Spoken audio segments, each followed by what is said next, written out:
important institution in this regard because we don't actually share enough of our experiences and our ideas in this region.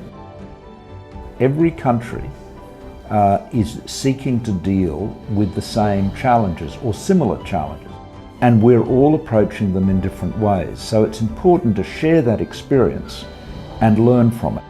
I wish that CAPRI can continue growing, and I would like to see that this will be the global, not only regional. Institutes like CAPRI will give us the opportunity to develop some commonalities among us. And so CAPRI can become like an honest broker between the public sector, not just in one particular country, but right around the region, and between the private sector and academia as well.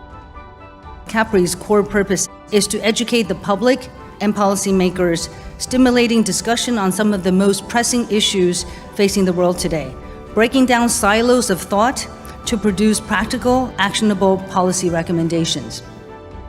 I hope CAPRI can be a leading light for the members to respect and to trust, because it is fundamentally placing the society's interests at forefront. My expectation is that CAPRI will continue from a very promising start to become a major force for good public policy in our region. Yeah, let's work together more and try to really build CAPRI into a reliable and reputable institution going forward.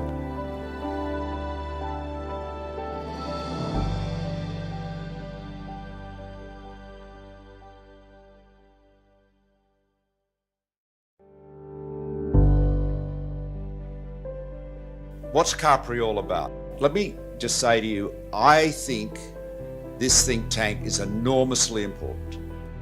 I think CAPRI is a brilliant idea and a really exciting new player here in the Asia-Pacific region. CAPRI is a nonprofit, nonpartisan, independent research organization focused on enhancing global resilience, promoting innovative governance, drawing from the experiences of the Asia-Pacific.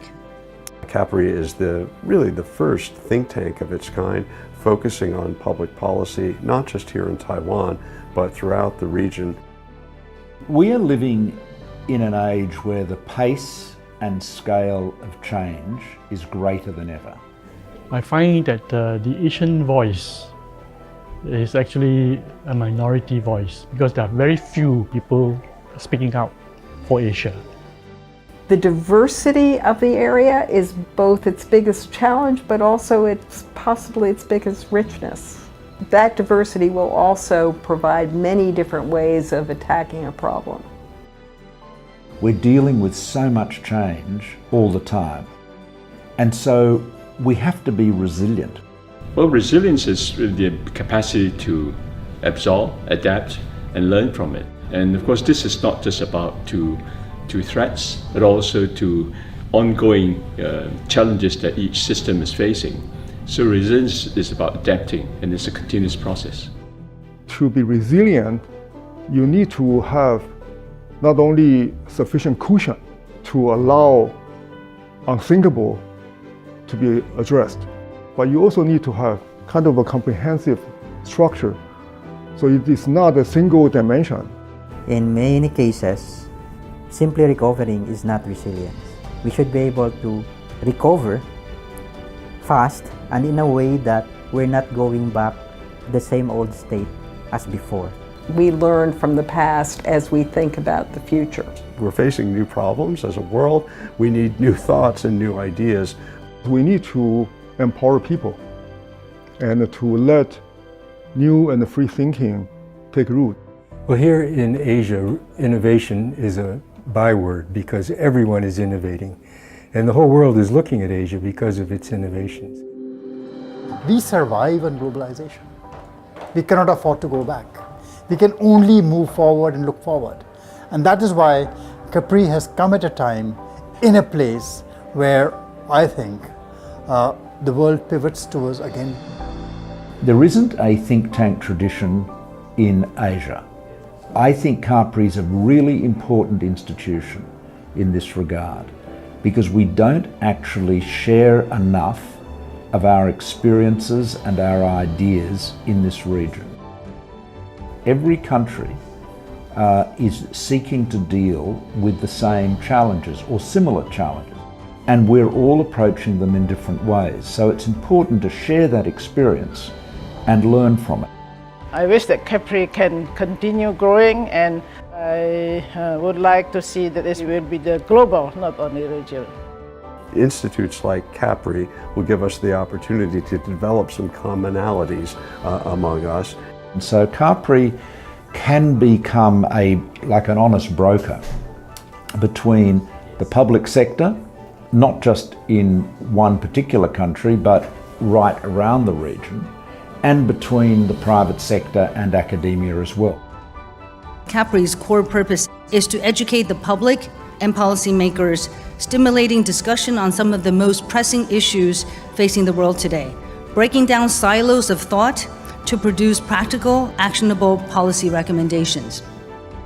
I hope CAPRI can be a leading light for the members to respect and to trust, because it is fundamentally placing the society's interests at forefront.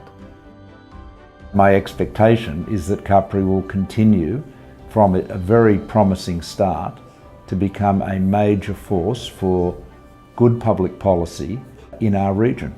Yeah, let's work together more and try to really build CAPRI into a reliable and reputable institution going forward.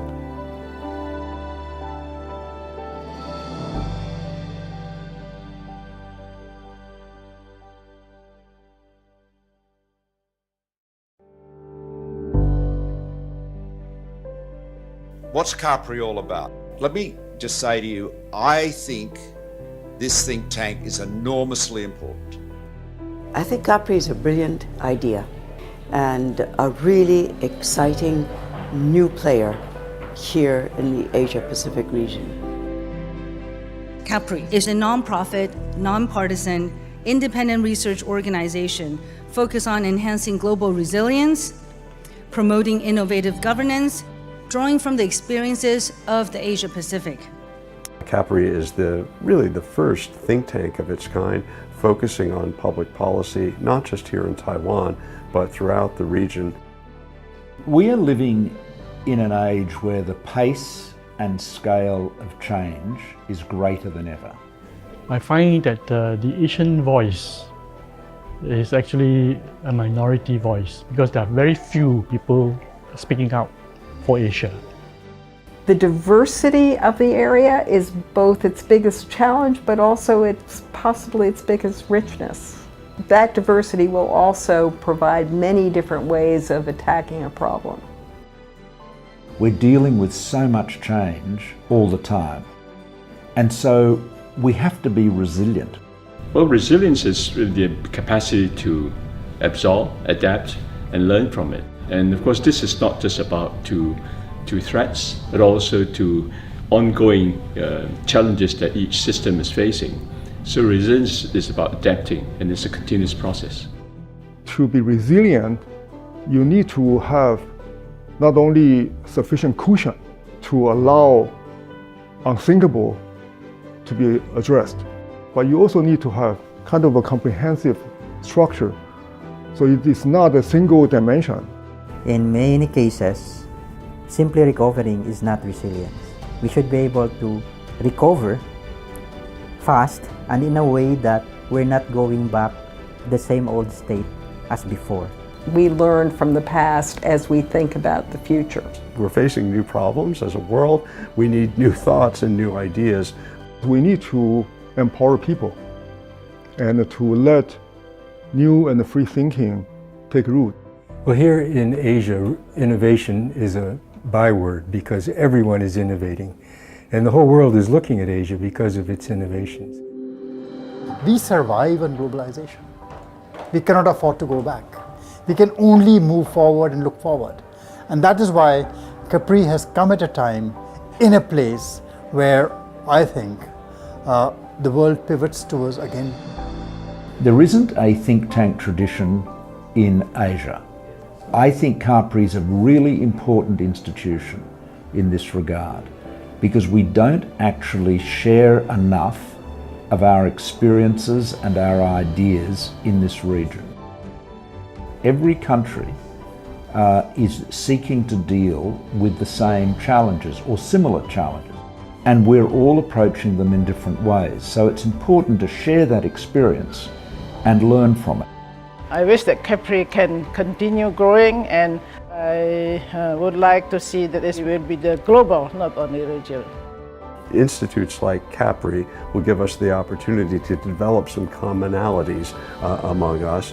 And so CAPRI can become like an honest broker between the public sector, not just in one particular country, but right around the region, and between the private sector and academia as well. CAPRI's core purpose is to educate the public and policymakers, stimulating discussion on some of the most pressing issues facing the world today, breaking down silos of thought to produce practical, actionable policy recommendations. I hope CAPRI can be a leading light for the members to respect and to trust, because it is fundamentally placing the society's interests at forefront. My expectation is that CAPRI will continue from a very promising start to become a major force for good public policy in our region. Yeah, let's work together more and try to really build CAPRI into a reliable and reputable institution going forward.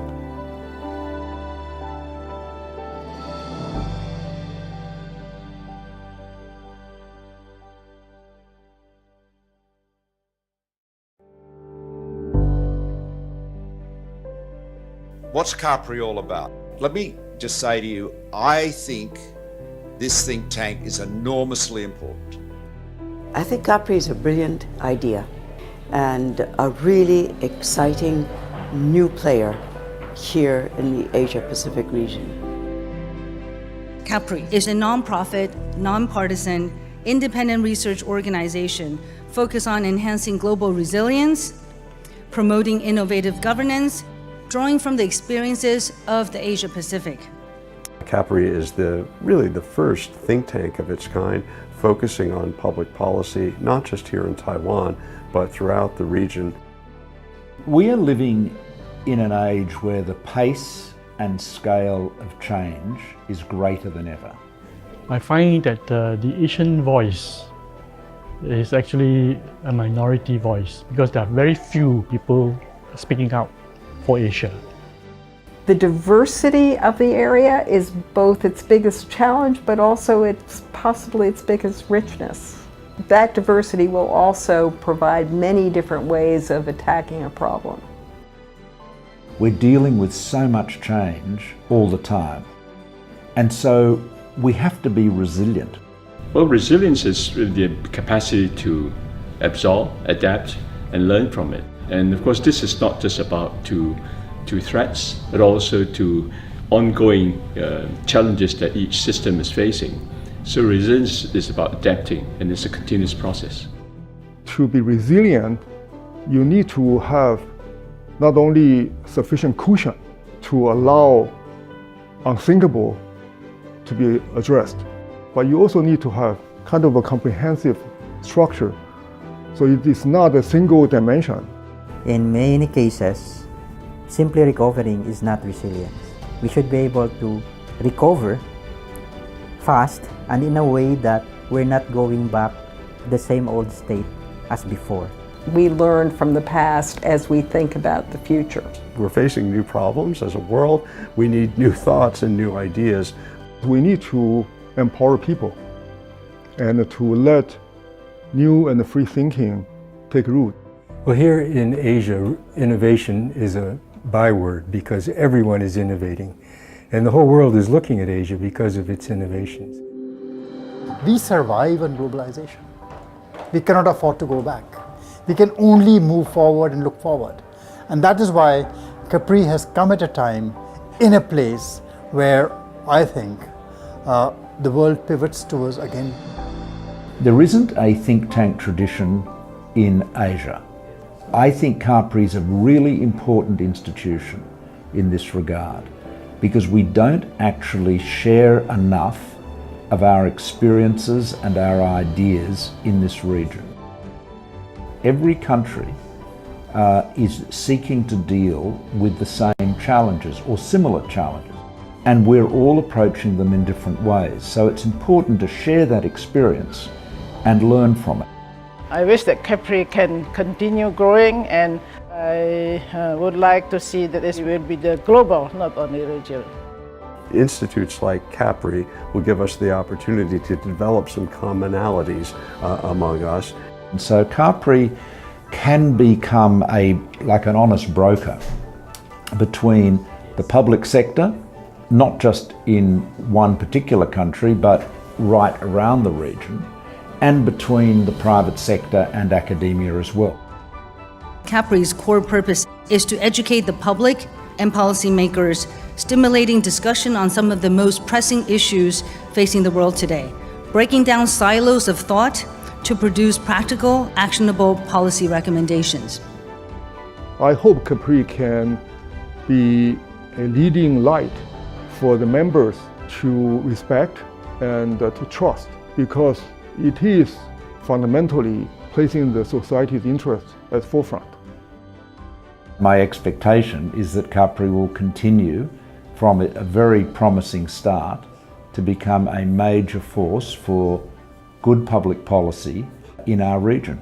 Yeah, let's work together more and try to really build CAPRI into a reliable and reputable institution going forward.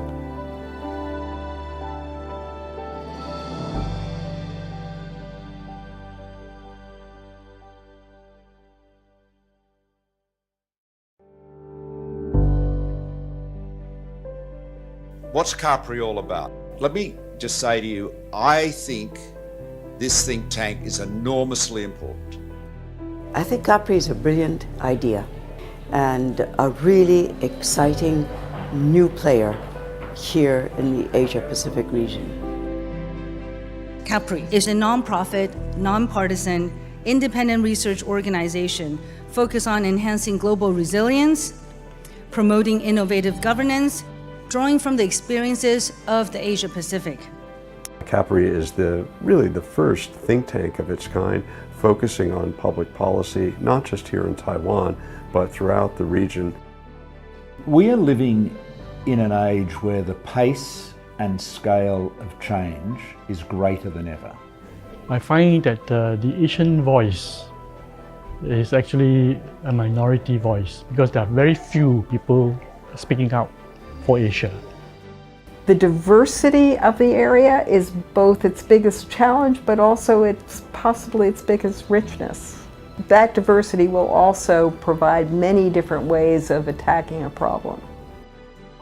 We're dealing with so much change all the time, and so we have to be resilient.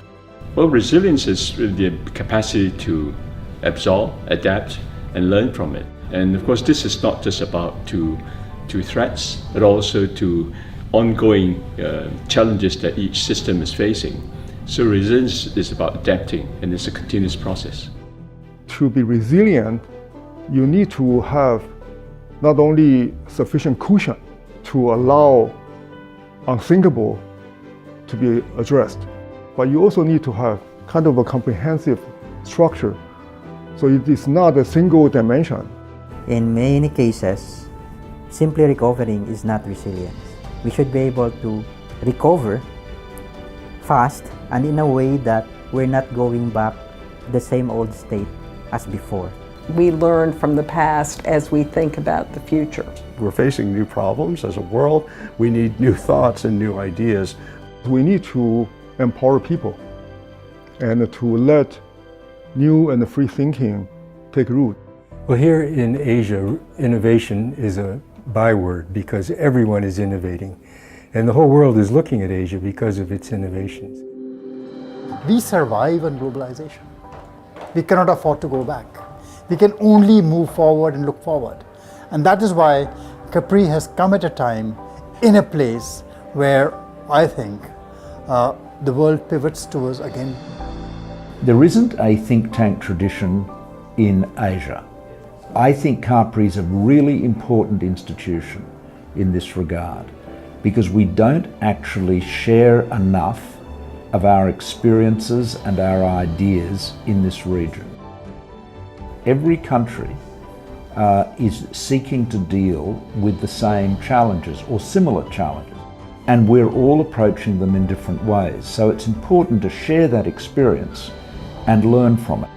I wish that CAPRI can continue growing, and I would like to see that this will be the global, not only regional. Institutes like CAPRI will give us the opportunity to develop some commonalities among us. And so CAPRI can become like an honest broker between the public sector, not just in one particular country, but right around the region, and between the private sector and academia as well. CAPRI's core purpose is to educate the public and policymakers, stimulating discussion on some of the most pressing issues facing the world today, breaking down silos of thought to produce practical, actionable policy recommendations. I hope CAPRI can be a leading light for the members to respect and to trust, because it is fundamentally placing the society's interests at forefront.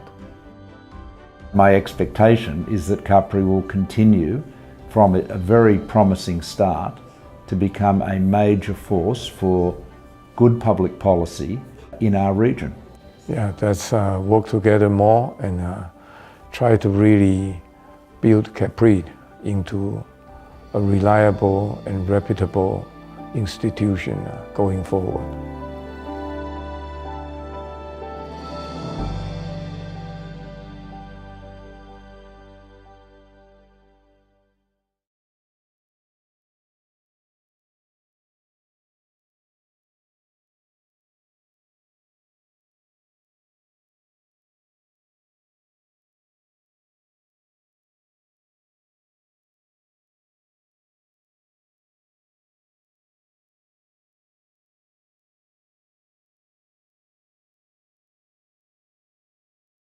Ladies and gentlemen, the event is about to start in 3 minutes.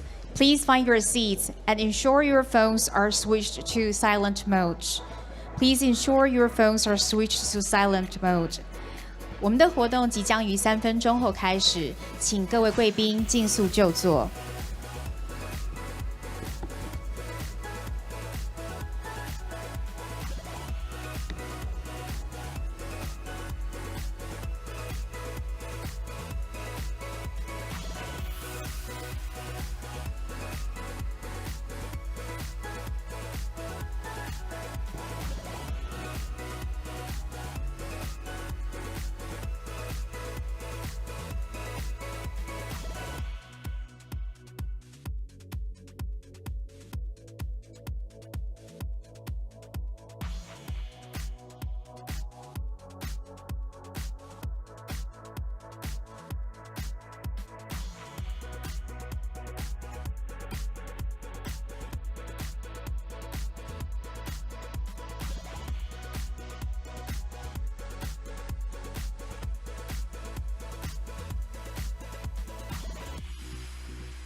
Ladies and gentlemen, the forum will start in 1 minute. If you have not yet taken your seat, we kindly ask that you do so now. Thank you. 活动即将开始，请各位贵宾尽速就座。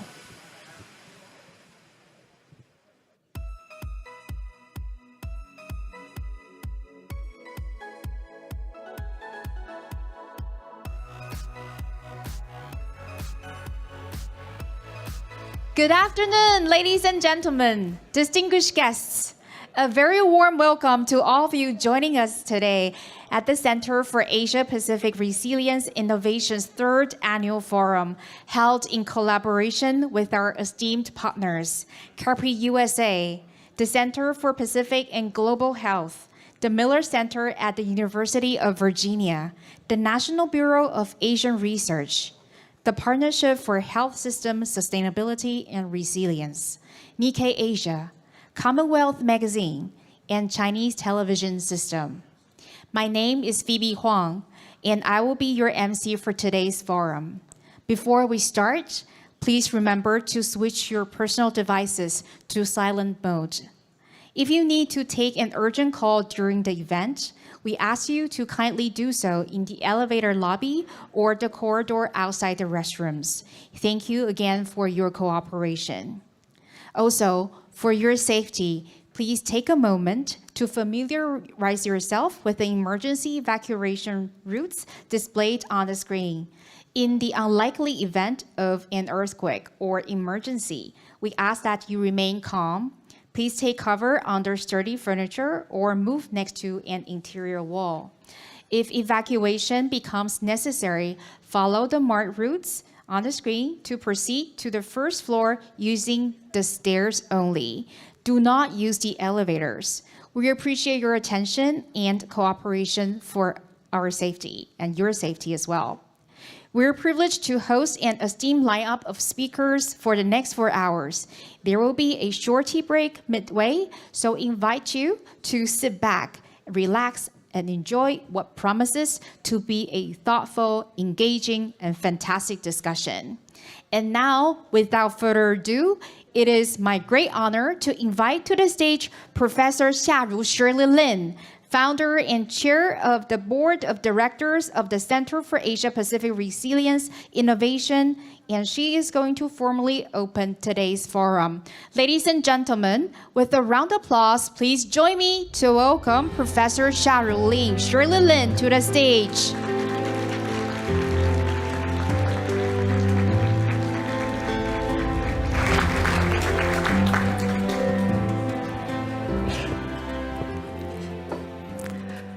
Good afternoon.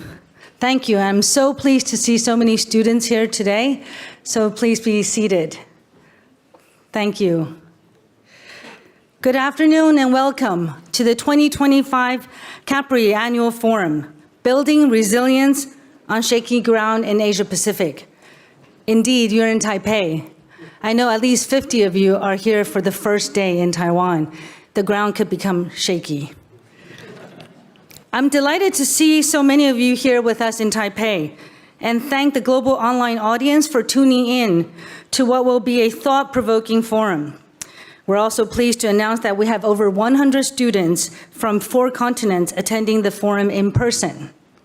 Over the next 4 hours, we will hear from experts in a variety of disciplines, discussing some of the most pressing challenges we face in what has already been a very eventful year.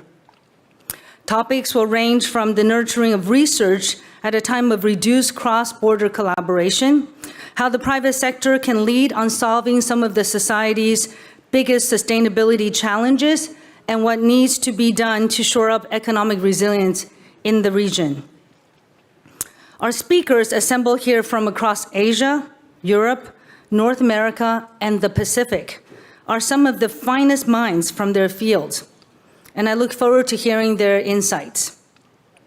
Their thoughts on these topics could not be timelier. In the past 5 months, we have witnessed the dismantling of the international economic and geopolitical order as the Trump administration has set out its America First principles. This instability has created significant turbulence to markets, ruptured diplomatic relations, and done away with America's reputation as the defender of democracies across the globe. For generations, Many of Asia-Pacific's economies have focused on building their export capabilities, secure in the knowledge that their security needs were covered by an American government who encouraged flourishing middle-sized economies as a bulwark against the rising influence of China. It appears, for the time being at least, that this era is over, and the region will need to quickly find its grounding in a new global economy. However, in the long term, there are many opportunities in the Asia-Pacific region to assert itself on the global stage, filling some of the vacuum left by international retreat of the United States. As we will hear in today's discussions, in many instances, the region is already taking the steps to improve its resilience and offers examples to be adopted elsewhere in the world. Taipei City is establishing itself as a bastion of innovation and resilience, drawing in talent from across the world who wish to work in its thriving technology sector, for example. Partnerships are springing up across the Pacific, strengthening health systems in some of the most climate-vulnerable locations on the planet. And I'm proud to add that CAPRI is another example of the Asia-Pacific stepping up to address cross-border challenges in this time of uncertainty.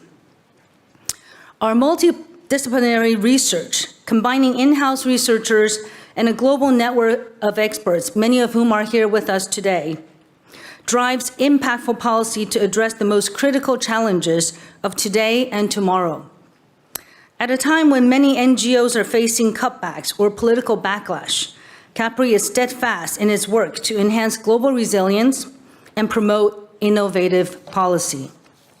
It is therefore fitting that our opening keynote speaker, Sir Robin Niblett, will focus on how the region can forge a path through these turbulent times on his very first trip to Taiwan.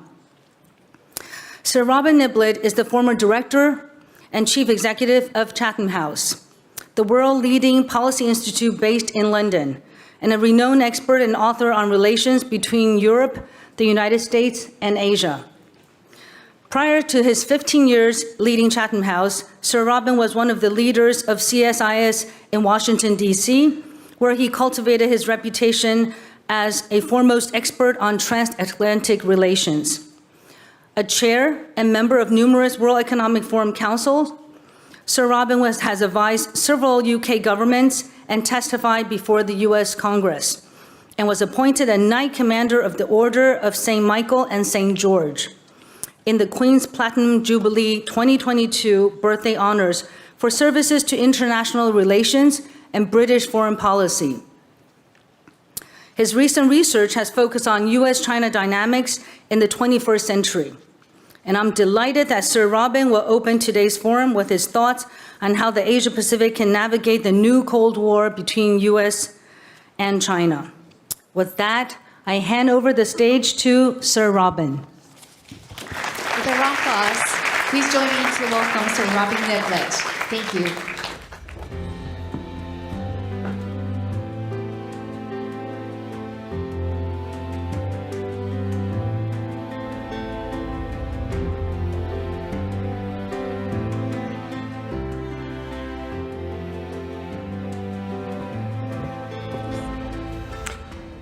Thanks very much indeed, Shirley. Thank you for the introduction.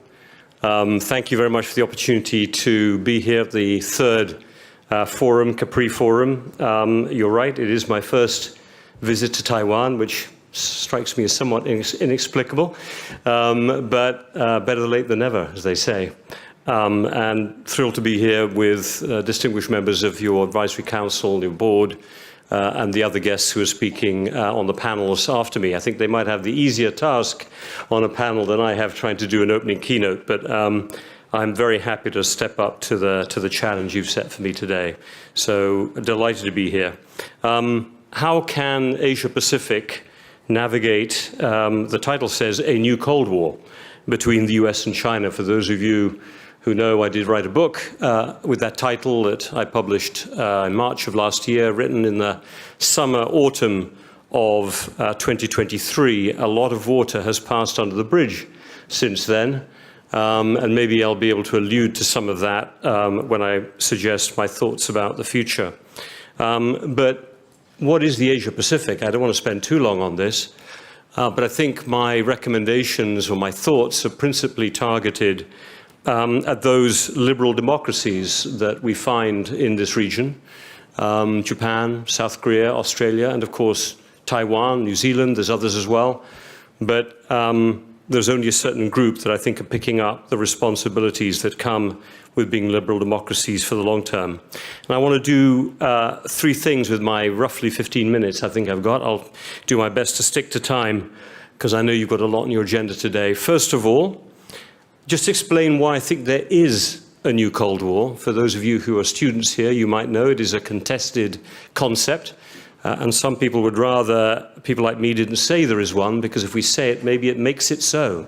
But I think it's better to call a spade than to ignore it. Otherwise, we won't be able to react to its challenges. And I think understanding the dynamics that are driving it are important. So that's the first thing I'll talk about. Secondly, we have just entered, I think, the second chapter of the new Cold War with Donald Trump's return to the White House.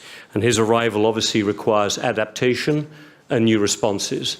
And then third, let me just say a few words then about what, given points 1 and 2, what are the options for, in particular, the liberal democracies in Asia-Pacific. So starting at the beginning, why is there a new Cold War? I mean, it is a truly geopolitical contest between the United States and China. As Pete Hegseth, the new US Defense Secretary, put it, China is our first peer competitor. Again, for the students here, you will have read all about the Thucydides trap that Professor Graham Allison of Harvard University coined originally back in 2017. A rising power will generally find its way resisted by the established power, and the risk generally, historically, was war. Obviously, today, we live in a nuclear-armed world, and the prospects of war between the great powers become diminished, obviously not zero, but much less, and hence Cold Wars in general. And if you look at the nature of the US-China relationship, the framing in which this competition and this Cold War is taking place covers all of the dimensions of international power and interest. It's an economic Cold War. You've got the 2 biggest economic countries by nominal GDP in the world's biggest consumer market, the world's biggest export and exporter. But the important thing here is that Americans believe, in general, that China has grown to this position on the back of America, that it's not done it simply through its own hard work. And America is now determined to try to stop being a helper and say to China, good luck, but you're not going to do it with us. China, of course, believes, probably correctly, that America wants to prevent China's rise from happening as easily as it was and to contain it economically. It's also a military contest. China, obviously, if it wants to be economically secure as the world's largest exporter, wants to be able to break out of the first island chain that runs from South Korea through Japan, through Taiwan, obviously, to the northern Philippines, in which that means that gaining control of Taiwan is a geopolitical challenge for China, not simply a broader political one. And we've seen China's investment in its navy, the efforts it's making to control the South China Sea, its new investment in nuclear capability and nuclear warheads, heading potentially to match the United States and Russia. And this kind of realization that economic and military strength are absolutely intertwined. And there's probably no better description of that than the way in which China has now become by far the world's largest producer or shipbuilder, producer of shipping tonnage, close to 90% of world tonnage last year. And it is a technological contest between these 2 powers as well, not only because technology is critical to economic growth, but it's central to what President Xi Jinping talks about as civil-military fusion. The most basic technologies, as well as the most advanced, such as AI, can strengthen a country's military capability. But I want to say that this is also an ideological Cold War. And the reason it's a Cold War, there's an ideological dimension to it. And I don't mean here the contest between communism and capitalism, but it is between top-down, centralized systems of government in which those in power believe that they represent the sovereignty of their country and that there must be no challenge to that central position that they hold, and countries that believe in the kind of creative destruction that comes from bottom-up, more chaotic systems of democratic government. The problem we have is that each side, the United States and China, fears that the other system is a threat to it. If you're in the Chinese leadership, you fear that the US wants to undermine its leadership by spreading democracy around the world, new color revolutions, as they describe it, supporting human rights groups in China, challenging the CCP's legitimacy, always talking about the Chinese people as separate from the Communist Party of China, and supporting human rights activists in general. Complaints about Hong Kong, Xinjiang, etc. In that context, I think they believe that Taiwan, in a way, is being used as a kind of missile of democracy, as I describe it in my book, against the CCP. And so Taiwan is not just part of the geopolitical contest between the US and China, it is also part of the ideological contest between the two countries. Of course, if you're in America, and as Shirley noted, I spent half my career working in Washington. It's not quite America, but it is Washington. American politicians believe that top-down systems of government are inherently unstable eventually. And they end up externalizing their internal sources of insecurity, whether it be through wanting to create buffer zones or trying to undermine the strength of their opponents.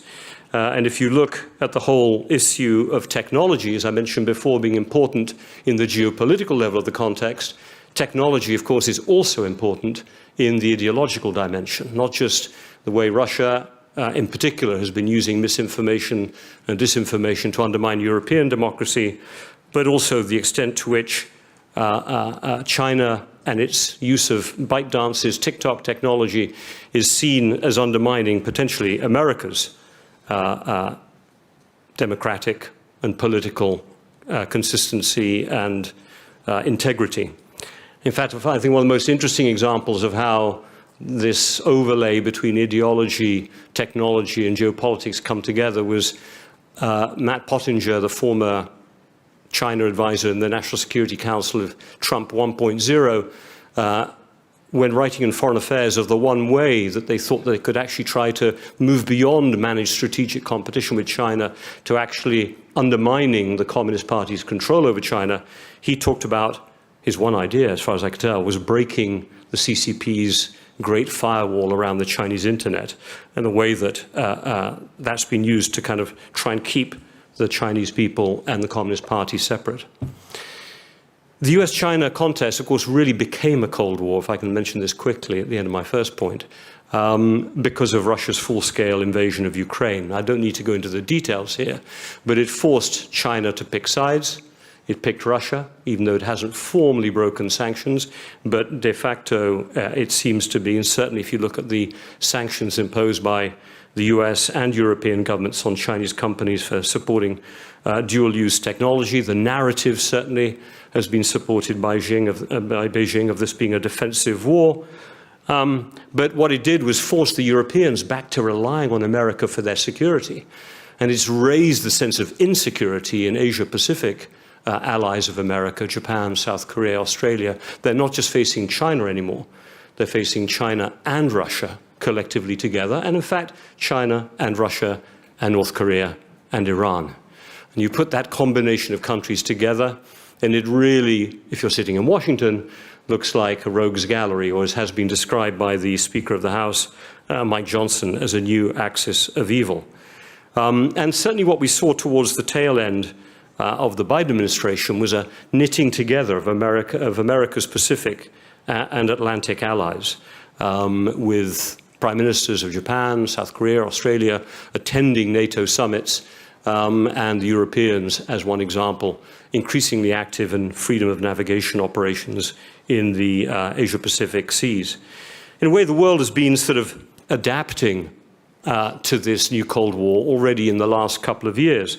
China even earlier, I would say, which started its de-risking program back in 2015 with Made in China 2025.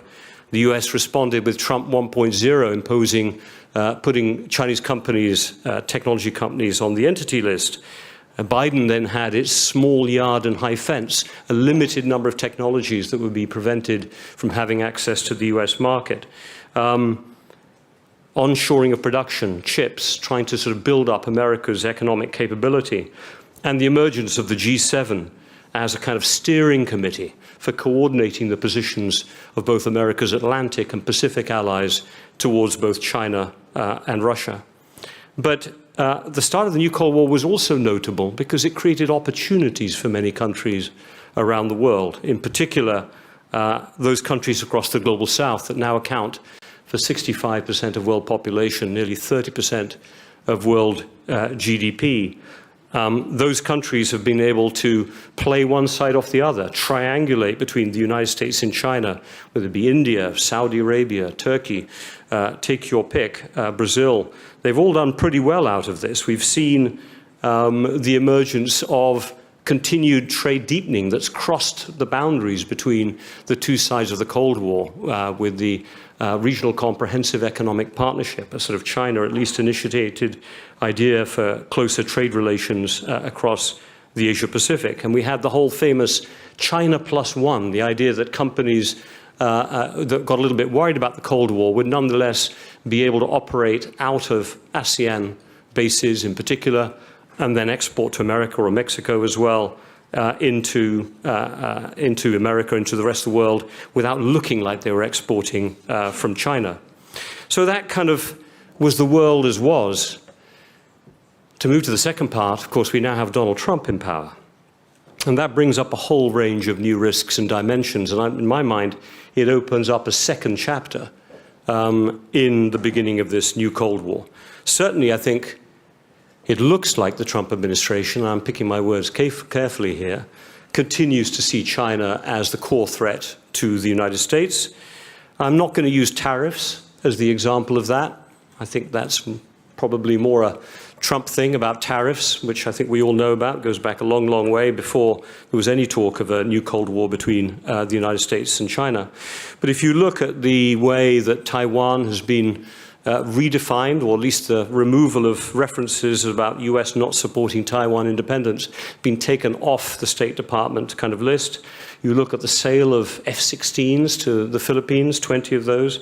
You look at 70 new Chinese companies put on the entity list by the new Trump administration. Even NVIDIA's H20 chips, 200 chips, are now prevented from being exported to help China with its continued AI capability.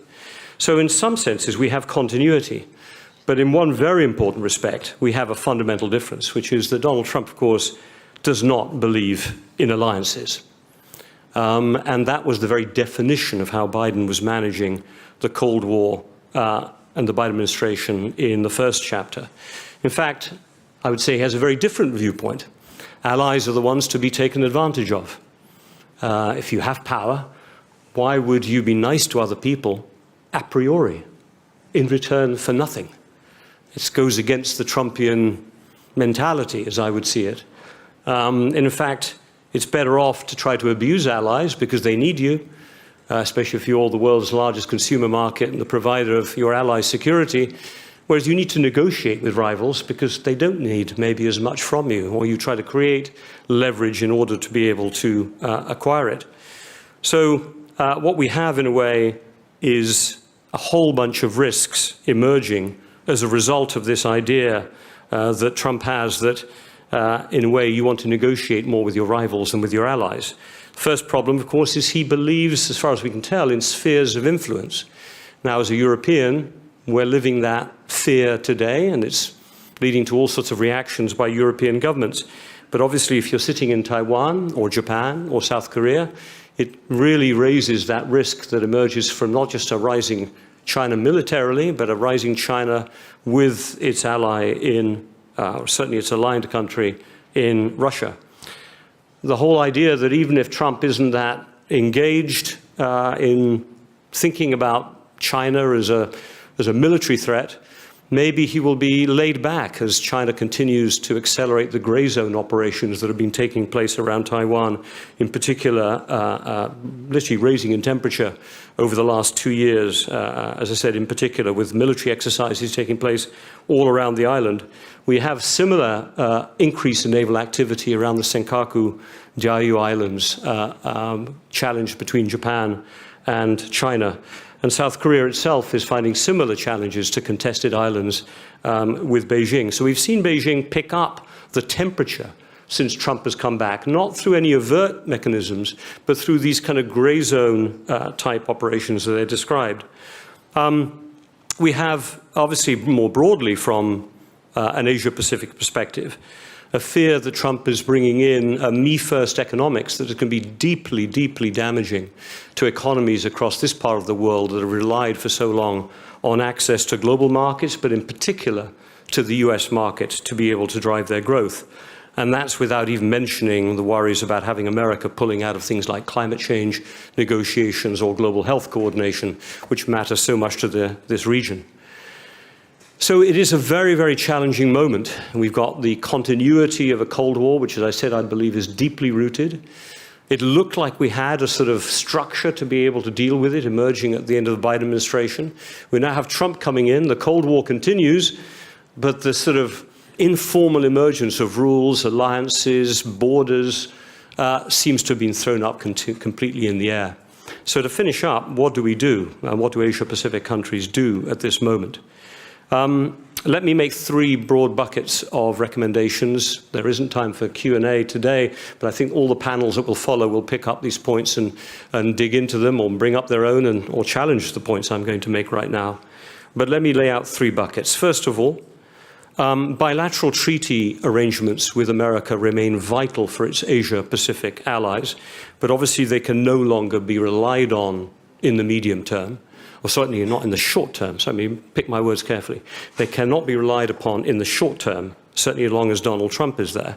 So you have to become more resilient individually. I'm not telling you anything original here. Look at what Europe is doing. Asia-Pacific's starting to do as well, spending more on defense. Taiwan talking about 3% of GDP, Japan going to 2%. It doesn't mean having to buy all the biggest or most expensive kit. Look at what Ukraine is being able to do, driving the Russian Navy out of the Black Sea, well, not out of the Black Sea, but certainly out of Crimea and down towards Novorossiysk. There are really inventive things that inventive countries can do. Hybrid resilience, the resilience against the gray zone warfare. Again, Taiwan, I think, very skilled at this already. Other countries, perhaps around the Asia-Pacific, South Korea, Japan, catching up with hybrid warfare, especially disinformation, cyber warfare, etc. Energy resilience is going to be absolutely essential. Again, as we've learnt in Europe, depending on your rivals, or even depending on allies that you can't trust, is something you have to be trying to avoid. And again, I think Ukraine is showing interesting examples here. Distributed energy, it's not just about diversification, it's about a more resilient type of energy system as well. And of course, economic resilience, reducing over-dependencies, not just on export markets such as the US, or import points from China. We all need to engage in that activity. Second of my 3 big buckets, becoming more resilient collectively. Now, I appreciate this is much more challenging in the Asia-Pacific than it is in Europe. We are contiguous geographically. NATO, the EU was created under the umbrella as a collective form of economic and security organization, EU, NATO, with American protection. We've built up that muscle memory, those infrastructures, integrated military commands that you don't have here. But I think there are opportunities nonetheless to lean in economically to ASEAN, to other forms of regional economic integration, look for deepening, opening up those markets more amongst yourselves, not reliant on America. By all means, bring in the EU, countries that also rely on deeper trade integration, unlike America. If you can get an EU CPTPP deal, that would be fantastic. And of course, Indonesia, which is going to struggle to become members of these organizations, a member of these organizations can nonetheless use its private sector to use them as avenues for investment. And India, I think, obviously has a huge opportunity there as well. From a security standpoint, again, it's a matter of retaining relationships collectively with your European allies. And I think we were discussing earlier lunch today, the GCAP program between Japan, UK, and Italy for a new next fighter generation aircraft is a good example. AUKUS's Pillar 2, the Australia, UK, US technology agreement, has great opportunities there as well. I know the US administration is saying we don't need Europeans in Indo-Pacific security. They'll probably say we don't need Asia-Pacific people in European security. I'd say ignore that advice. They would say that, wouldn't they? Because if playing allies off each other is partly the Trump game, we shouldn't play it, while still being nice to the Trump administration and not saying that to its face. I said it, but there we go. I'm not in government, so I can say it. And I think for Taiwan in particular, if I can make this one point before concluding, I understand that historically, I'm no expert on Taiwan, there's been this focus on sort of some of the global south relationships that involved recognition of Taiwan. But really, it strikes me that Taiwan's future lies with the other liberal democracies that rely on America for their security, as does Taiwan. And therefore, looking for deeper economic relationships, business relationships with the G7 plus countries, EU, UK, Canada, Japan, Australia, would be absolutely vital for Taiwan's future. And my last point, time's up. So I'm on time, hopefully. My last point is that I think we have to be very thoughtful about how we reset relationship with the United States. It is easy to get wrapped up right now in the crisis mode that Donald Trump almost naturally creates to give himself and his administration leverage. But my judgment call, based on having lived and worked in America 15 years, watched it for another 15 from London and from Chatham House, is that I think the US will return to relying on allies. There's no way that the United States will be able to deal with a combined Russia-China, and I don't believe that relationship is going to be broken by anyone in the near term, especially a Russia-China that has got close relationships with Iran and with North Korea, and potentially with other autocratic regimes around the world. There's no way that it can take on that challenge and be economically successful without having allies at its side. So the challenge for us is how can we make sure that we are better allies for an America that is probably going to wake up to its need for alliances again in 4, maybe at a stretch, 8 years' time. We're probably going to need 8 years to become good allies. If we can do it in 4, all the better. But I think that's the challenge that lies ahead, not just for European countries where I've come from to this conference, but for those countries that are America's allies in the Asia-Pacific as well. So I'll stop there, look forward to the rest of the conference, and hopefully have a chance to compare notes with some of you over coffee later on. Thank you for the opportunity, Shirley. Thank you, Sir Robin Niblett, for this brief yet very comprehensive sketch of the geopolitical landscape now we face. And more valuably, we have very concrete advices from Sir Robin Niblett. Now we would like to take a moment for a group photo with our entire audience. So may I invite everyone now to get ready if you want to maybe tidy up your hair, get ready or remove your face masks, or remember to put on your earrings or your necklace. It's time. While we're setting the stage, we're also having our photographers ready for a group photo. So our photographers, are you in position? 请问我们的摄影师都定位了吗? Are you all ready? Yep. And we're also having our speakers settling down. Anyone who need to have your final pat with your powder? Okay. Or we're good. Okay, now with your smiles ready, on my count, 1, 2, 3, smile. Well, lots of flash. Okay, so we are taking a motion one, so maybe you can give a little bit of shake and jiggling in your seat and show your smiley face. And maybe wave to our photographers. 3, 2, 1.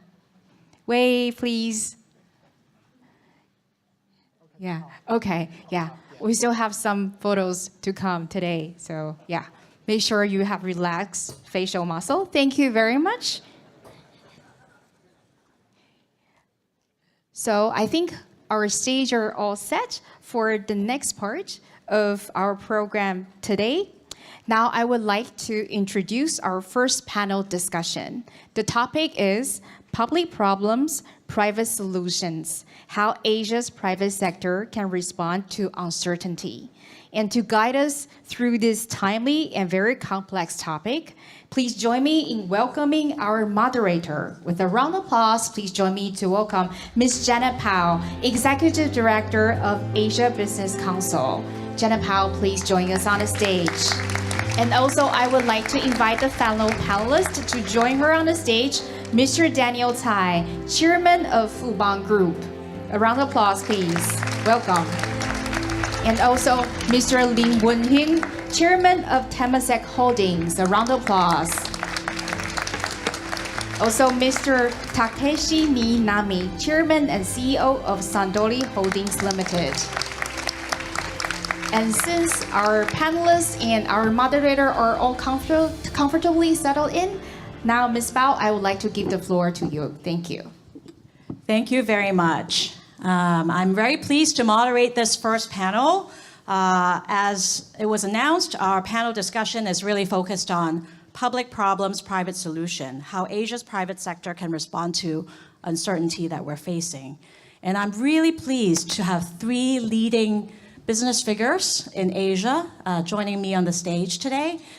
Daniel Tai, who is chairman of Fubon Group, Lin Wenhing, chairman of Temasek Holdings, and Tak Minami, chairman and CEO of Suntory Holdings.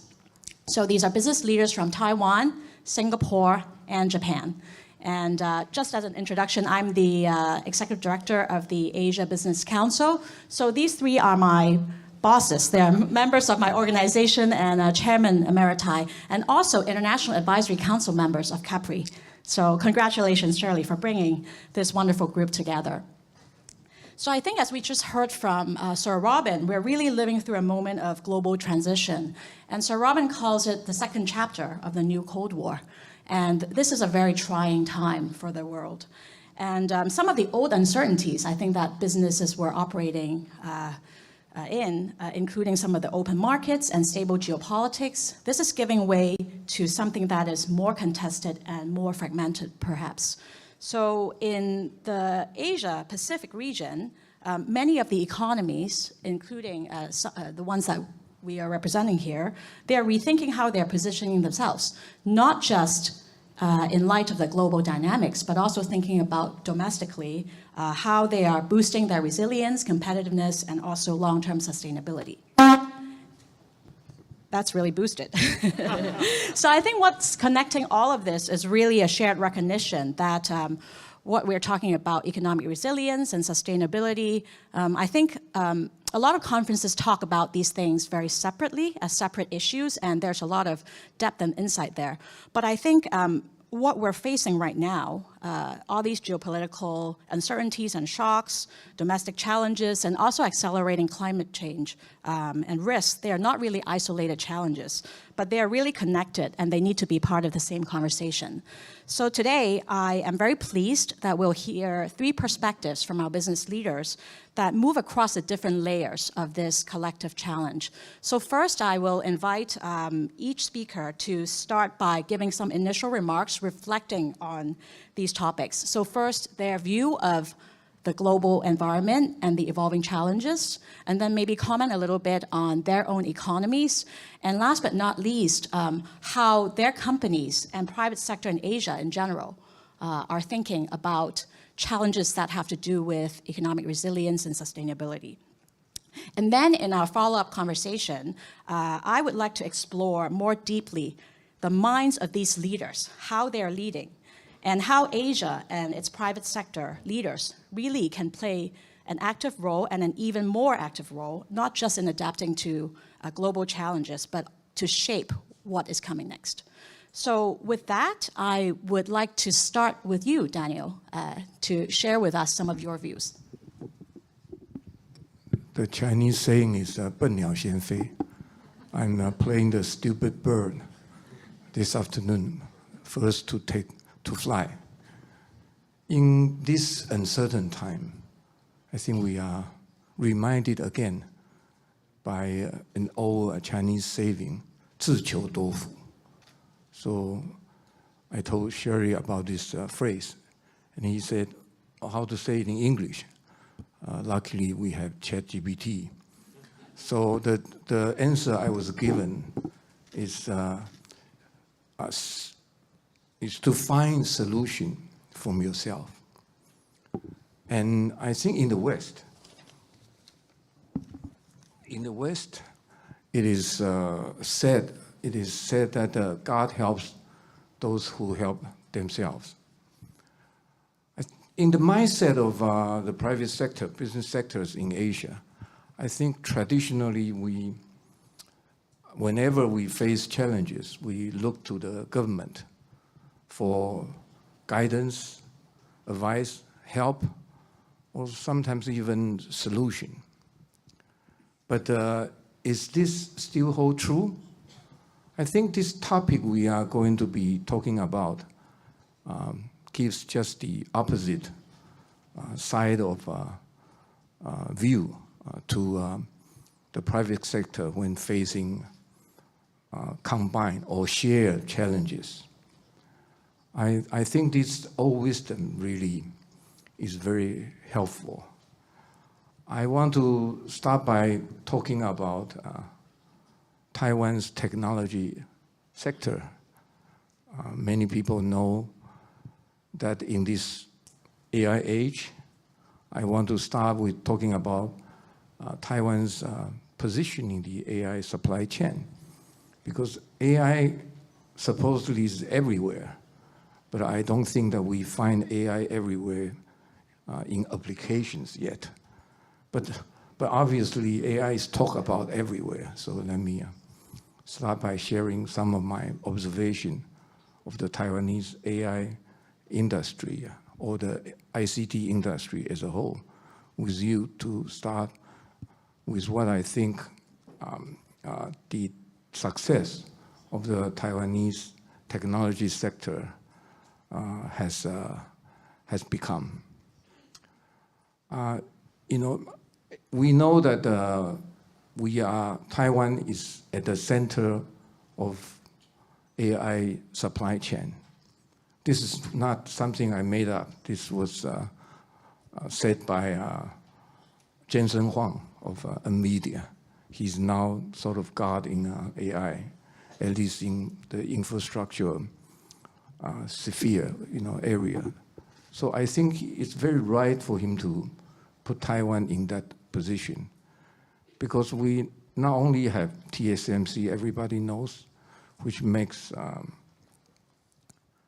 AI chips, most advanced chips, but from chips to server racks, to power supplies, to cooling systems, to high-speed transmitting, you find Taiwanese manufacturers in every part of it.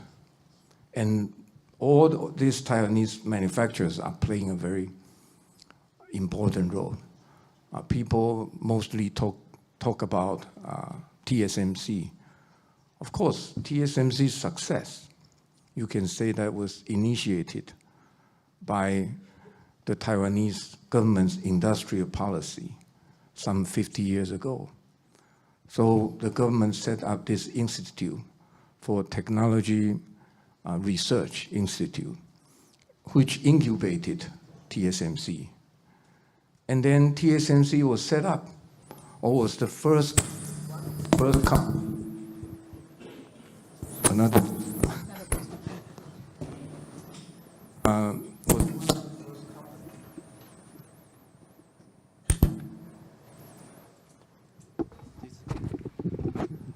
one of the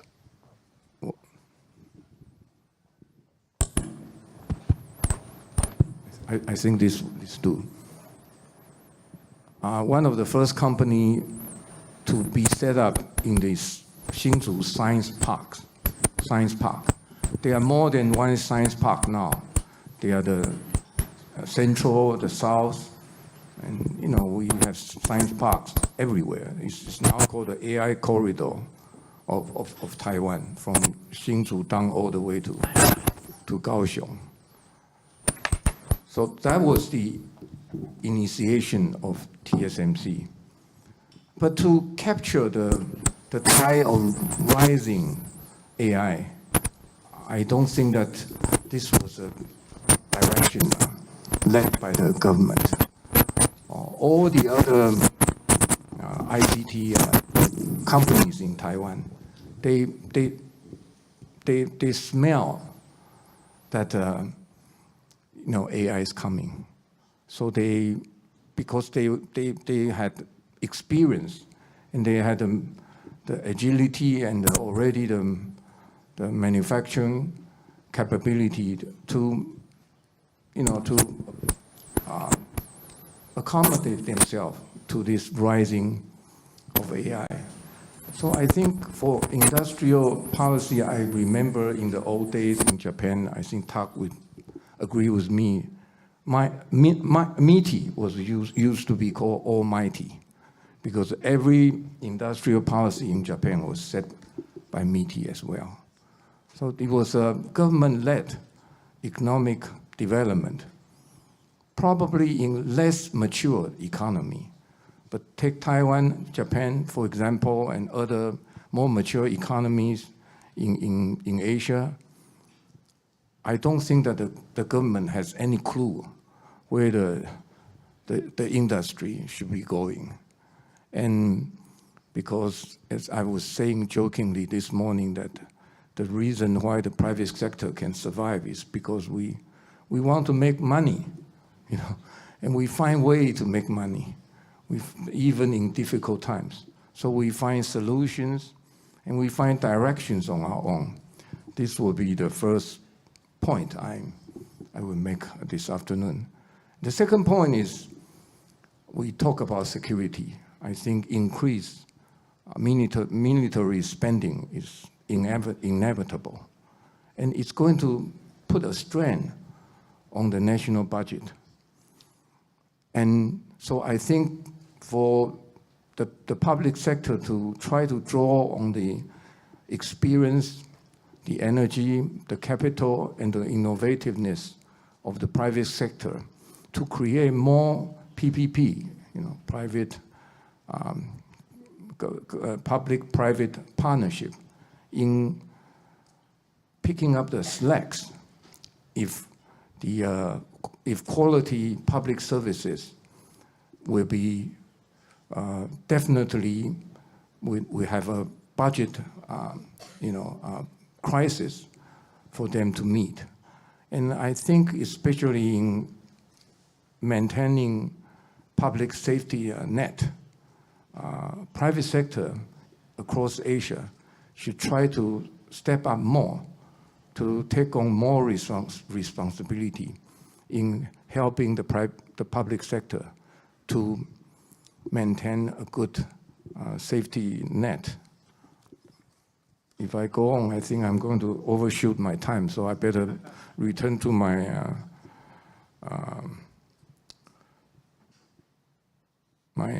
draft.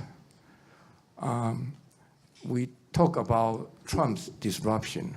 Lately, the tariff war had created huge turbulence in the FX market. And I think Sir Robin was very right in advising us to try to diversify ourselves away from just one market, especially if diversifying also meaning diversifying our revenue in different currencies. Taiwan, we all know, is a very export-dependent economy. So in this very turbulent time of FX market, the private sector, we have constraints in hedging the FX risk. For example, the so-called non-delivery forward market is non-existent in Taiwan because the central bank simply forbids the transacting of NDF here in the domestic market. So you have to go overseas to look for, for hedging. And it goes to show that, if hedging, which is supposed to be provided by the public sector, is not reliable, what can you do? But to, like I said earlier, to try to diversify your income stream in different currencies from different markets, so to create a natural hedge. And of course, we cannot avoid but to talk about sustainability. And we all know that sustainability, decarbonization is facing tremendous headwind, and we probably all know what it means. But I've always thought that the Earth, there's only one Earth, and it's ours. If we don't save it, who else is going to save it? If the public sector cannot, take the leading role, why not us private sector business leaders trying to make ESG or sustainability as the DNA of your business? I want to share a little bit of what we, as Fubang, as a group, do here in Taiwan. First, we set up a green energy fund because we are a financial institution. We all know that what we can contribute the least is capital. So this fund, what we do is we provide exit to the green energy developers in Taiwan so that they can recycle their investment and try to build and develop more green energy resources. And not only that, we talk about, I think Sir Robin also suggested very wisely that we should try to react to the present challenges collectively. So we have been trying to also participate more in the collaboration of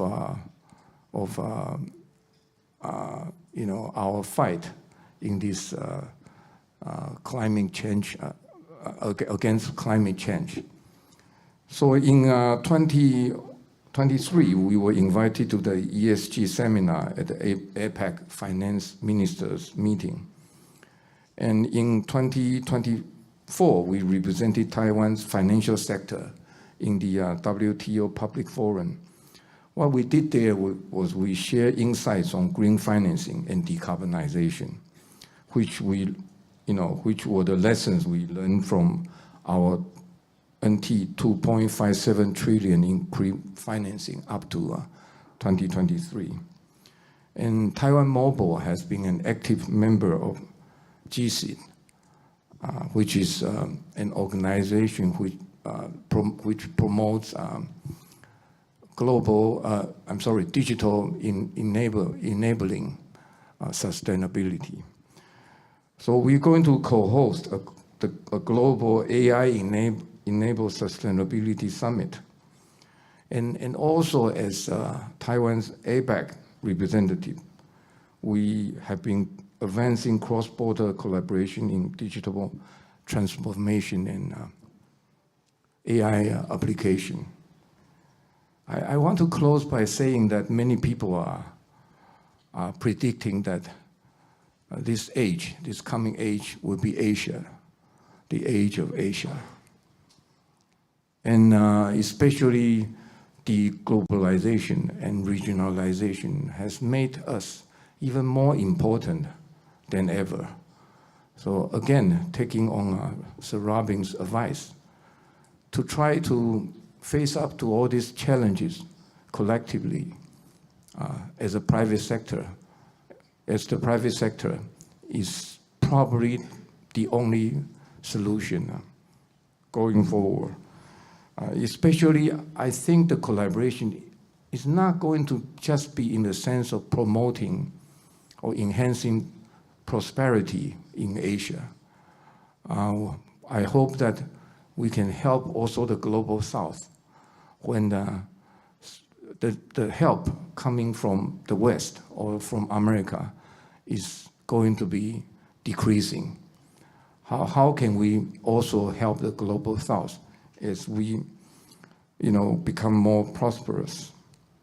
So this, I think, is the direction that the Asia private sector can go, and we can all collectively play a more active role. That ends my note. Thank you, Daniel, for your initial remarks. I think what really struck me about your remarks is what the examples you gave, from technology, AI to sustainability.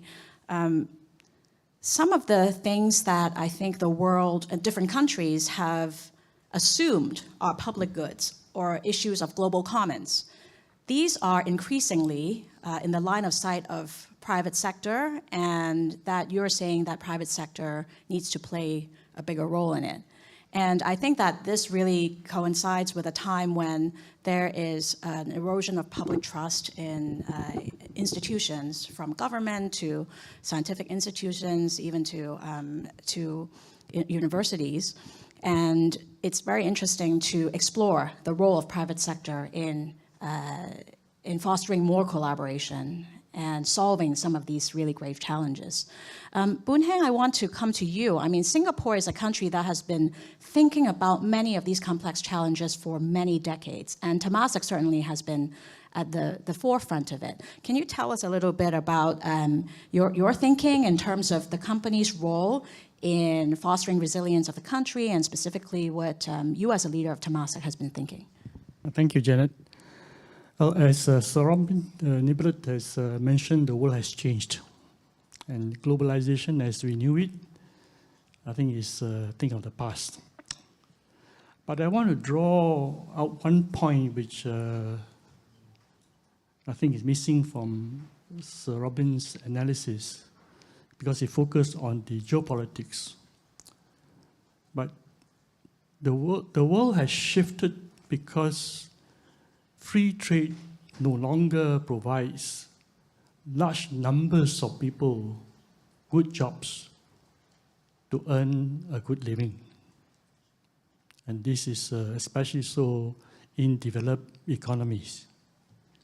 And therefore, that causes social tensions and social strife. And politicians respond to that. Whether rightly or wrongly, it's a matter of debate. But it's also one of the reasons why we have this troubled world. The next point I want to bring up is that whilst the countries are responding to building resilience, it is also because of our experience with COVID-19. COVID-19 underscored the need for resilience and highlighting the dangers of relying on a single provider for critical goods. So economists now realize the importance of self-reliance or diversifying supply sources. Now, I take my own country, Singapore. We have no natural resources, and we must ensure our supplies of water, energy, and food. We'll be self-reliant on water if our energy supply is resilient through using recycled water or desalination. Energy-wise, we cannot be self-reliant unless we consider innovative solutions like nuclear reactors, be it fission or fusion. Fusion energy will not be commercially viable for years to come. But can Singaporeans accept fission in small modular reactors? Is still a big question mark. So for the time being, we have no choice but to diversify our sources of supply of energy. So we will try to import green energy from our neighbors. For food, Singapore is so small, we have to diversify our sources because of the small size of Singapore. And with that, bear likely the higher costs of supply. Now, these three critical resources, the supply of which will matter to all countries, big or small. Another issue which Sir Robin mentioned is about intellectual property as a critical resource. So economies compete to own by creating leading-edge intellectual property for technical and commercial advantage. But as we know, some economies try to maintain their edge by restricting others' access to such intellectual property. With respect to intellectual property, quality human resources is critical. So the smart economies take a long-term view and invest in education, developing good schools and universities, and also investing in continuing education and training. And everywhere, investors look for economies that invest in their people. And our economies will build resilience through either self-reliance or diversification, or diversification. So long as the world leaders do not, cannot, or will not come together to discuss these common concerns and build a new world order, frictions will rise in intensity as each economy acts only in its own self-interest. Now, when each economy looks after its own self-interest only, then large countries have an advantage because they have a bigger market. And small countries like Singapore are at a grave disadvantage because of small market size. So this is a backdrop to this more turbulent, chaotic, and unpredictable world. But as Daniel says, in business, we take the world for what it is. So how should businesses operate? Well, first, we examine our purpose. Purpose is our North Star that guides us no matter what the state of the world is. Now, for the enterprise that I chair, our purpose is so every generation prospers. Now, it's not just for every generation of Singaporeans because we are a Singaporean company, but it's for every generation in all the geographies where we operate, because we are a global investor. Now, I know that some multinational companies with long histories and years of experience operating in different geographies also operate to a similar kind of philosophy or similar purpose. Now, in an interaction with a business leader recently, I asked him how his company was doing business in a certain country. His reply showed a deep understanding of the world. He said, "We have to solve their problems."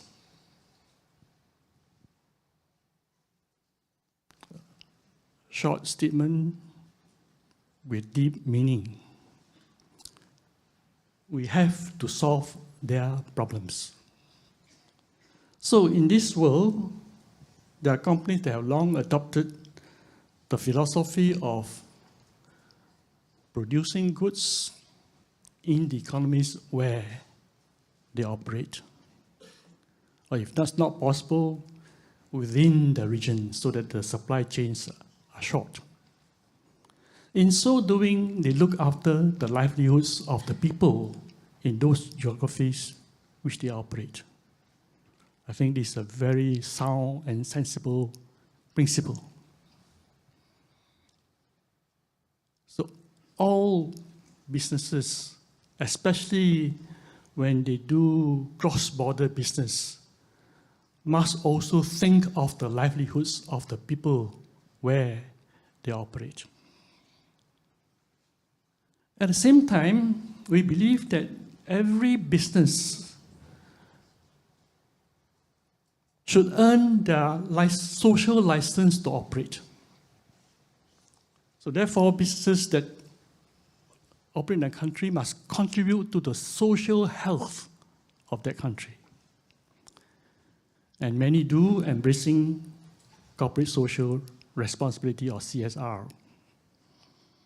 And some go beyond helping the poor to uplifting them through education and training.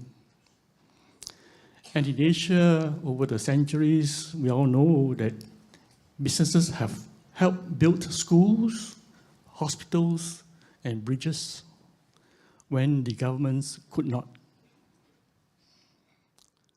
Now, India has a very innovative measure, and that is by law, all businesses today are required to put aside 2% of their profits for community support.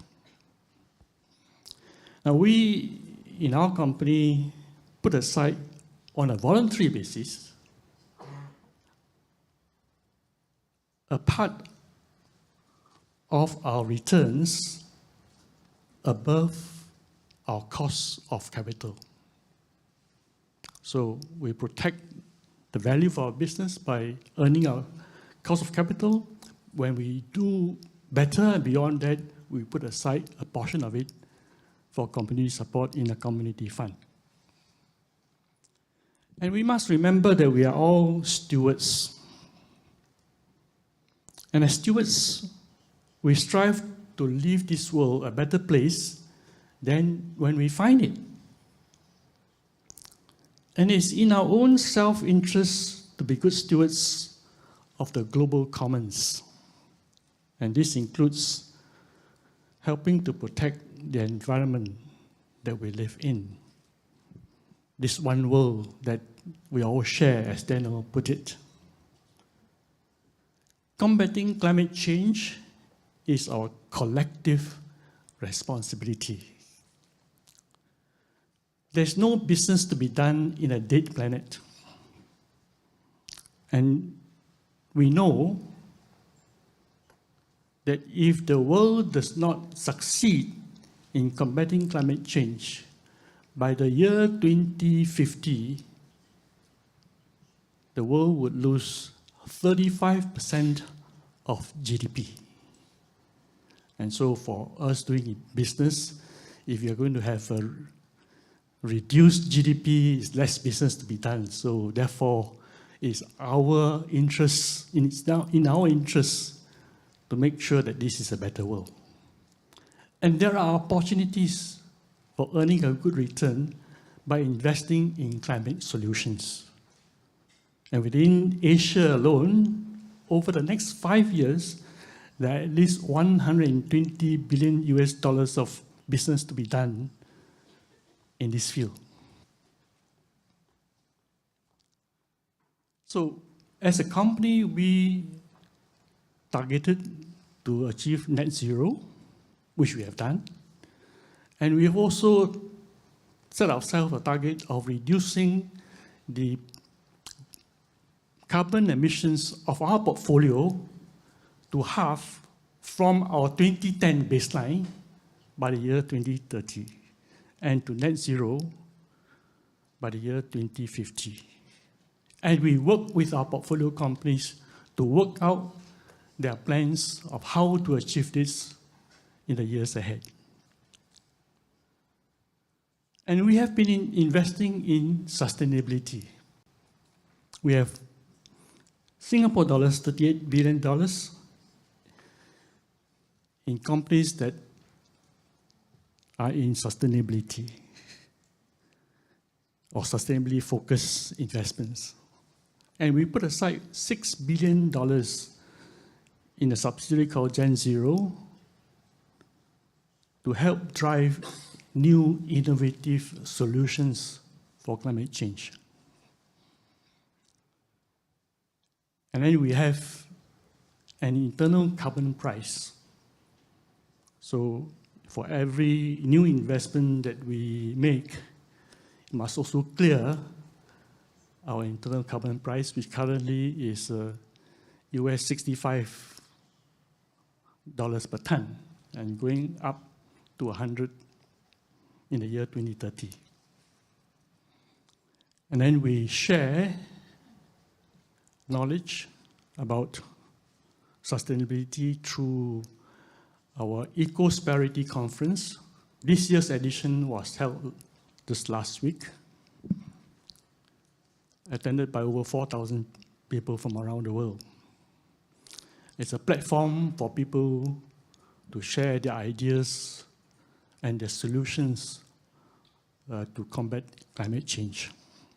So in summary, we stay aware of world events, adapt to the changing world, act decisively according to our purpose, contribute to the well-being of our communities, and strive to be responsible stewards of the global commons. I think if more join us, we believe we all can build a better world. Thank you very much, Boon Hang. I could not have summarized it better. Working with purpose as business, not just for the license to operate, but also for the prosperity of people's livelihood and also the planet. I think what you said just really underscores the importance of Asian economies stepping up, even at a time of global fragmentation, to think about what the region can do to collaborate with one another and the central role that businesses play. Tak, I want to go to you now. Japan. Japan is a country that has been a staunch ally of the US and other developed economies, liberal democracies. How do you think of the current the global landscape that we're in, and how does that affect Japan's role and the business operating environment? And how do you think your company, and as a business leader, that you can foster greater resilience and sustainability? Thank you, Janet. You're right. We thought that Japan is the best ally of the United States. On the contrary, we've got a huge wake-up call. As a matter of fact, we got the two wake-up calls. In the middle of the tipping time for Japan. We just woke up from a 30-year sleep, and which means the deflation. Don't forget that deflation is such a monster. That reduces a hugely animal spirit. And having said that, the corporates of Japan accumulated as much as $2.5 trillion as excess cash. And by the way, the first wake-up call is the Trump announced that Japan is one of the countries to be targeted to reduce the deficit. Over years, I would say, since Trump retired from the first term, we increased the investment to the United States, and we've been the biggest foreign investor for 5 years. Ended up generating as many as more than 1 million jobs. Though President said Japan should reduce the trade deficits, and because of the current tariffs on the goods exported to the United States, our GDP would be hurt by more than 1%. And definitely we have to avoid that kind of enormous negative impact, because we are now moving toward the better economy. So we have to avoid it, and we'll have the upper house election in July too. Second impact was which happened in Europe and NATO. That was a huge wake-up, knowing that we don't have any peace dividend, which we enjoyed from the United States mostly. So the first one, going back to the first tariff impact, if this continues, the US will definitely go into recession. Not only because of Japan, mostly the relations between US and China.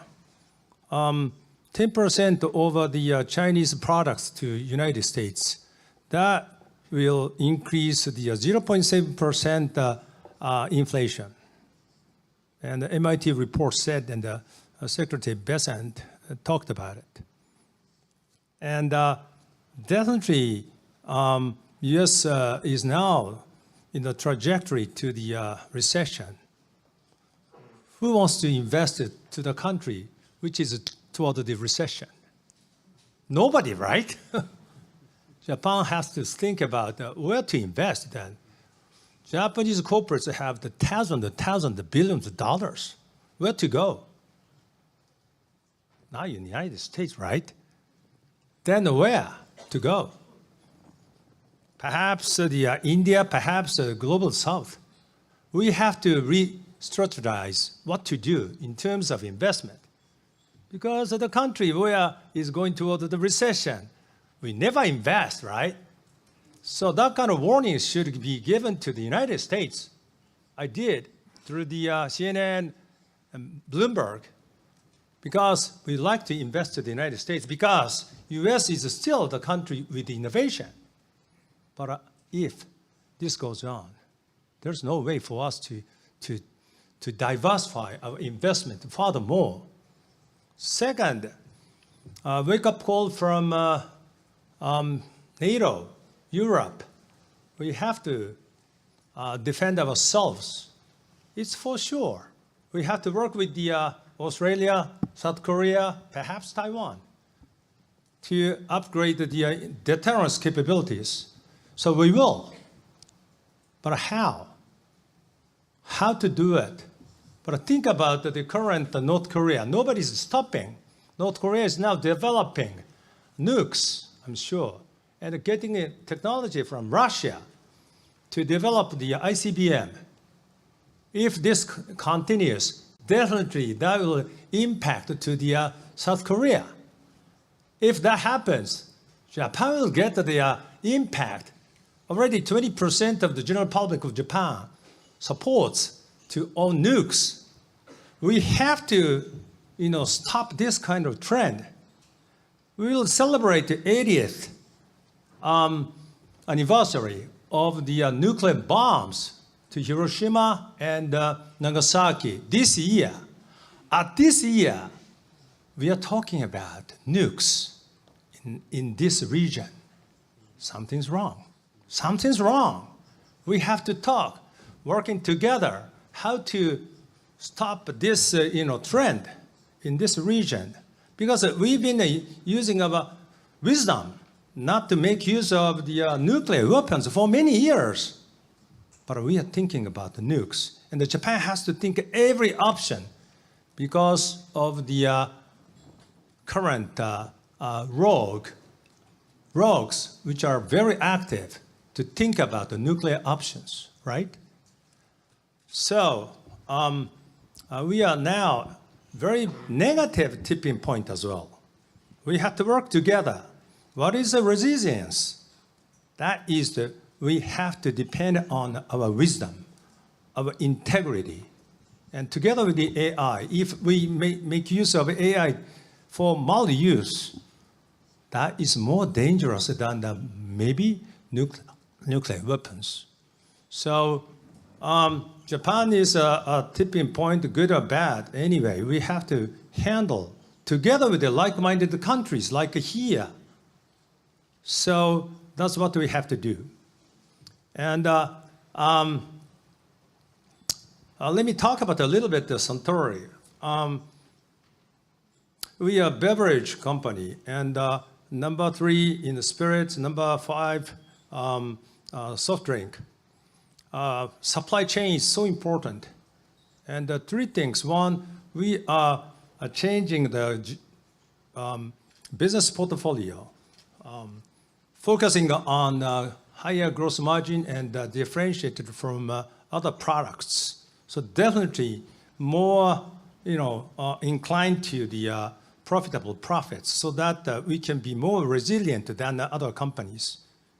And the second thing is we are upgrading the intelligence activities. We hired lots of famous scholars and think tankers so that we can be resilient and we can raise our capabilities in foreseeing what's going to be happening. But we have to assume more costs because we have the plan A, plan B, plan C, multi-scenario planning. That is so important, which didn't happen before. So that means we have to be resilient by changing our portfolio of the business to be more profitable, much stronger than our competitors. Lastly, the key thing is how can we be trusted by society? That is the most important factor to be resilient. We business is not trusted. Government is not trusted. So the business is now to be trusted by society by giving back to society much more than before. Society is a last resort for us to be able to rely on for us to survive. So now is the time. Business leaders in Japan are working together to work with the civil society to support the children in poverty and so forth, so that we are trusted by society. That's what we have to do. Thank you. Thank you. Thank you very much, Tak, for sharing with us your views on Japan and also just rounding up by talking about the importance of rebuilding trust as businesses and how really the future of private sector is really intertwined with society, with your consumers, with suppliers, with people you work with. I know we are almost running out of time, but I do want to spend maybe 1 minute each for each of you. Share a bit about, what as a leader in Asian business, do you think gives you hope for the future? And how do you push forward in this really trying time? So I know could be the next hour, but perhaps give you the challenge of 1 minute each, and then we can round up the session. Maybe Tak, you can talk about, maybe elaborate on your trust. I'm optimistic trust point. because I've been talking as the leader of the Business Association of Japan to represent Japan's business. I'm asking all business leaders of big corporations, donate your money to civil society because we can't rely on the government. Government is not effective. They never think about what they spent. They don't care about the efficacy, but business cares. So asking at least 1% of their net earnings to work with the civil society to tackle social issues. The society is resilient, our business is resilient. Trust is everything from society. Thank you. Great, thanks, Tak. Boon-Heng? When you live as old as I have, you go through ups and downs of life, and you know that there are always going to be crises. But human nature is such that in every crisis, we will find solutions and we will rise and overcome it.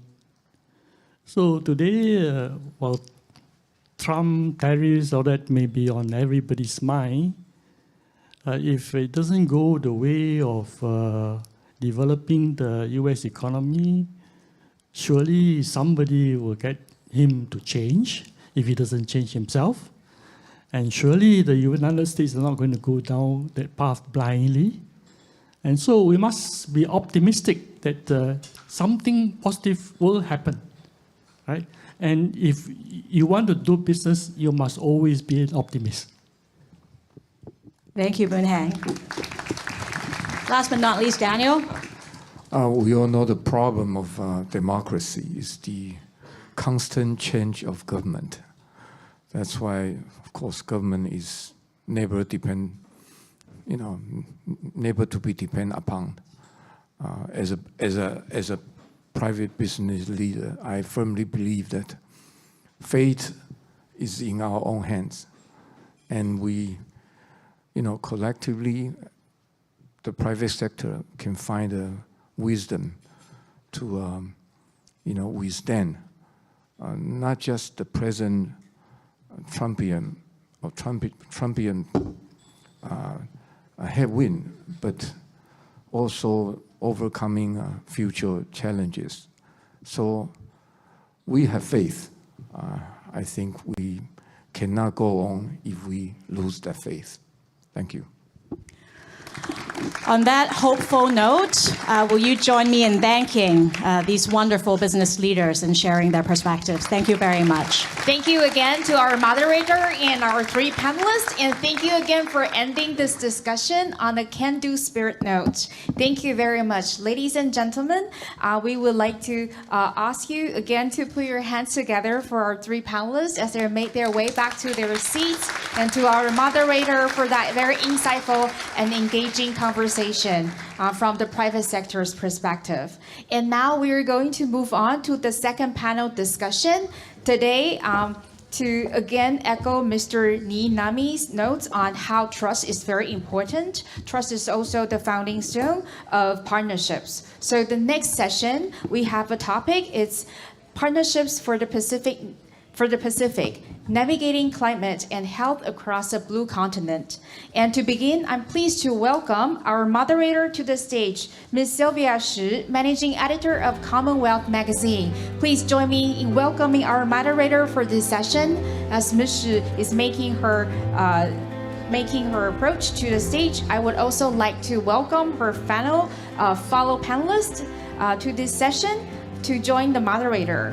So Sir Colin Tukuitonga, Senior Fellow at CAPRI and Co-Director of the Center for Pacific and Global Health of University of Auckland. Welcome. Also, Ms. Ronnie Ng Shu, Co-Director of the Center for Pacific and Global Health of University of Auckland. Welcome. And also Ms. Emi Shutaro, Executive Director of the Pacific Islands Health Officers Association. So I see that our moderator and our panelists are comfortably settled in.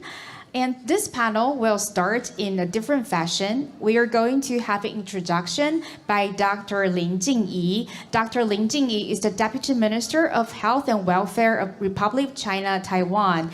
And she is also the former coordinator of the Taiwan Medical Mission in Tuvalu. And now, please put your hands together and join me in welcoming Deputy Minister Lin to the stage. A round of applause, please.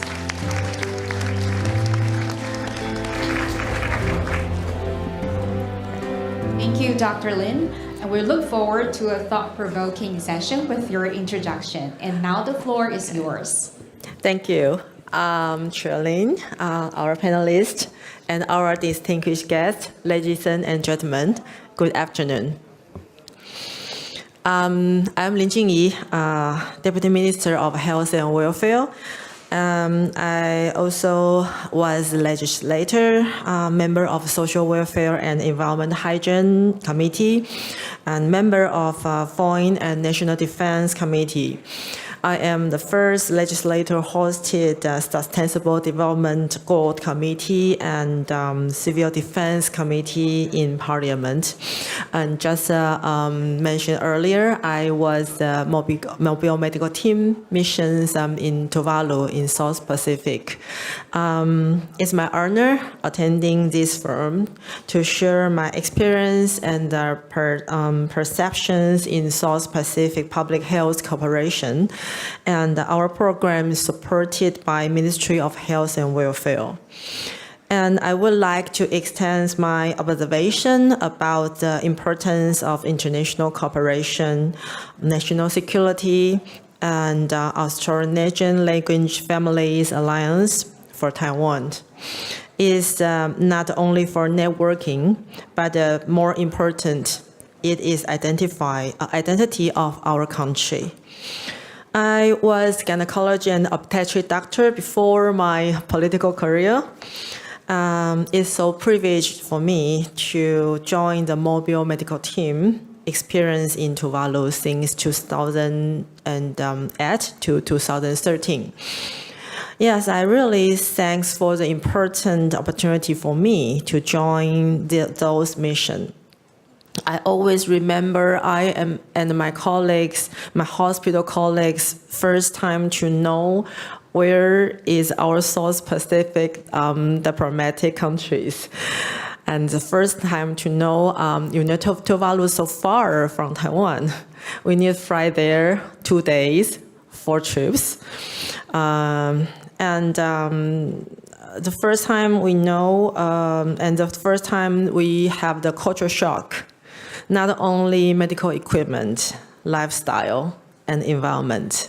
So actually, I could talk about all those experiences for hours. But the very important in past decades, Taiwan is lack of the opportunity of international participation, absent from international organizations, absent from international meetings, absent from formal community and the negotiation channel. So actually for our young generations, they really lack of the global cooperation opportunity, lack of the information, especially from UN, from WHO, from the global societies, and the very important programs, cooperations opportunities, actually is really unfair to our young populations and unfair to all the Taiwanese people. So maybe this recent we talk about the tariff challenge. Maybe that is another kind of chance for Taiwan, just like the COVID pandemic. We are clearly having the same position and even new opportunity for cooperation, negotiate, and bargain. The medical mission with our diplomatic countries since 2006, the public and the private hospital cooperated with ICDF, provide medical training, medical services, medical equipment, drugs donation for our diplomatic countries. And the programs shift to Ministry of Health and Welfare since 2015.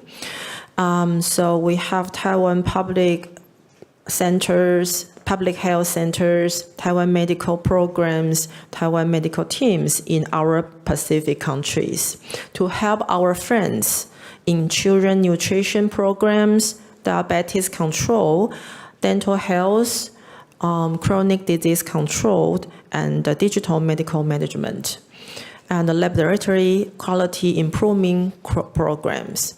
And very important, we also provide medical doctors and nurses training programs for our diplomatic countries in Pacific. So during pandemic, overseas hospital also provided digital medical services for helping our friends in disease control, chronic disease consultation, and the vaccination knowledge training. I really hope I could let you know how deep relationships and the friendships between those countries, people, and our medical workers in those very important cooperation programs. But in another side is very important is Taiwanese actually we real to realize we are also authoritarian language families. We are sisters and brothers with the Alliance of Pacific countries. So when I first realized that the very important history and the culture and originals, actually I recognized that what is real Taiwan's identity.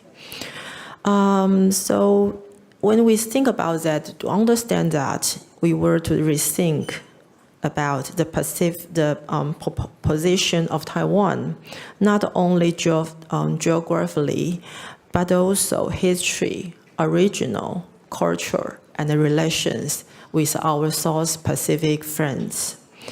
The more connected with our Pacific friends, the more we realize the real Taiwan's role in the region and in the global. So I always believe Taiwan could be and should be the partner of the international society in public health, in regional security, digital technology, and even in blue economics. So very happy once again. Thank you today could have the opportunity to join this forum. And I always believe the South Pacific is our very important partners and very important original place to reach out the more cooperation with global society. Thank you. Thank you. Thank you. Please put your hands together to thank Dr. Lin Jingyi, Deputy Minister Lin, for that very kind introduction, for sharing Taiwan's valuable experiences in fostering climate and health partnerships. And now, Ms. Shi, the stage is fully yours. Thank you so much. So I am Selfa Shi, Managing Editor with Taiwan's Commonwealth Magazine, and also today's panel host. I'm going to moderate the panel called Partnership for the Pacific. And why this issue matters, someone told me it's also called how to stay together, stronger in this complicated world. So today, our three panelists are gonna walk us through how they adapt and how they thrive. But most importantly, they are a part of a global alliance called Partnership for Health System Sustainability and Resilience. CAPRI is also one of the participating alliance. Last year, CAPRI and three of our panelists actually worked a report that explored the potential risks and also opportunities in the Pacific region. So before we dig into the research, maybe I should introduce our panelists first, from my left to right. The first one is Sir Colin Tonga. And the second one is Roani Ningxiu. And the third is Amy Chutaru. So let's start with our discussion with Sir Colin first.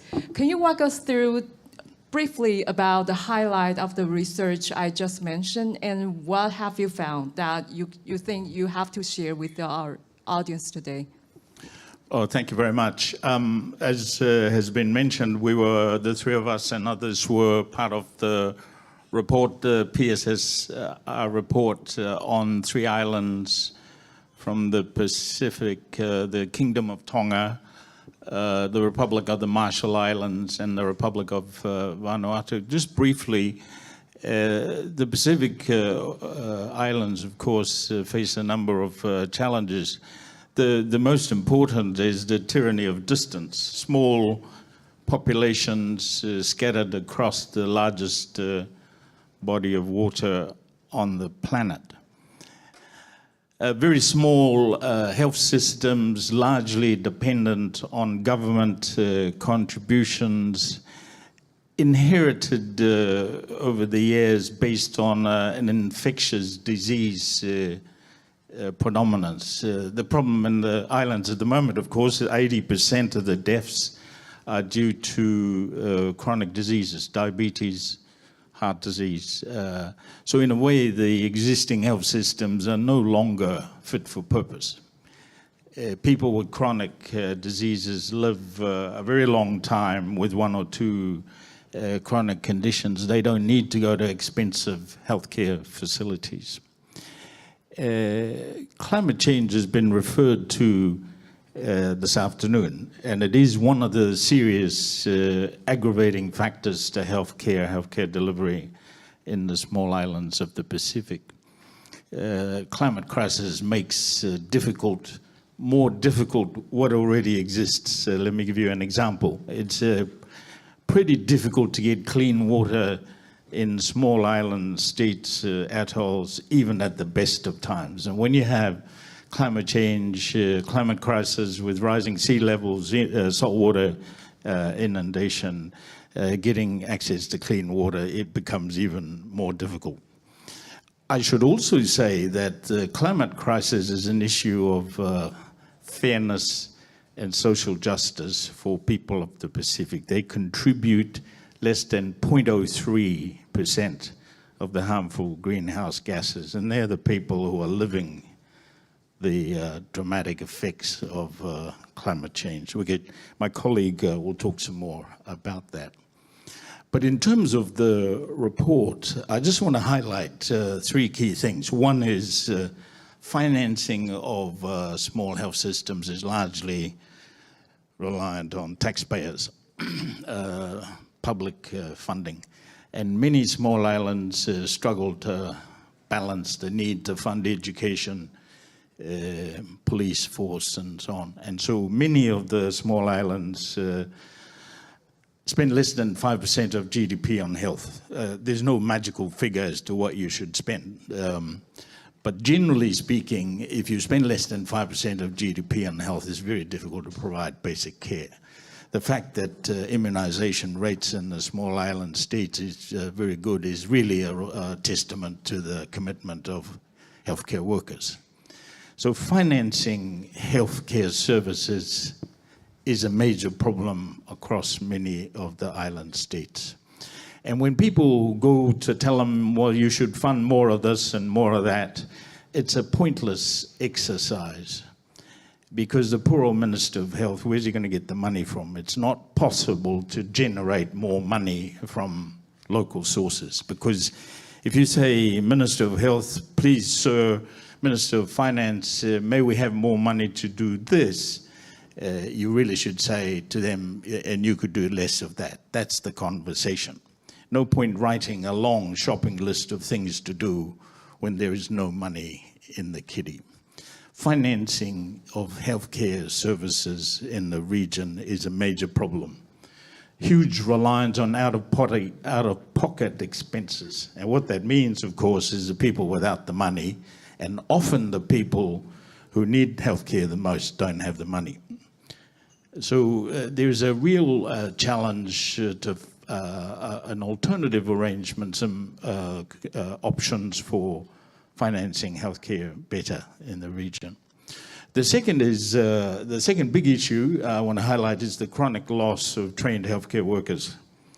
The New Zealand health system and the Australian health system wouldn't work without trained healthcare workers from the region, particularly nurses. I know the healthcare workforce is a global phenomenon, but the Pacific Island nations have suffered chronic loss of trained healthcare people. There's been codes of conduct and good practice in the recruitment of people globally. It's just a paper exercise in my view.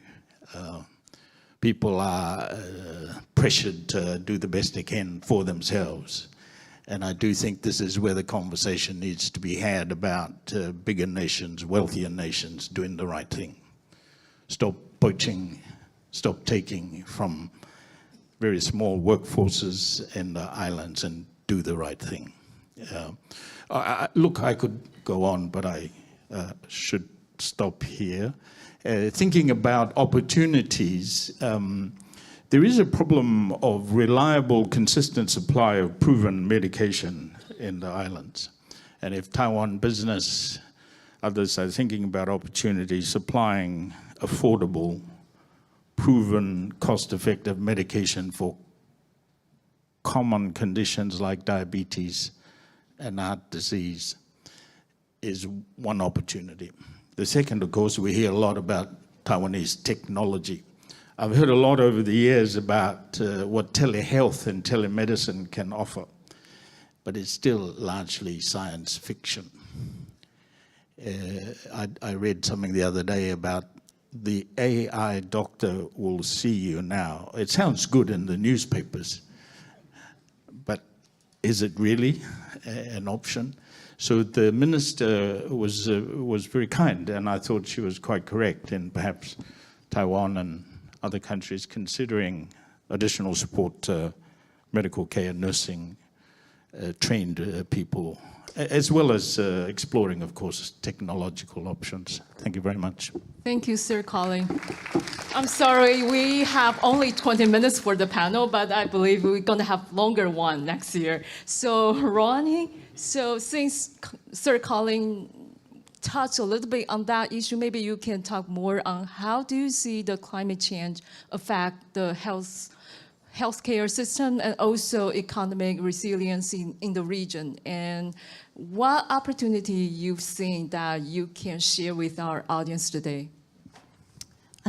Thanks for the question, and I think in terms of the impacts of climate on health and economic resilience in the Pacific, Sir Colin is correct in that we face the biggest impact from climate change. What that actually means, though, too, is that we have more adverse weather effects. This impacts on our infrastructure, and particularly on water and sanitation, as Sir Colin has mentioned. And so by 2030, the Pacific will not be meeting its SDG target, where 1 in 6 people can have access to basic drinking water. And so when you are experiencing frequent weather events that decimate your population, that decimate your infrastructure, that decimate your food and your livelihoods, building back better is really difficult and becomes an ongoing challenge. And it is quite complex. And so thinking through both the health and the economic resilience of Pacific people is quite imperative. On the flip side, though, in terms of opportunities, is the fact that our population is quite a youthful population. So half of the region are under the age of 23 years old, for example. And so what that means, though, is that for the region to be prosperous, we also need a stable environment. We need stable political stability, but we also need economic opportunities. And I think this economic opportunity comes from partners in this room. And, you know, this is my first time in Taipei in Taiwan, and we hear a lot about this rhetoric around islandness. And I think leaning into what Minister of Health had said about our deep historical connection with Taiwan, but also with other islands like Singapore, Philippines, Japan, I think there is really room and scope to provide a balance of power, or at least provide the Pacific with a better shot in terms of thriving.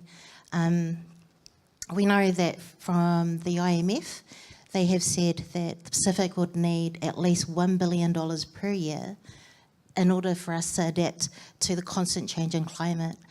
As Pacific people, we have navigated, the biggest the biggest expanse of water in the world, and we did this, with very little advanced technology. But what we can't do right now is actually adapt fast enough to people polluting, emitting greenhouse gases. And so this actually needs global cooperation, collaboration, and actually moral will. People doing the right thing, doing good things for others. And so, we heard a little bit about Trump and thinking about America first, but, is it going to be a great America if there's no one else to enjoy it too?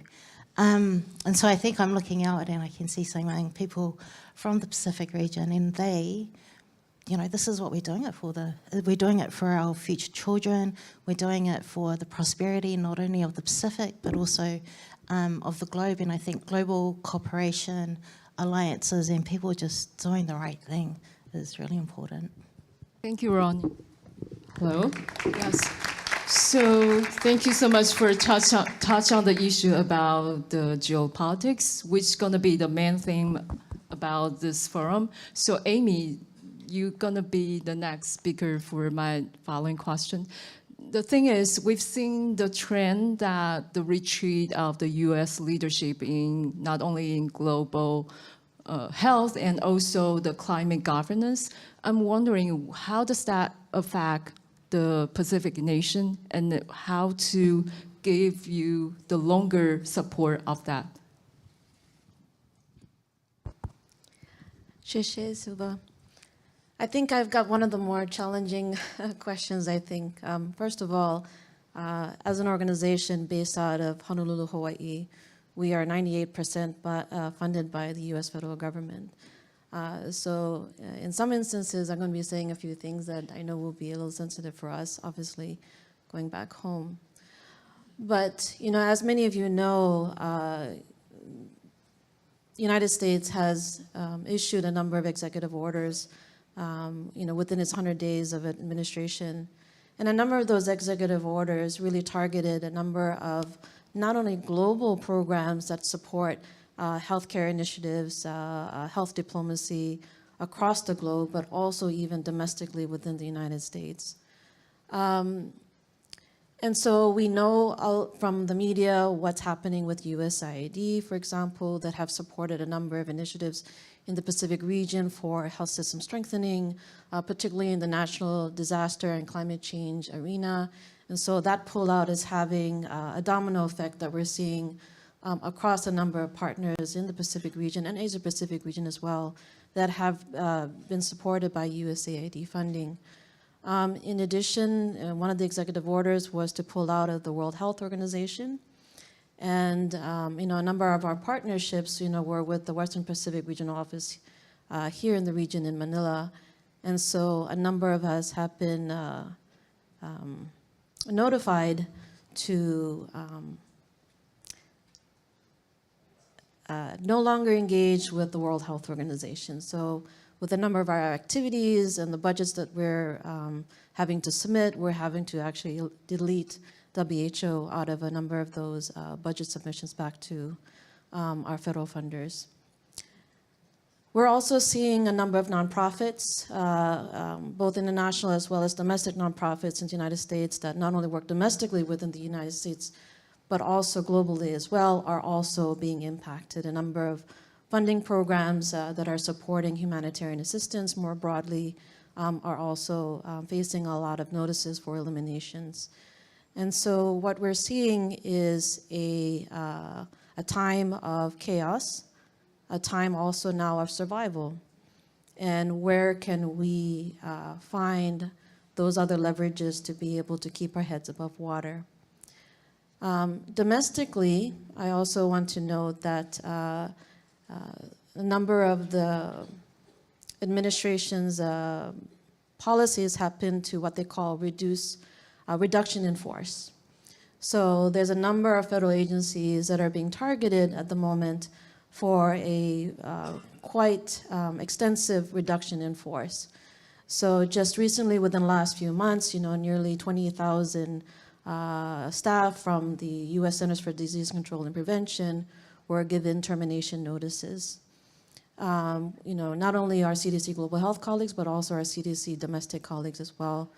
We're seeing a number of public health programs that are also being completely eliminated. So a really good example is the Pacific Islands team for chronic diseases within the Center of National Chronic Disease at CDC have all been either terminated or have been shifted and reassigned to other positions.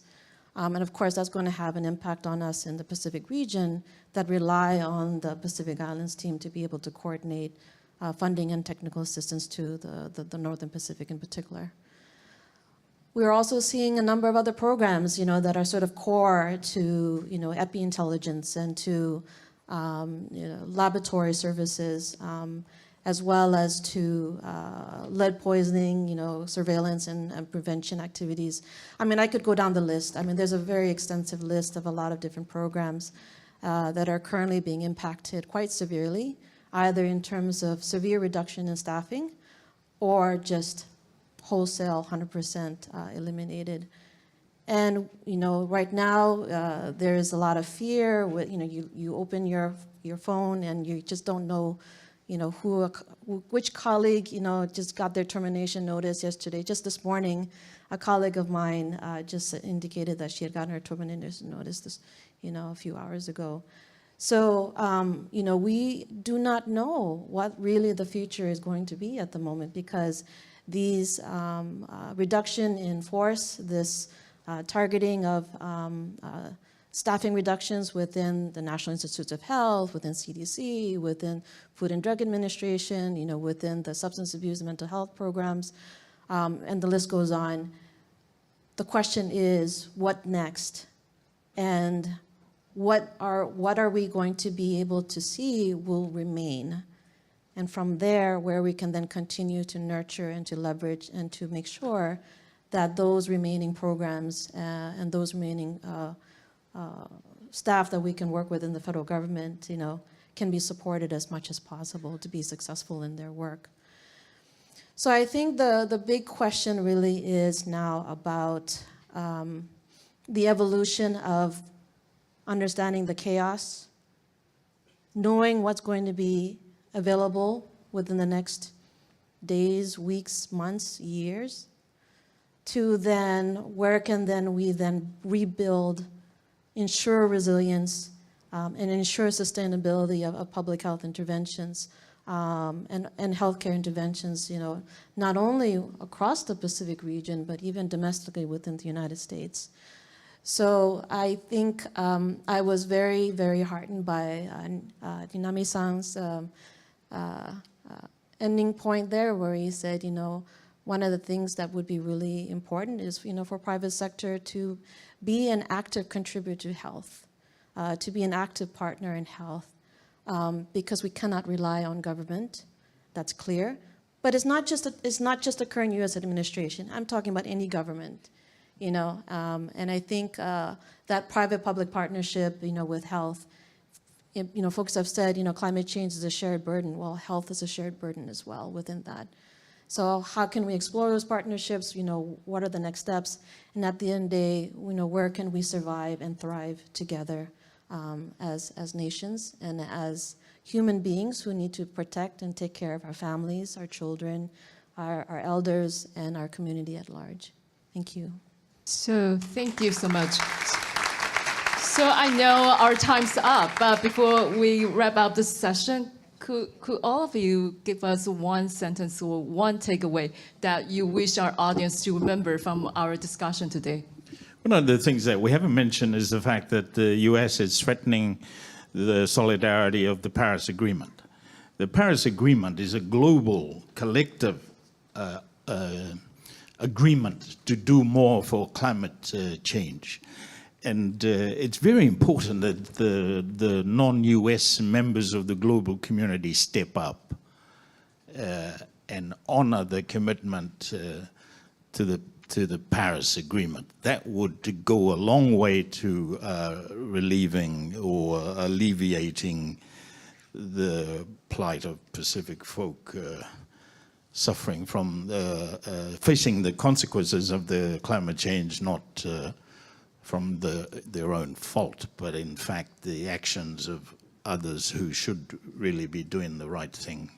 Paris agreements. What about Ronnie? Do you have one takeaway for our audience?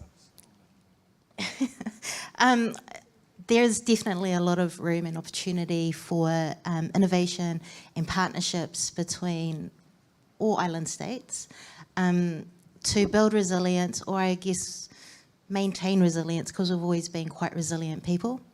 And I guess the theme is on building resilience on shaky ground, and I would just add, and through choppy waters for the Pacific region. Thank you. Amy, you are not the last. You are the important ones.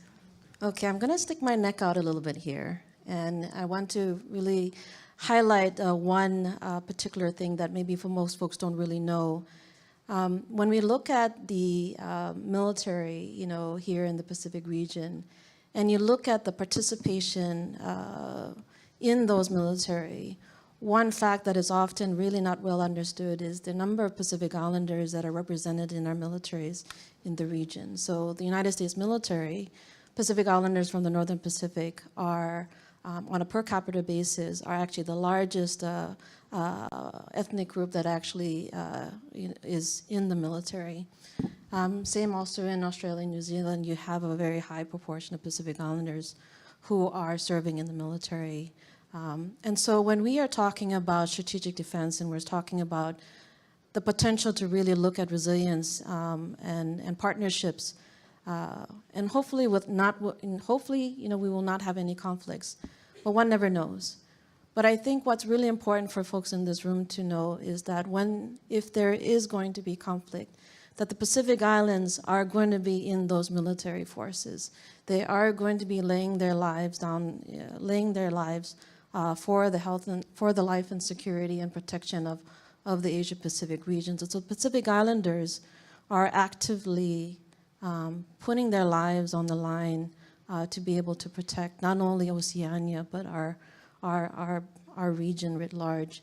So I wanted to sort of highlight that because, again, I think we really need to look at sort of the seriousness of some of these issues, and that the investment in the Pacific region is not just only an investment in health, it's also an investment in protection. Thank you. Thank you. So thank you all of our panelists for their insights, and to you as well for being such an engaged audience. Thank you again. Thanks. Thank you, ladies and gentlemen. Please join me in thanking our moderator and panelists for raising these very important issues. Indeed, we face choppy waters and shaky grounds. Thank you very much. And now we are going to start a tea break. But before that, we would like to invite you first to follow us on LinkedIn, X, Facebook, or YouTube. Just simply scan the QR code displayed on the screen or search for CAPRI Foundation. And also for our students here, we have a souvenir for you. So just follow us on LinkedIn or any of our social media platforms and visit the table at the back of the corridor. Show our staff your CAPRI sticker, and you're following us, you'll receive a souvenir. 现场的学生朋友们，只要追踪我们的社群媒体或是 LinkedIn， 即可获得一份 CAPRI 的精美。What's CAPRI all about? Let me just say to you, I think this think tank is enormously important. I think CAPRI is a brilliant idea and a really exciting new player here in the Asia-Pacific region. CAPRI is a nonprofit, nonpartisan, independent research organization focused on enhancing global resilience, promoting innovative governance, drawing from the experiences of the Asia Pacific. CAPRI is really the first think tank of its kind, focusing on public policy, not just here in Taiwan, but throughout the region. We are living in an age where the pace and scale of change is greater than ever.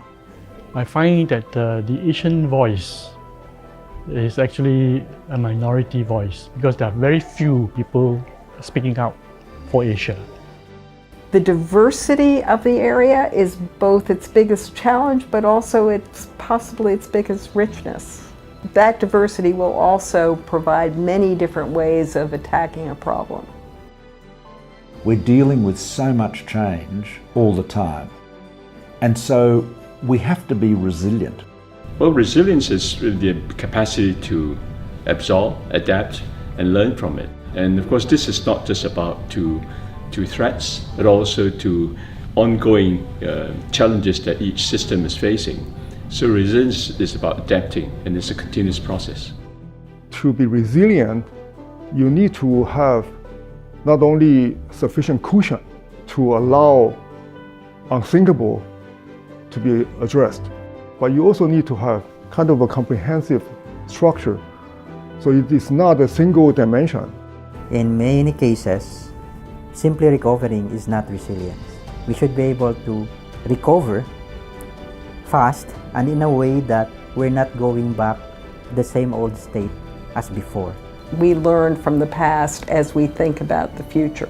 We're facing new problems as a world. We need new thoughts and new ideas. We need to empower people and to let new and free thinking take root. Well, here in Asia, innovation is a byword because everyone is innovating. And the whole world is looking at Asia because of its innovations. We survive on globalization. We cannot afford to go back. We can only move forward and look forward. And that is why CAPRI has come at a time in a place where I think the world pivots towards again. There isn't a think tank tradition in Asia. I think CAPRI is a really important institution in this regard because we don't actually share enough of our experiences and our ideas in this region. Every country is seeking to deal with the same challenges or similar challenges, and we're all approaching them in different ways. So it's important to share that experience and learn from it. I wish that CAPRI can continue growing, and I would like to see that this will be the global, not only regional. Institutes like CAPRI will give us the opportunity to develop some commonalities among us. And so CAPRI can become like an honest broker between the public sector, not just in one particular country, but right around the region, and between the private sector and academia as well. CAPRI's core purpose is to educate the public and policymakers, stimulating discussion on some of the most pressing issues facing the world today, breaking down silos of thought to produce practical, actionable policy recommendations. I hope CAPRI can be a leading light for the members to respect and to trust, because it is fundamentally placing the society's interests at forefront. My expectation is that CAPRI will continue from a very promising start to become a major force for good public policy in our region. Yeah, let's work together more and try to really build CAPRI into a reliable and reputable institution going forward.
Ladies and gentlemen, our program will resume in 1 minute. Please return to your seat now. Ladies and gentlemen, I hope you enjoyed the tea break and had a chance to connect with fellow attendees. But our program is about to start in 1 minute. Please make your way to your seat now. 各位贵宾，我们的下一场座谈即将开始，请尽速就座。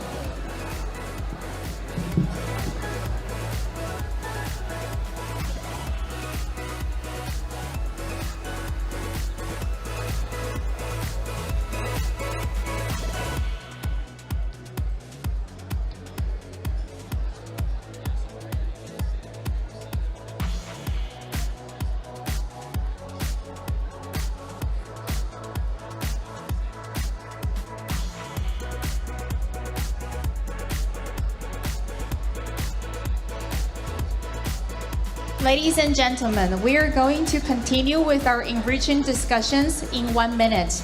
May I kindly ask everyone to start making your way back to your seats? 我们的活动即将开始，请各位贵宾尽速就座。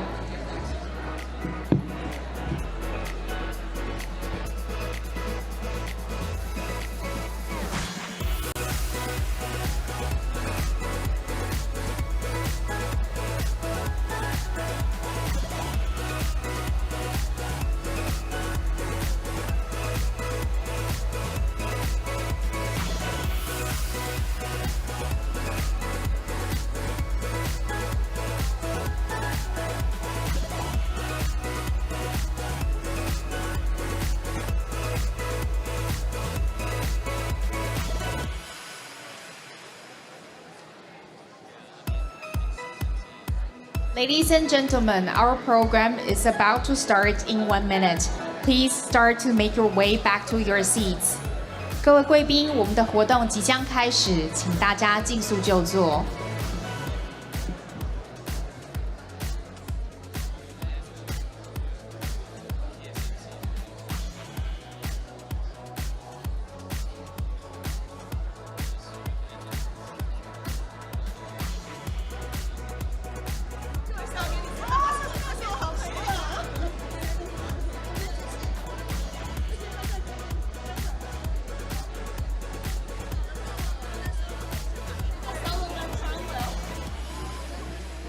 Ladies and gentlemen, our program is about to start. Please find your seats and switch your phones to silent mode. 我们的下一场座谈即将开始，请各位贵宾尽快入座。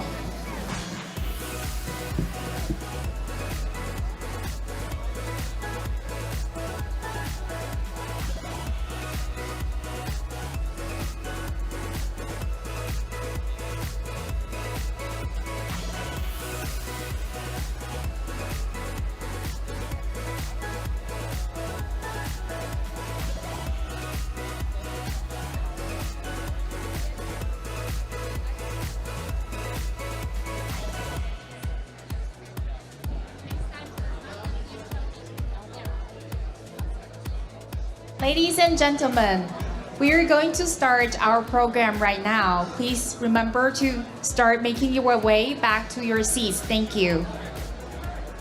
各位贵宾，我们的下一个场次即将开始，请大家尽速回座。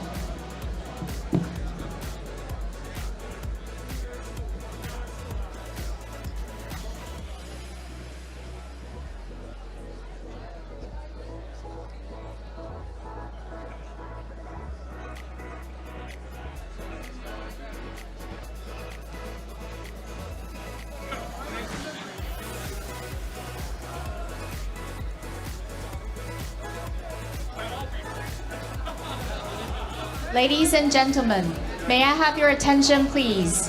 Ladies and gentlemen, may I have your attention, please? Please find your seats and switch your phones to silent mode. Our program is about to start. 各位贵宾、各位女士，请尽速就座。我们下一个场次的讨论即将开始。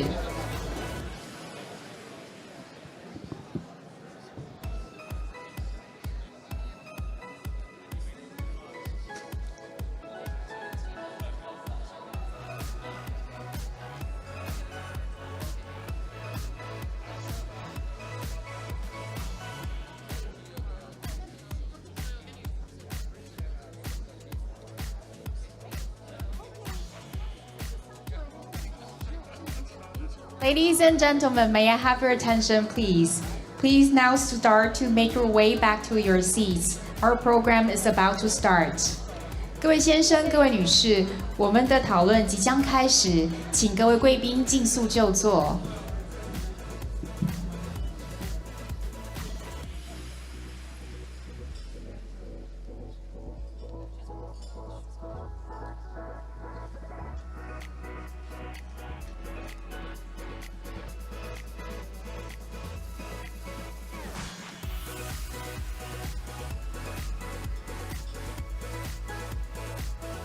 Welcome back, everyone. I can tell you really enjoyed the tea break and also the light refreshments we prepare for you, and I hope you have a great time. And now we are going to move forward in our program with the topic. The topic comes with the alliteration: Trump, trade, and tariffs, protecting economic resilience in an era of disruption. To moderate this session, I'm pleased to welcome Mr. Enoch Wu, founder of Forward Alliance, to the stage. Please join me to welcome Mr. Enoch Wu. As he walks onto the stage, I would also like to invite the following panelists to join him on the stage. Ms. Kathy Matsui, General Partner at Empower Partners and former policy commentator with Japan's Cabinet Office. Welcome, Ms. Kathy Matsui. Ms. Mara Rotman, Practitioner Senior Fellow at CAPRI and Distinguished Professor at the Miller Center of Public Affairs of University of Virginia. Welcome, Ms. Mara Rotman. And also Dr. Alicia Garcia Evero, Member of the Board at CAPRI, Chief Economist for Asia Pacific at 96 and Senior Fellow at Bruegel. Welcome. And now with our moderator and panelists settled in, now, Ms. Enoch, the floor is yours.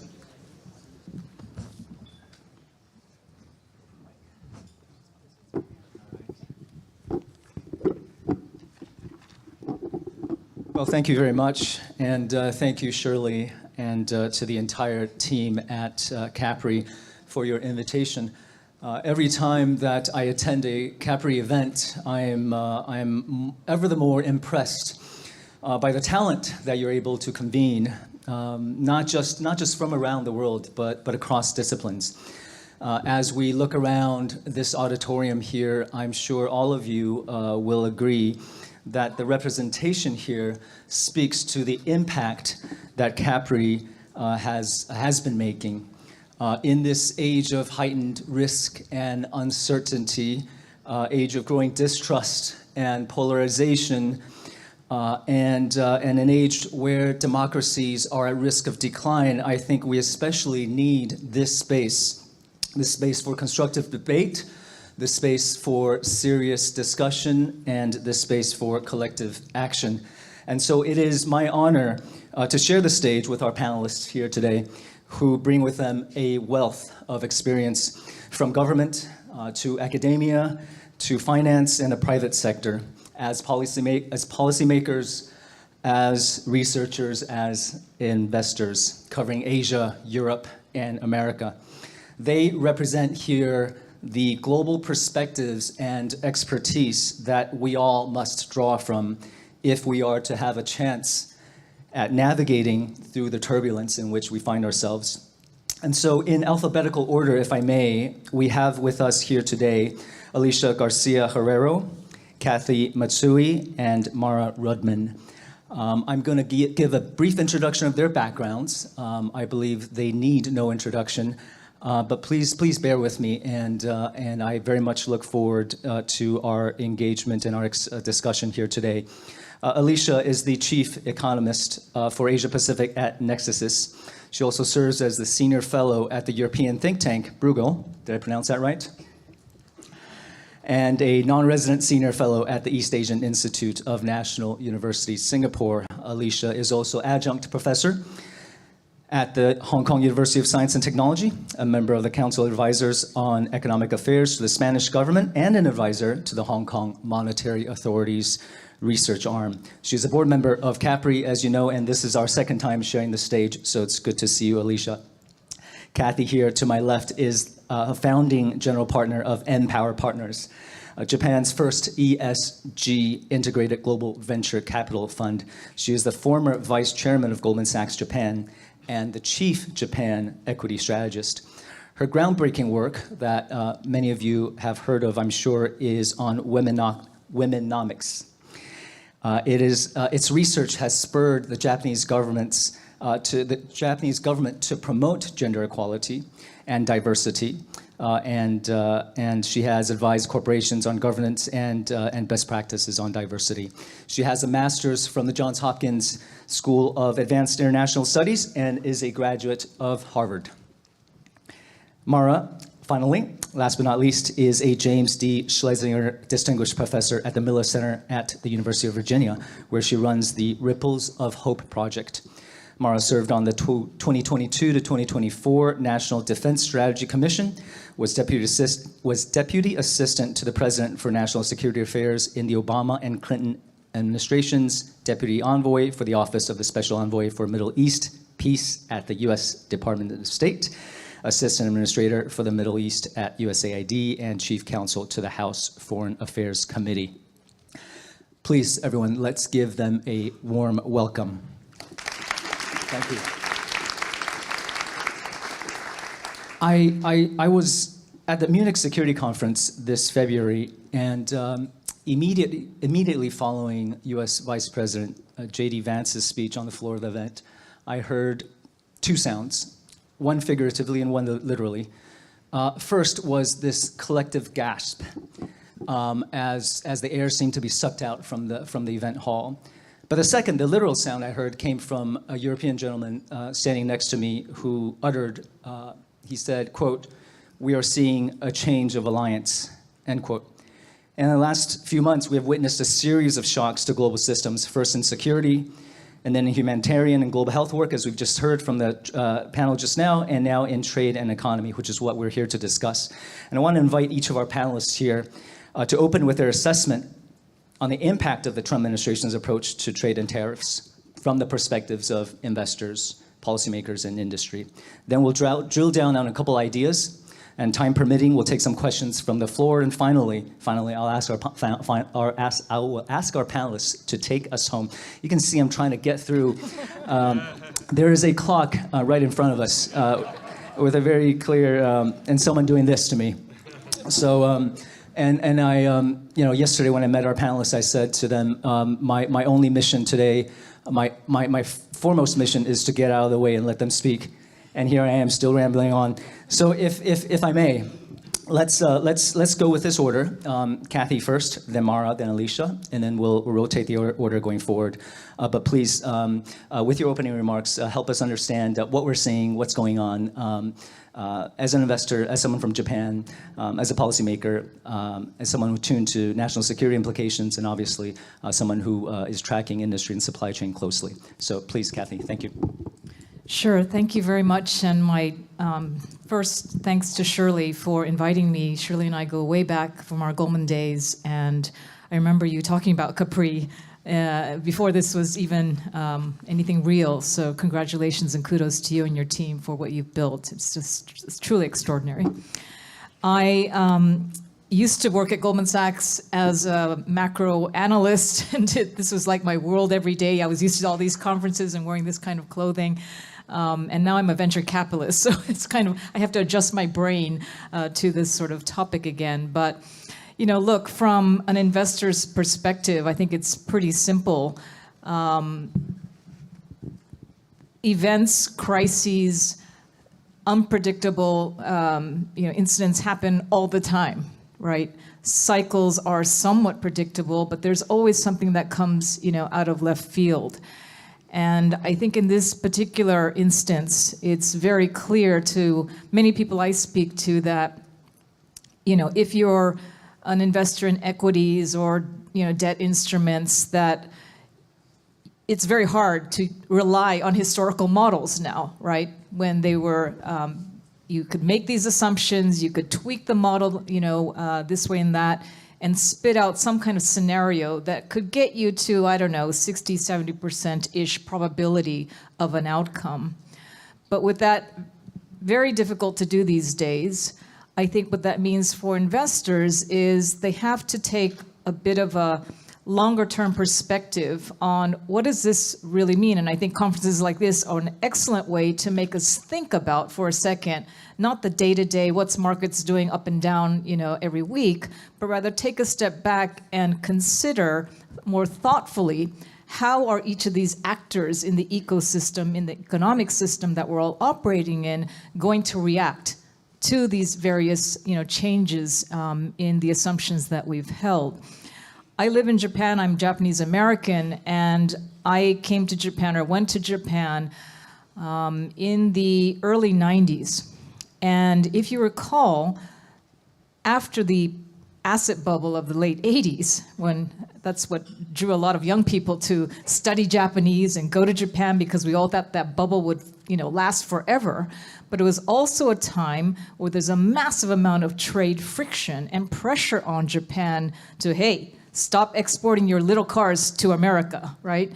And hey, Japan, you should be buying more of American beef. You should be buying more American, steel and soybeans and all of that. So Japan has been through this. This is like a movie being played out again. And I think we go back in time and, I think the mistake that perhaps Japan made, if I don't know, I'm not an academic, but was that, yes, it had to react because there was so much pressure. For example, remember the Plaza Accord? I mean, all these young people in the back, you were not even born. But in 1985, the yen, which is today about 145 against the US dollar, was 360 yen against the US dollar, okay? So it was very competitive as a currency, and that was partly to blame for Japan's, dumping of all of its Japanese goods into markets like the United States. The Plaza Accord, remember, reset that exchange rate, right? From 360, I can't remember what it was, but to a much less competitive currency level. So some people that come to visit me in Tokyo from China, they say, what lessons would you impart for China and other economies that are undergoing this pressure from, for example, the United States? And I'd say, don't do the same. Don't reset your currency because somebody or some buddies have basically decided that would be the best thing. Because you know what? That triggered what? That was such a deflationary shock to Japan's economy. Japan had no choice but to dramatically ease financial conditions, i.e. cut interest rates. What did that give birth to? This massive asset bubble, right? With the value of the Imperial Palace was more than where I come from, the state of California. Right? It got so distorted, and then what had to happen? You had to shut down that party, and that began what Takuninami just mentioned, this 30-year deflationary, sleeping period for Japan. So I like to kind of, I don't know, history, whether it rhymes but never repeats itself, I don't know, but I think we need to just take a step back and consider, so how should Japan have reacted? And to me, I think with all these uncertain factors going on in the world, in particular from a Japan perspective, where the population is aging, the population is shrinking, yet it has still an enormous current account surplus. It has capital, and maybe not for long, but for now, what Japan really needs to do is develop domestic national resilience. It also has to figure out how to unleash and unlock untapped resources. I talked about, women in my womenomics research. It's not just women though, right? There's a lot of resources in the economy that are just shackled by unnecessary regulation that need to be freed up. So for me, I'm not specifically addressing the tariff question, I know. I think it's pretty simple that it's going to be very negative, particularly for the auto industry and related industries for the short term. But I think longer term, this is a wake-up call to really shock Japan into figuring out how are you going to become resilient. Supply chain resiliency, food security, cybersecurity, logistics, all these things to me are areas as a venture capitalist actually present tremendous opportunities for new investments. And we're seeing, thankfully, a whole crop of new young people in Japan, actually not so young people, moving from big companies wanting to become entrepreneurs. So it's a really dynamic, scary but dynamic and exciting time for us in Japan. Thanks, Kathy. And I think we'll try to hit on some of the ideas you mentioned just now, including opportunities, including how to posture yourselves going forward. If I may, Mara. Sure, thanks. I was making sure my mic was on there. I also very much appreciate being here and being able to be in conversation with my fellow panelists and with all of you. I should say at the top of this, I am not a current policymaker in the United States. I'm about as far from that as it's possible to be. But I will say that for the time when the common thread through what may sound like a lot of disparate jobs I've had in and outside of government is that I've worked at the intersection of policy, politics, and process. And I actually don't think you can move anything forward policy-wise. Having a good idea is like maybe 5 to 10% of the equation, and the rest of it is understanding the process and the politics for how you move things forward. So I say that by way of starting to answer your question, I hope, and I want to do it in 3 parts. I am not going to start with America first for a bunch of reasons. What I'd like to start with is what I've observed about how some of the rest of the world is reacting to the various policies of President Trump's administration, including the tariffs, the trade and tariff approach that he has taken. I've watched closely as various foreign leaders have come to the United States for discussions or have met U.S. officials elsewhere. I've been very impressed, for example, by how the United Kingdom has handled both the first meeting, and then I'm not that surprised that they got a trade framework. I think a lot of this is more show than substance, that may reflect a president that came to power through being a TV celebrity as much as anything else, with no diss intended there to President Zelensky, by the way. So I want to be clear. So Britain has been very effective in how they've handled this administration thus far. I thought actually Japan on the first visit, which I think may have been one of the first visits prior to the announcement of the tariff policies, again, took a very measured approach, seemed to recognize the type of president that they were dealing with, unique as he may be, and approached it effectively. I also think Mark Carney was another example in his meeting in the Oval Office and how he handled it. But I also think we should talk about the Trump effect in terms of, I don't know if there's anyone who contributed as much to Mark Carney's election in Canada as President Trump did. So there are positives to his administration. And I think the same is true in Australia in terms of the impact there. I don't think his comments are the sole factor, but I think it is something to watch and look at.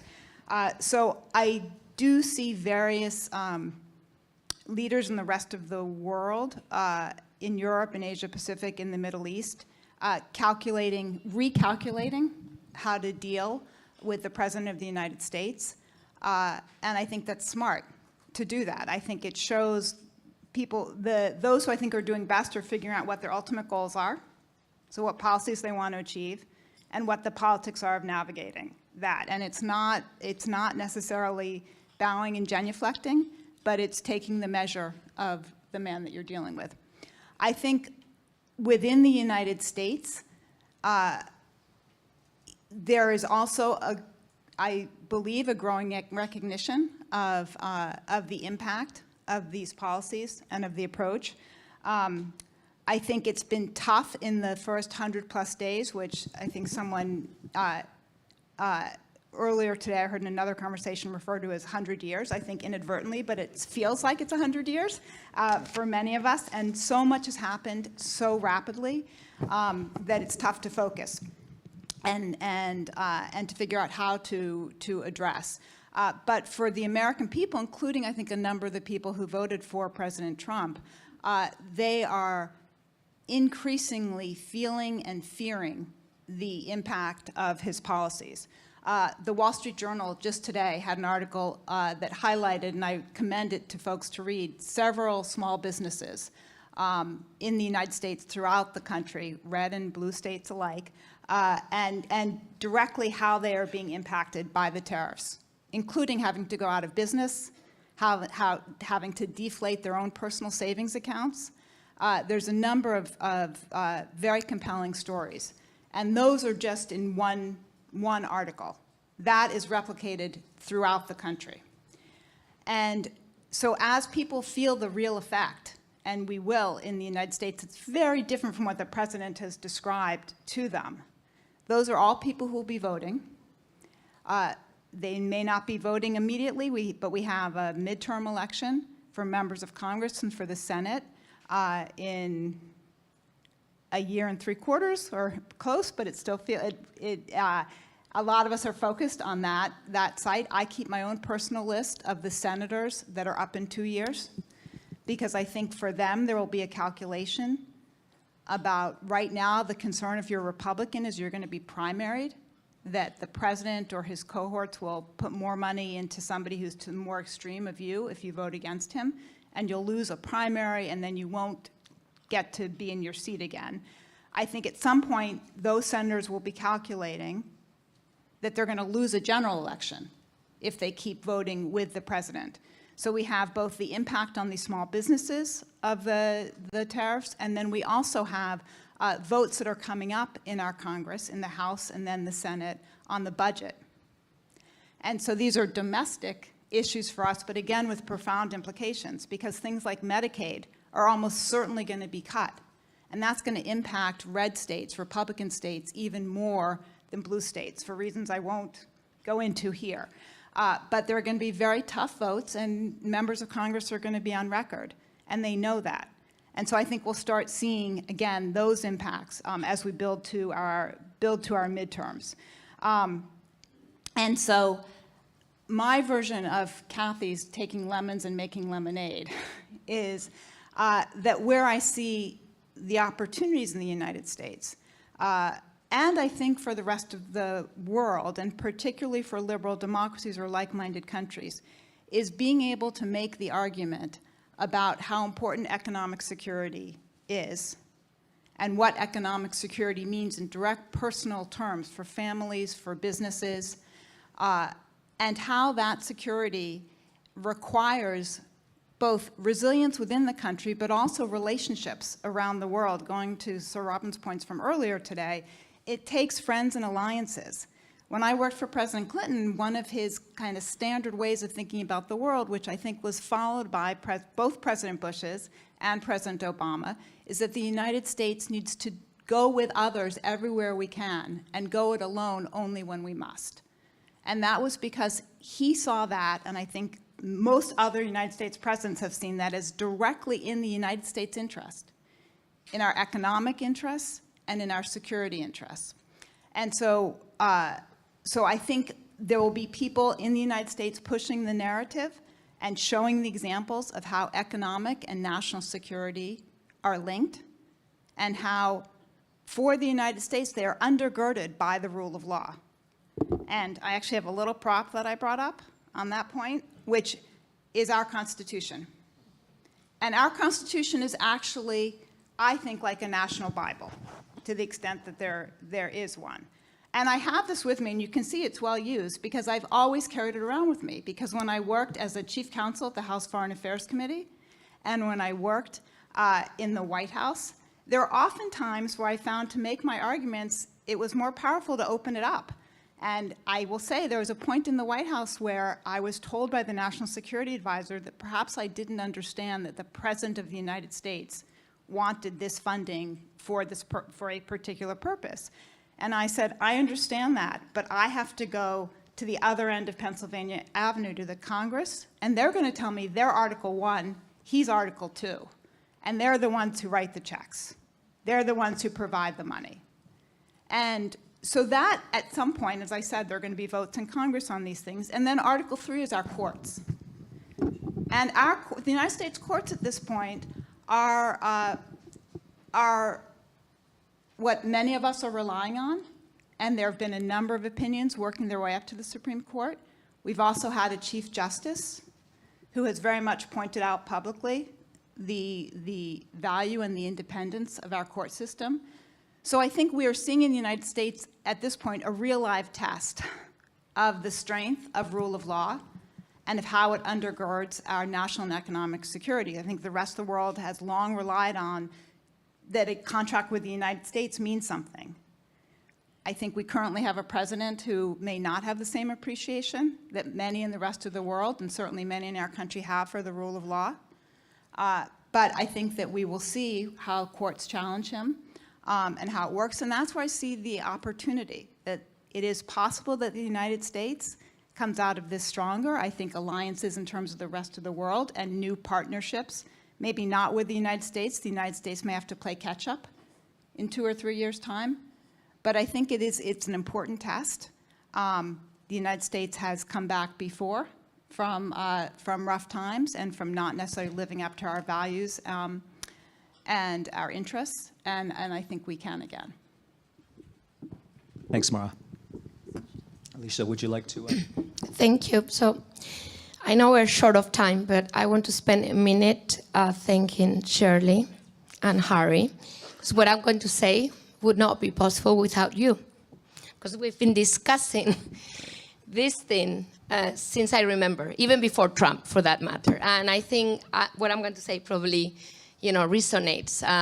And I also want to thank Sir Robin. I can't even put the Sir because, in Spain we don't do that, as you know. But because what you said is what I'm going to say on an economic front. And there you go. I'm going to start right away. I'm going to add 2 T's. We have Trump, trade, and tariffs. And I want to add Taiwan and team. And you'll get that team, hopefully, if I get to the end. I'll be very quick. I'm going to talk about why we're here. Because it's not only about Trump. I wish it were only about Trump, because, that would be easier. There is an underlying reason why we're here. And I'll try to explain that. And where we're heading, with the blip of the communique that will come anytime soon on a US-China deal. It's not going to be any type of relevant deal, so where are we heading? And what is it in for Taiwan? And the team, that's the team. So on the first thing, why are we here? I think, after, again, reflecting with friends for so long, I think we're here because we have to be here. I know it's tough to hear this, that it all looks like, somebody slightly crazy, sorry to say that. No, we're here because the world is basically divided in 2 fronts.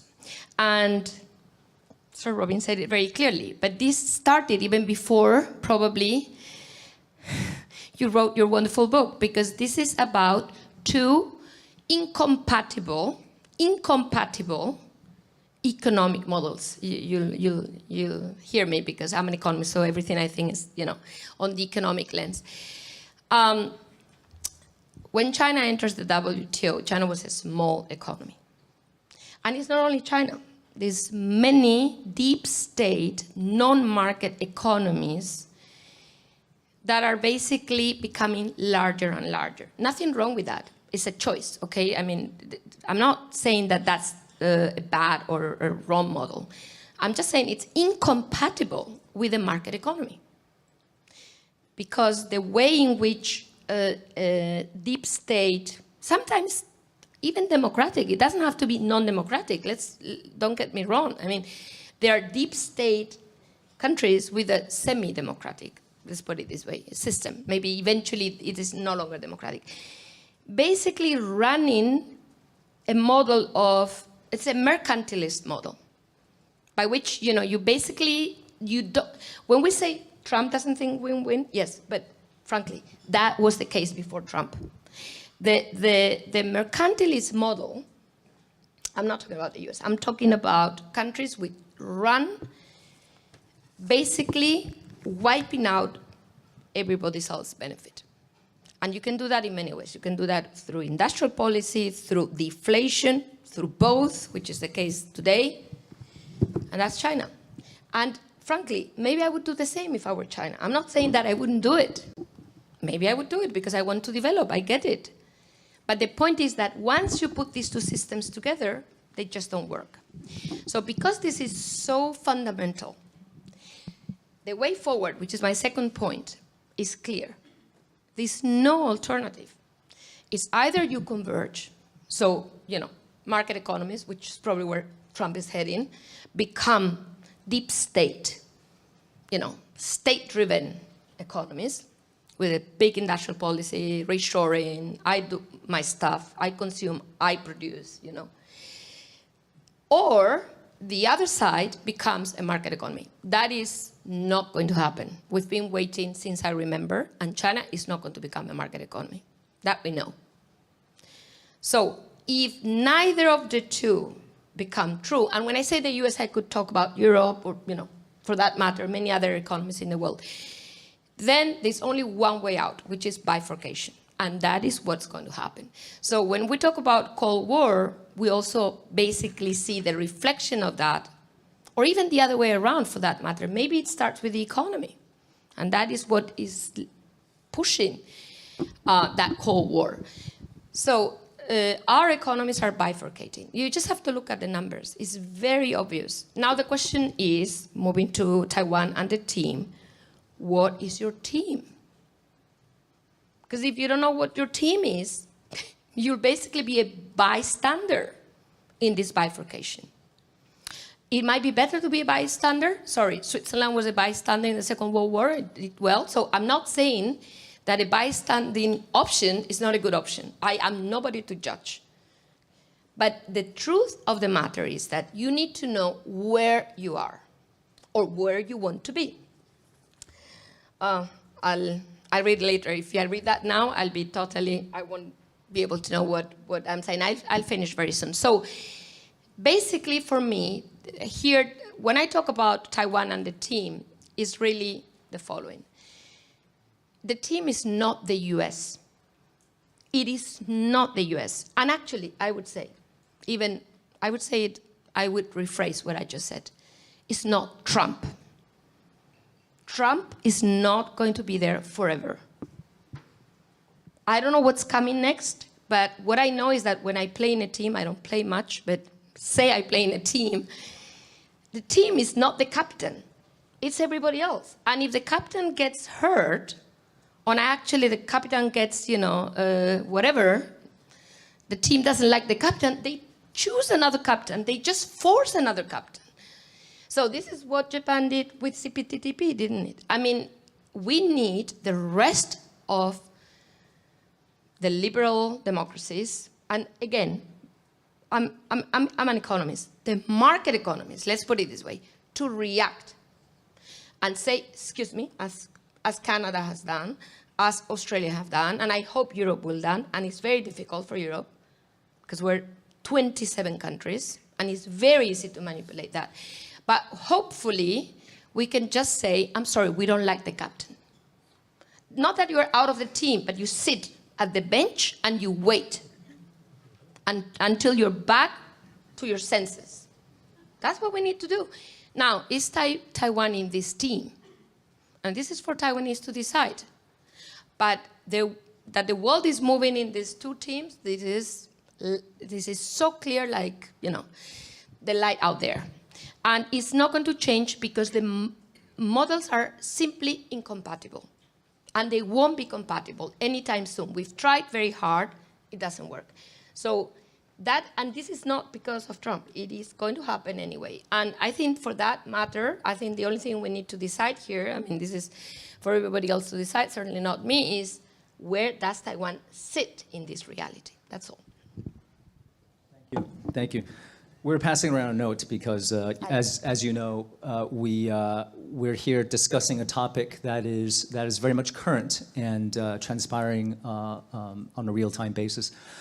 And for example, just now across on our phones, it's been announced that following this weekend's meeting in Geneva, the U.S. and Chinese representatives have come to an interim agreement to suspend the reciprocal and retaliatory tariffs for 90 days, and as part of that agreement to reduce the U.S. on China tariffs from 145% to 30%, and then China on U.S. tariffs from 125% down to 10%.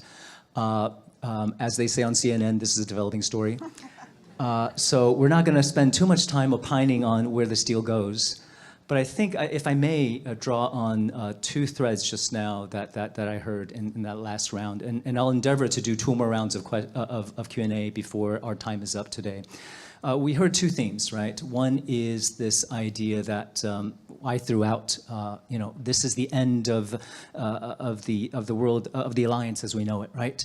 That's one idea. And on the other, that we've seen versions of this before, okay? They're not necessarily contradictory, okay, or nor mutually exclusive, but I wanted to put it to our panelists to maybe share with us from their perspective and given their experiences going forward, looking forward. Are you expecting, if you believe in the, let's call it this rules-based global order that we've all prospered from in the last many decades since the end of the last war, has the model changed? Is there a new normal in how we engage and how we do business with each other? To the point, again, we're seeing this transpiring as we speak, and I believe Brazil and some Latin American countries are off to Beijing next week as well. So, in short, maybe we start with Mara, if that's all right, Alicia, then Kathy. What's your view on this, on how we, on how the world works going forward? If we can keep us to six. Sure.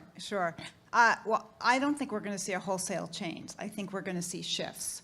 And to what Alicia was saying, I think those who are like-minded about markets, who can maybe overcome what is a domestic political pressure for protectionism and accept the reality that for any of our countries to be at our strongest economically and in security terms, we have to have alliances and we have to work with others. I'll give one quick example.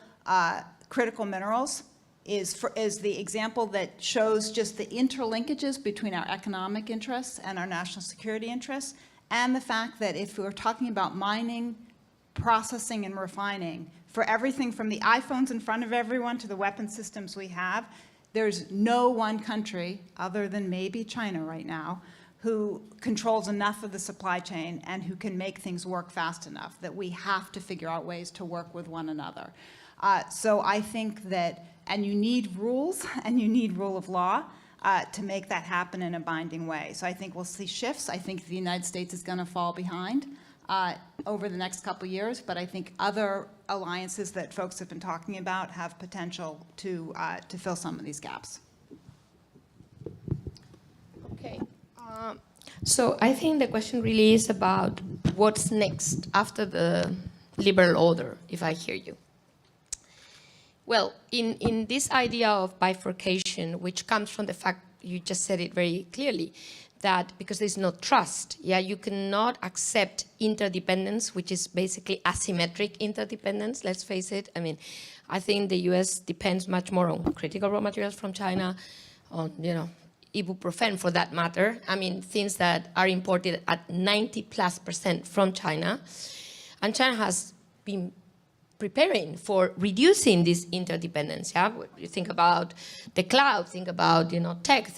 So because of this, I think it's very hard to think of, that bifurcation has to happen because you need to reduce the interdependence because you don't trust the other one giving you that dependence. So that being said, that kind of divorce, if you want, slowly but steadily, and surely slower because the consequences are dramatic. So, you do this more smoothly. You just can't pay the price. Inflation in the US, deflation in China, overcapacity. So we're going to do this more smoothly, but the direction is clear. Now, in this kind of steady divorce, there used to be a house, an apartment that was shared. What was that? The liberal order. That was the WTO, the UN, everybody was there inside. So now the question is, who keeps the apartment? This is the question. Who keeps the apartment?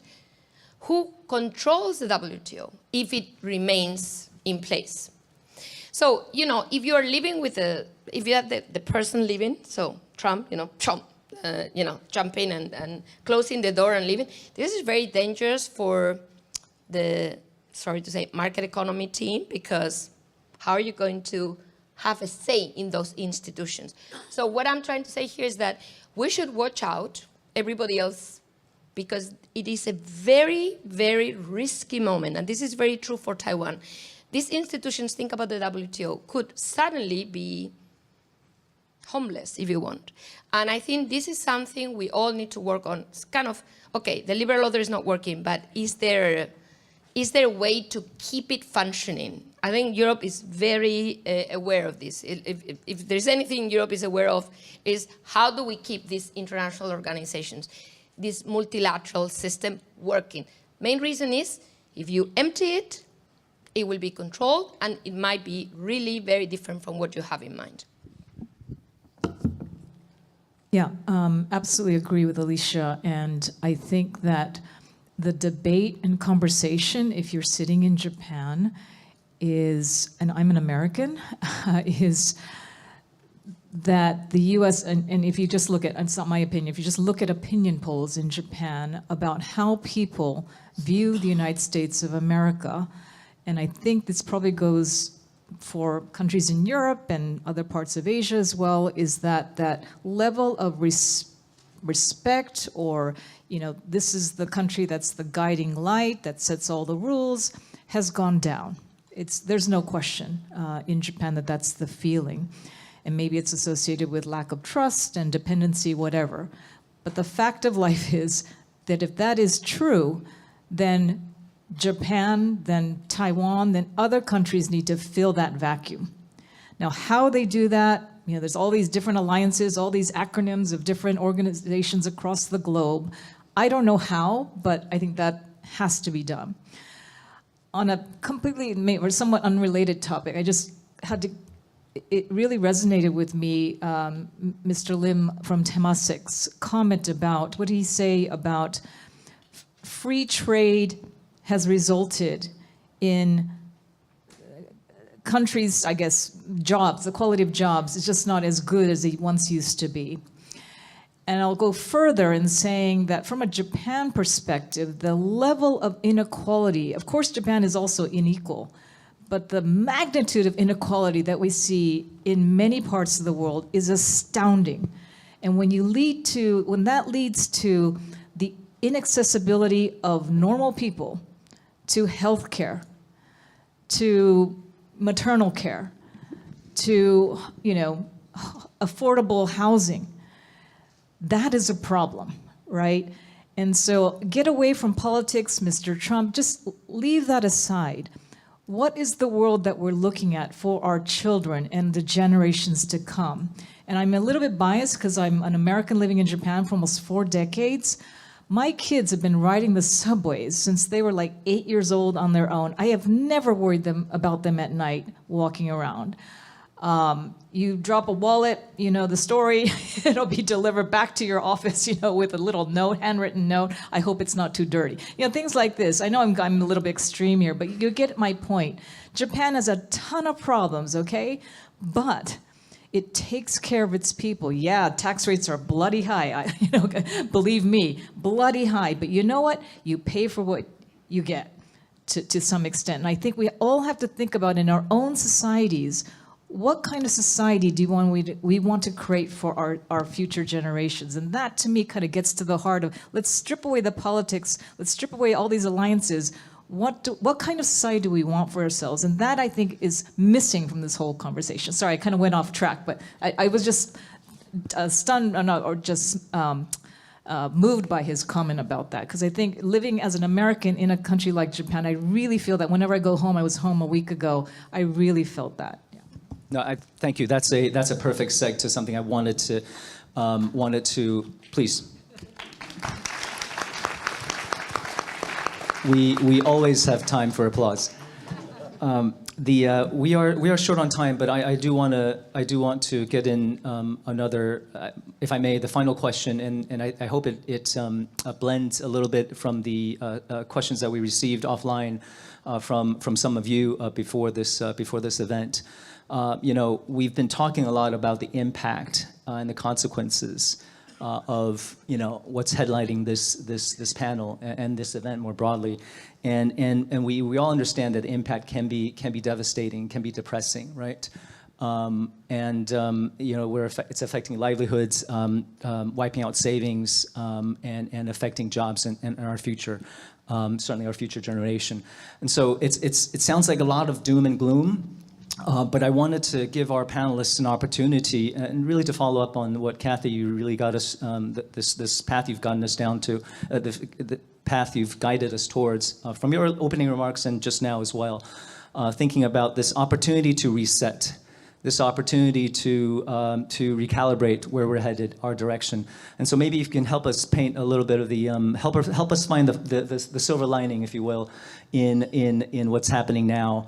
I think of, from the security world, NATO's how NATO's been reinvigorated to reinvest in defense, to enhance resilience, to enhance their independence, which, putting politics aside, is a good outcome, we would agree.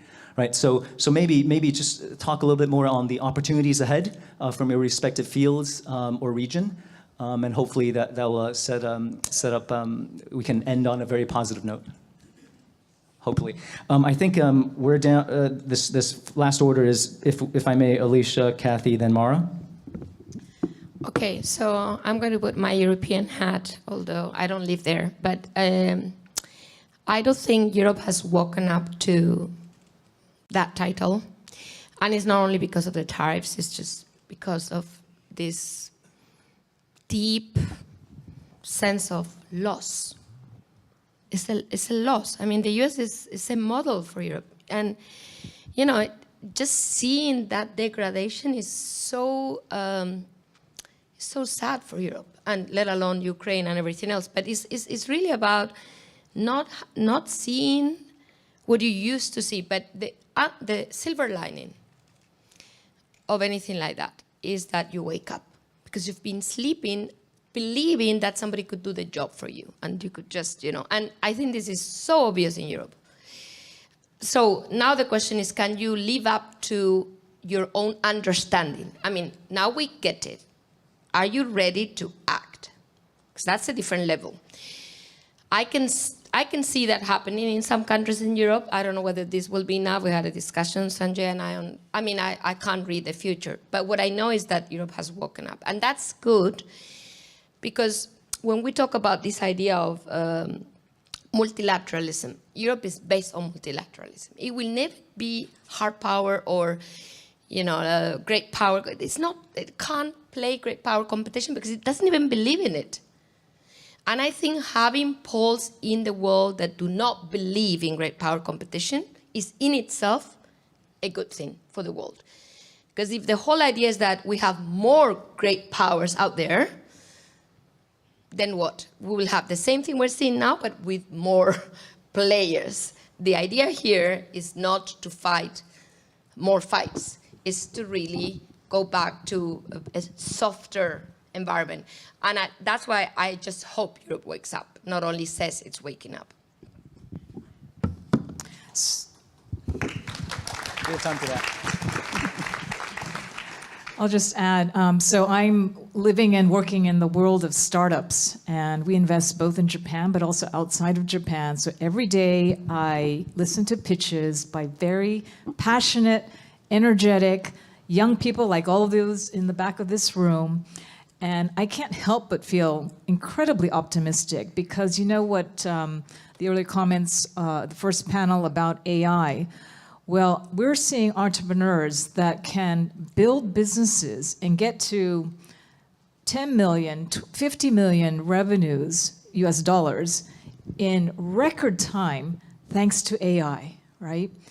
And when we talk about all the world's problems and all the doom and gloom, well, that to me is, what did he say earlier also, the same gentleman from Temasek? I'm here to solve problems, right? Those problems are opportunities. From climate change, we're meeting incredible green tech companies, sustainable, what do they call, alternative, protein companies. It's just fascinating. So to me, I can't help but feel optimistic, because I think that particularly your generation and across this region, sitting in Japan, we're seeing so many people from Asia, young people from Asia, coming to Japan, wanting to build companies in Japan. It costs really nothing to hire an engineer, by the way, in Japan. They're very cheap. But it's so exciting to see the collaboration happening across borders within Asia. So I'm super excited. I hope there are more Taiwanese young people and people from everywhere to come to Japan and build together. So let's build a brighter future together.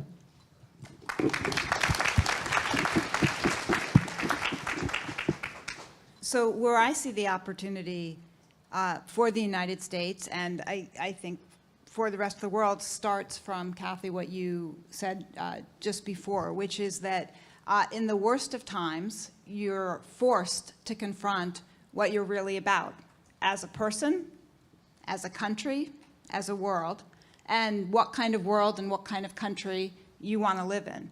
And for the United States, there is still the opportunity for every individual to have an impact and to make a difference, and to choose a different future than we have in front of us right now.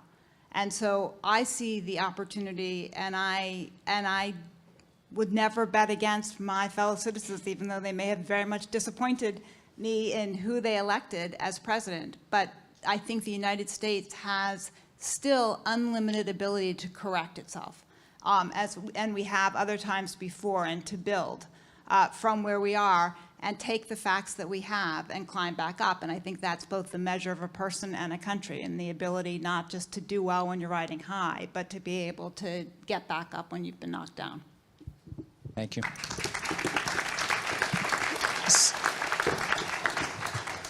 Selfishly, I would love nothing more than to continue this conversation, but I know that if I carry on, Shirley is smiling at me from the front row. I will never get invited back. But it goes without saying, it's very clear that 15 minutes is not enough for the distinguished panelists we have on stage with us here today. It's clear that each one of them can headline an entire event on their own. Given the limited time, I hope that we've heard pieces of insights here that allow us to all go back now, because the next step is to go back and act on and develop the insights and threads that we've that follow up on these threads that was just mentioned just now. Indeed, because so much is at stake. I also think back to Chairman Lim's from Temasek, his comment earlier on globalization and how the end of globalization came about probably when it stopped providing jobs that ensured good wages. And I think that's a good theme to come back to, because even though on printed above us, behind us on the screen, is the topic. The topic of this panel is economic resilience, but the implications certainly go far beyond the economy, go far beyond markets and returns, because it affects confidence. More than confidence, it affects our jobs. More than jobs, it affects our politics and our security. So in other words, economic resilience really is the foundation to our democratic resilience. And so our democracy depends on us getting this right. I want to thank our distinguished panelists here for sharing the stage, for being generous with their time. And I would, as our last collective action for this afternoon, with me at least, if I can invite all of you to give our panelists a very, very, very warm round of applause. Thank you. Ladies and gentlemen, please continue with the applause to thank our panelists and also our moderator for doing such a fantastic job, and also pointing out the silver lining for all of us, and we can go back home and take action and build the society and future we want together. And we have now reached our final panel discussion of the day. The title is Research, Collaboration, and International Exchange, Preserving Innovation and Nurturing Global Talent Amid Radical Decoupling. To begin with, I'm pleased to welcome our moderator, Rachel Bernstein, Fulbright Fellow. Please join us on the stage. A round of applause, please. And while our moderator is making her way up to the stage, I would also like to invite the following panelists to join her. Professor Shi Wei, member of the International Advisory Council at CAPRI, academician of Academia Sinica, and also former president of the Hong Kong University of Science and Technology. Welcome. And Professor Harry Harding, member of the board at CAPRI and also Yushan Scholar at the National Zhengzhi University. And he's also the founding dean of the Batten School of Leadership and Public Policy at University of Virginia. Welcome. Dr. Randall Nadeau, Executive Director of the Foundation for Scholarly Exchange, Fulbright, Taiwan. Welcome. And while our panelists are settling in on the stage, first the panel, like the previous panel, will begin with an introduction by Deputy Minister Chen Ming-chi of Foreign Affairs and former Deputy Minister of Mainland Affairs Council, Republic of China, Taiwan. Now, ladies and gentlemen, please join me in welcoming Deputy Minister Chen to the stage.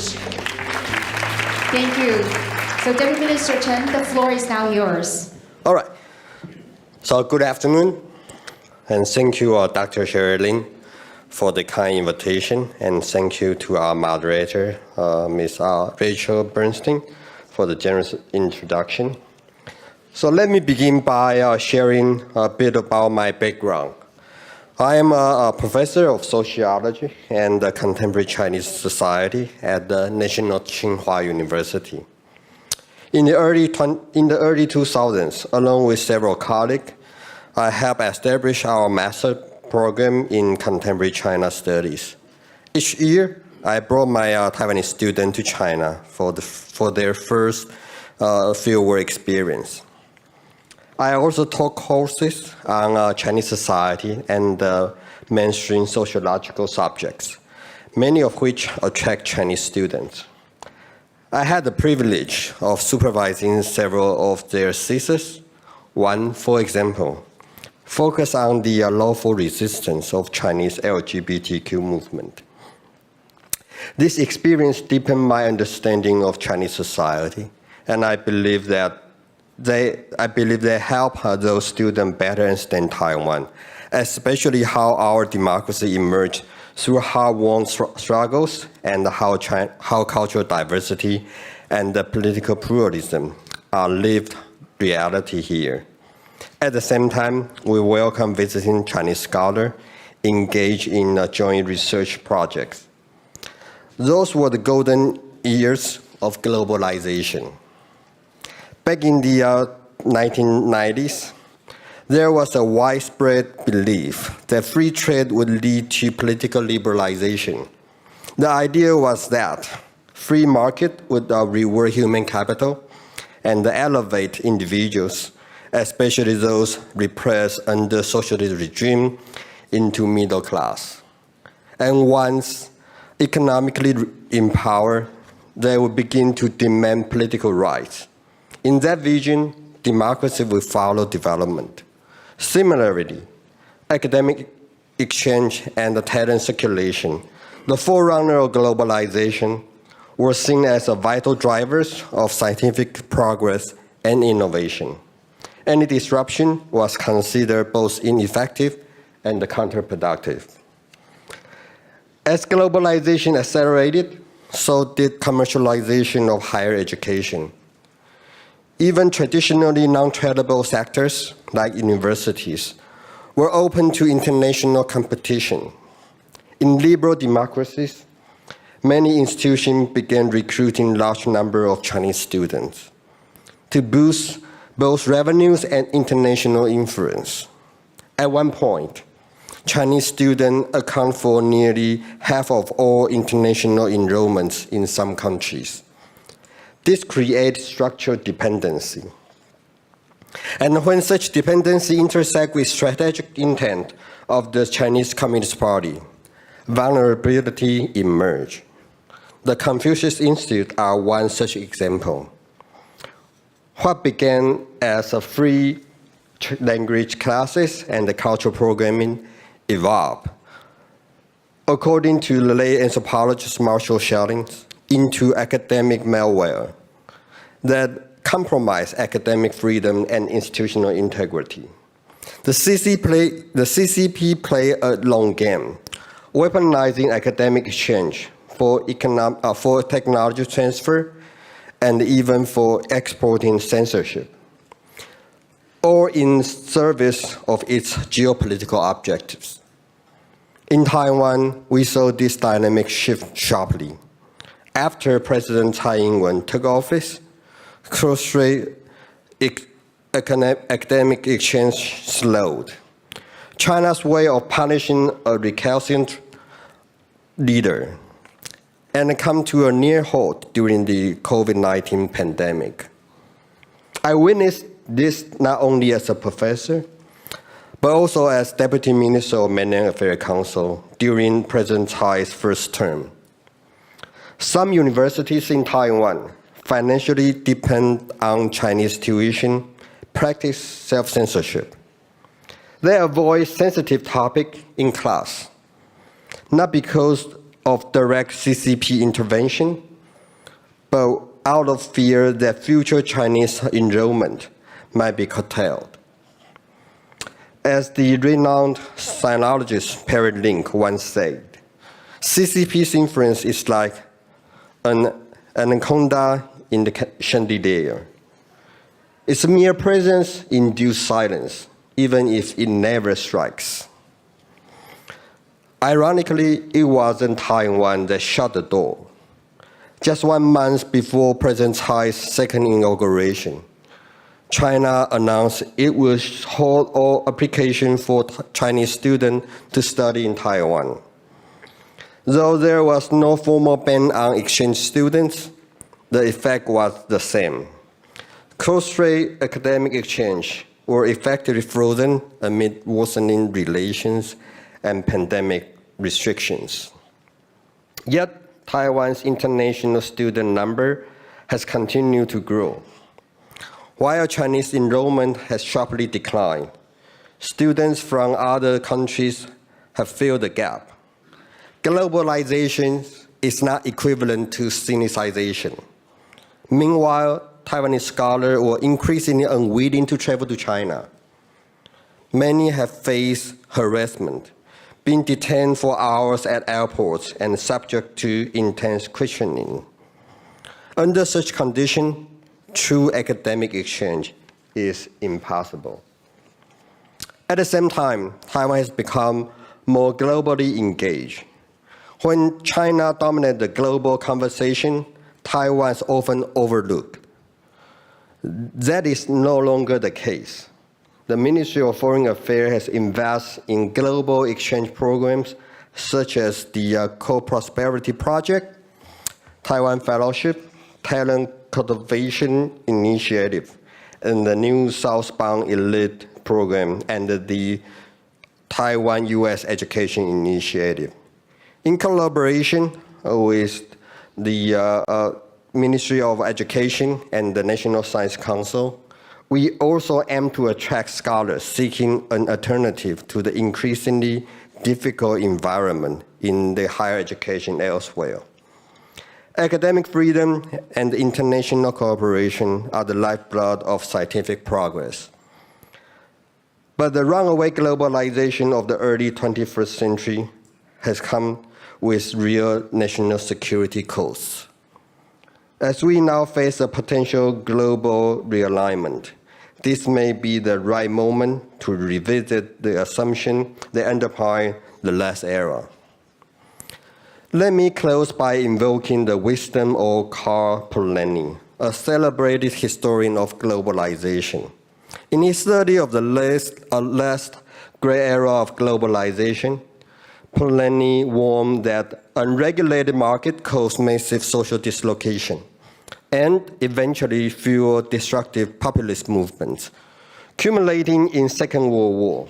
What followed, however, was a different form of globalization, the governed globalization, anchored in the Bretton Woods system.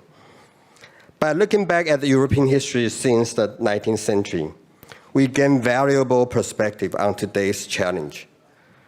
It also offers insight into how we might better shape the future by balancing free exchange with democratic resilience. Thank you. Thank you. Ladies and gentlemen, please, with a round of applause, thank Deputy Minister Chen for such an informative introduction. Please return to your seat. And now, with that foundation and tone set with the introduction, Ms. Bernstein, the stage is now fully yours. Thank you.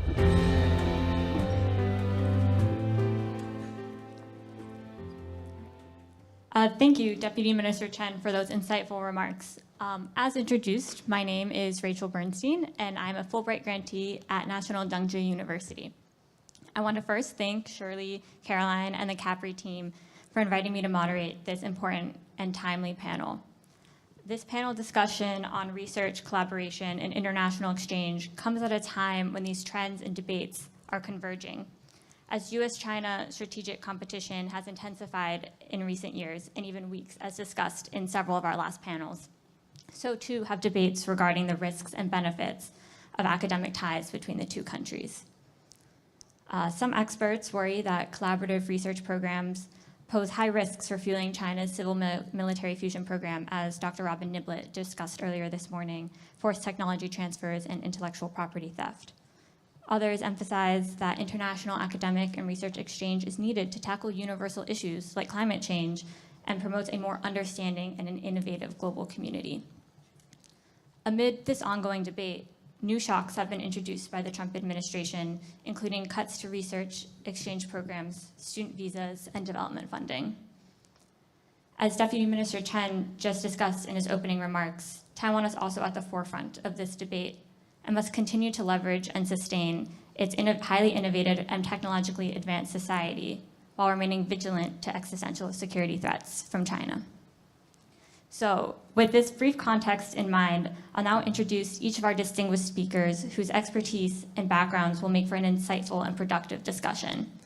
I'll introduce the speakers in the order that they'll be speaking, responding to the first question, before diving right into the heart of the discussion, as our panel time is actually quite short today. So first and foremost is Professor Wei Shi, an academician at Academia Sinica and a member of CAPRI's International Advisory Council. Prior to joining Academia Sinica, he was president of the Hong Kong University of Science and Technology and chair professor of mechanical and aerospace engineering.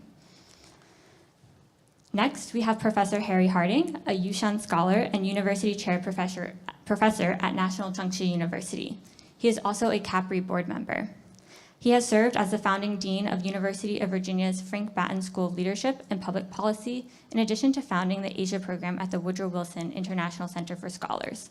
And he has served on the boards of several educational and nonprofit institutions, as well as on the US-China Joint Commission on Science and Technology and US Defense Policy Board. Rounding out the panel is Dr. Randall Nadeau. Dr. Nadeau is the executive director of the Foundation for Scholarly Exchange, also known as Fulbright Taiwan. He is a scholar of Asian religion, and prior to his position at Fulbright, he served as distinguished professor of religion at Trinity University. Dr. Nadeau has participated in and helped organize faculty-led study abroad programs in Taiwan, Japan, Hong Kong, and China, promoting intercultural learning and academic collaboration between the United States and East Asian institutions. So I want to get right into the heart of the panel, as we have to stop at 4:45 for our next speaker. So unfortunately, I will ask that you all keep your remarks brief so we can kind of get into the discussion. So I'm wondering if you could all please first share your perspectives on the debate regarding academic decoupling. What does international academic and research collaboration look like today in the current geopolitical landscape? And how does this impact your current positions? You all come to this panel having extensive experience with academia, research, and also in more practical ways as well. So I'd welcome your insights. Thank you.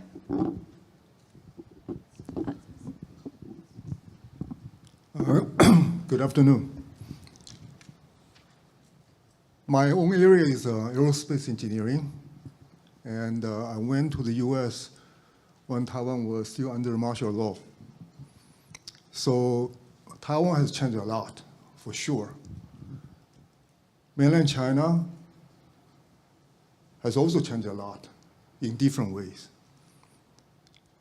When it comes to academic change and the possible collaboration, with all the current intertwining relationship and the codependence, I personally think it's not practical to decouple as being projected.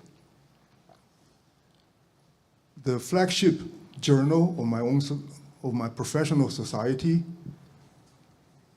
Aerospace AIA Journal, still has members on the editorial board from mainland China.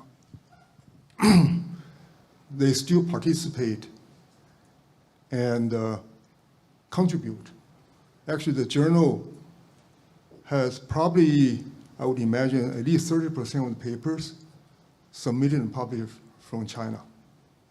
So that's a fact, which is just one example. And I would say that, in essence, with all the fast change, not only in China or everywhere else, it probably is not very advisable not to try to get a front seat in the room, and instead we want to work out, because that will not be practical, because that doesn't solve problem. Actually, that will put even more asymmetric situation worse. Great, thank you very much. Professor Harding, over to you. Well, thank you very much, Rachel. It's a great pleasure for me to be part of this panel, and especially to be with two people who have great experience, and whom I respect very much, Professor Shui and Randall from the Fulbright Foundation here in Taiwan. I just want to make 2 points today. One is to underscore and to emphasize how much we have to help others understand the importance of both student exchange and scholarly exchange. I think that we often forget that, but let me give you a few points from my own experience and experience of some of my students to try to remind you about how important these opportunities are. Let's begin with student exchange. I actually never did engage in student exchange because I fell victim to some of the problems that block it and that we have to address, not just restoring funding, but overcoming some of the obstacles to student exchange. When I went to college, I went to Princeton, we had very, very few student exchange programs in those years. This was the early 1960s. And most of those that did occur, of course, were the traditional second semester, the freshman year abroad, or at least a freshman semester abroad, more likely. That was very difficult for students at Princeton to undertake, for the very simple reason that in addition to having a mandatory senior thesis, we also had a mandatory junior paper. And therefore, it competed directly with this. Very difficult to do both things at the same time, at the same semester. That was also true at other universities that I worked with or attended. In graduate school, for example, there were very, very few opportunities for study abroad programs for students in political science. I did come to Taiwan to do language study, but basically there was no other opportunity to really take courses on China or on any other part of the Asia-Pacific region. So opportunities were more limited then than they were today. But nonetheless, I was able to travel abroad thanks to my parents, who were, my father particularly was a very globalized person. And he organized the opportunity for me to travel both here to Taiwan, also to Europe, and also to Hong Kong. And there I learned something very, very important. And that is I learned both how similar and how different other countries, other peoples in other countries are to Americans, how they deal with the same issues, seize the same opportunities, but deal with them in different ways. It was a way of understanding other parts of the world, but it was also an opportunity to see how other countries are both similar and different from the United States, not just to learn about them, but to view the United States through the mirror that they presented to us. And that's the idea that we just heard about in the previous panel, that we need to decide what country we, whether we're Americans or Taiwanese or Japanese or any other part of the world, what kind of society we want for ourselves will be greatly enhanced by our opportunity to see how other countries solve or at least address similar problems, where they succeed, where they fall short. That is the most important thing that I learned from my early experience at traveling abroad. Studying abroad, which I did finally do here, of course, introduced me to a very different culture that I have spent much time in before. But there again, it was the same, to understand how Taiwanese are both similar to and different from Americans, and to get a better sense of my own country by what I saw and I experienced here. With regard to the second topic that we're discussing, and that is scholarly exchange as opposed to student exchange, there I would also echo what Professor Shui has been saying about the importance of this kind of cooperation. I'm in a very, very different area than he is. I'm more of a humanist than even a social scientist, and certainly more of a social scientist than a mechanical aeronautical engineer or a engineer of any kind. And yet I did have the experience at a fairly early stage in my career to start cooperating with scholars in mainland China, as well as scholars in other parts of the world, including scholars in my own country, to do a series of projects, collaborative projects that I think greatly contributed to both my understanding and I hope contributed to the scholarly community more broadly. For the sake of time, I'll mention only one. It's the one I'm most proud of, and that was the first scholarly collaboration between younger Chinese and American scholars to do a joint study of the history of U.S.-China relations. This was conducted with my colleague Yuan Ming of Peking University of Beida, and many of the younger scholars that she assembled who were studying in China about the U.S.-China relationship. What we did was we not only had younger scholars from both countries, but at the same time we also insisted that each country write about the history, not of their own country, but about the other, to show that they had understood to the satisfaction of their counterparts from the other country how each side viewed the various issues and problems that we conducted our studies on. So in short, I think that there are so many experiences from my own, that have made me understand personally the importance of both student exchange and scholarly exchange. And so it's an enormous tragedy that some people in powerful places in important countries seem to be concerned about the risks and the costs as they see them, or simply don't understand the benefits. And I hope that everyone here will use their influence and raise their voice to try to persuade what a loss to them, what a loss it would be if China and the United States and other countries as well refuse to take advantage of the great benefits that both scholarly exchange and students exchange provide to their own countries and to their counterparts abroad. I'll stop there. Thank you.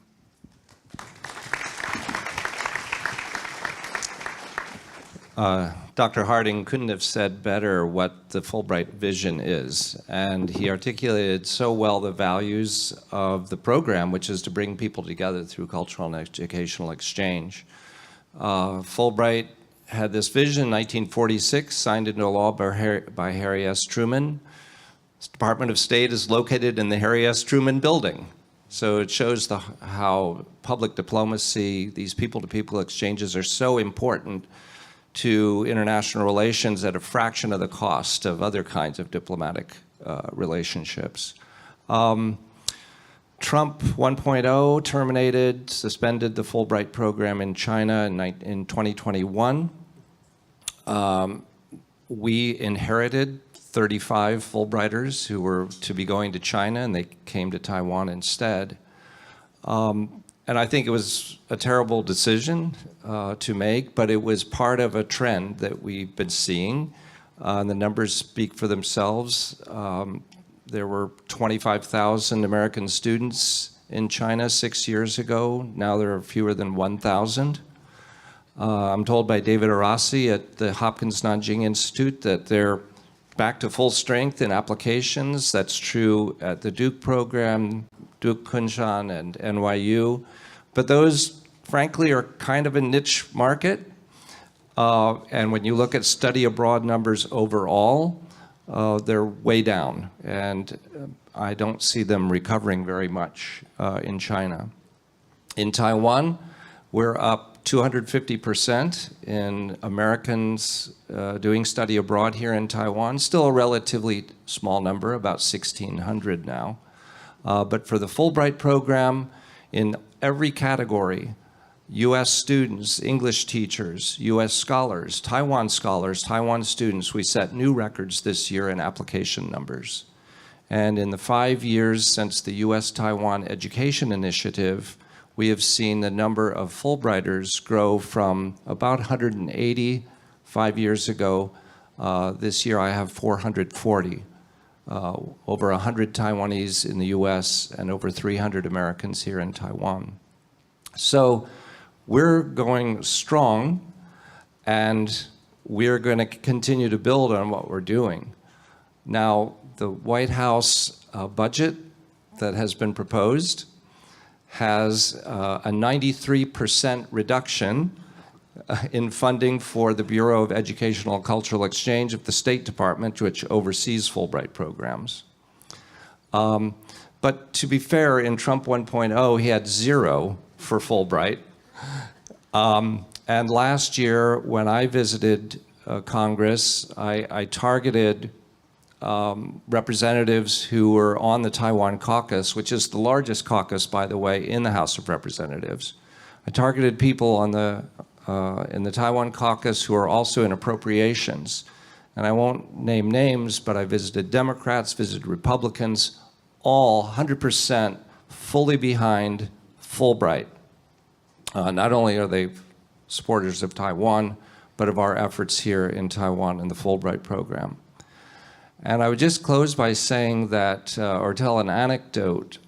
We sponsored a Mandarin education conference a couple of years ago, and we invited as our keynote speaker the Director of North American Affairs for the Ministry of Foreign Affairs, Taiwan Ministry of Foreign Affairs. And he came and he said, I never imagined that I would be invited to give a keynote address and so emphasize language study, whether English in Taiwan or Chinese in the US, as being at the heart of diplomatic relations between our two countries. But that's true that this is a major initiative of our Fulbright program, bringing English teaching assistants to Taiwan and sending Mandarin teachers to the US. And we're doing that in higher numbers than we've ever done before.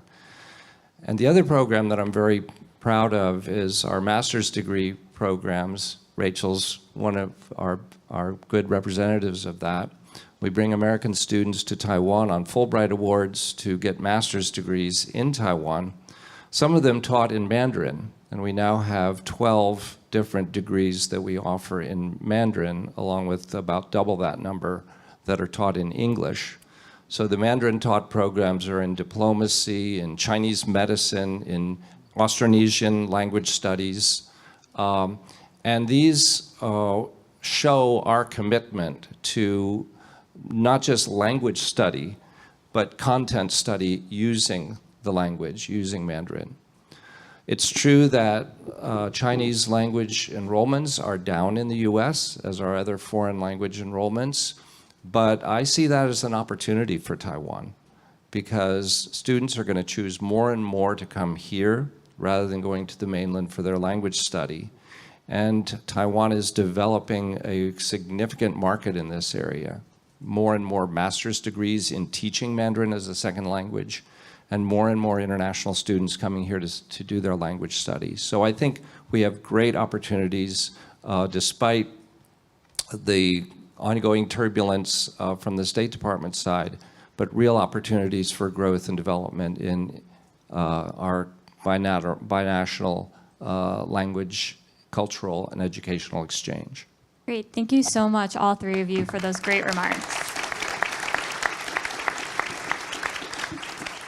We are coming to the end of our panel, but I want to ask one more question, which you all can use as an opportunity to kind of wrap up your thoughts and your remarks. But since the theme of this conference is about building resilience, and Professor Harding and Dr. Nadeau, you both mentioned severe impacts from the Trump administration in terms of funding and opportunities, I'm wondering, how do you think the Asia-Pacific region can kind of build its resilience? Are there opportunities for further regional collaboration to kind of fill this gap that the United States is leaving? And how can we continue to pursue this academic and research collaboration? Thank you.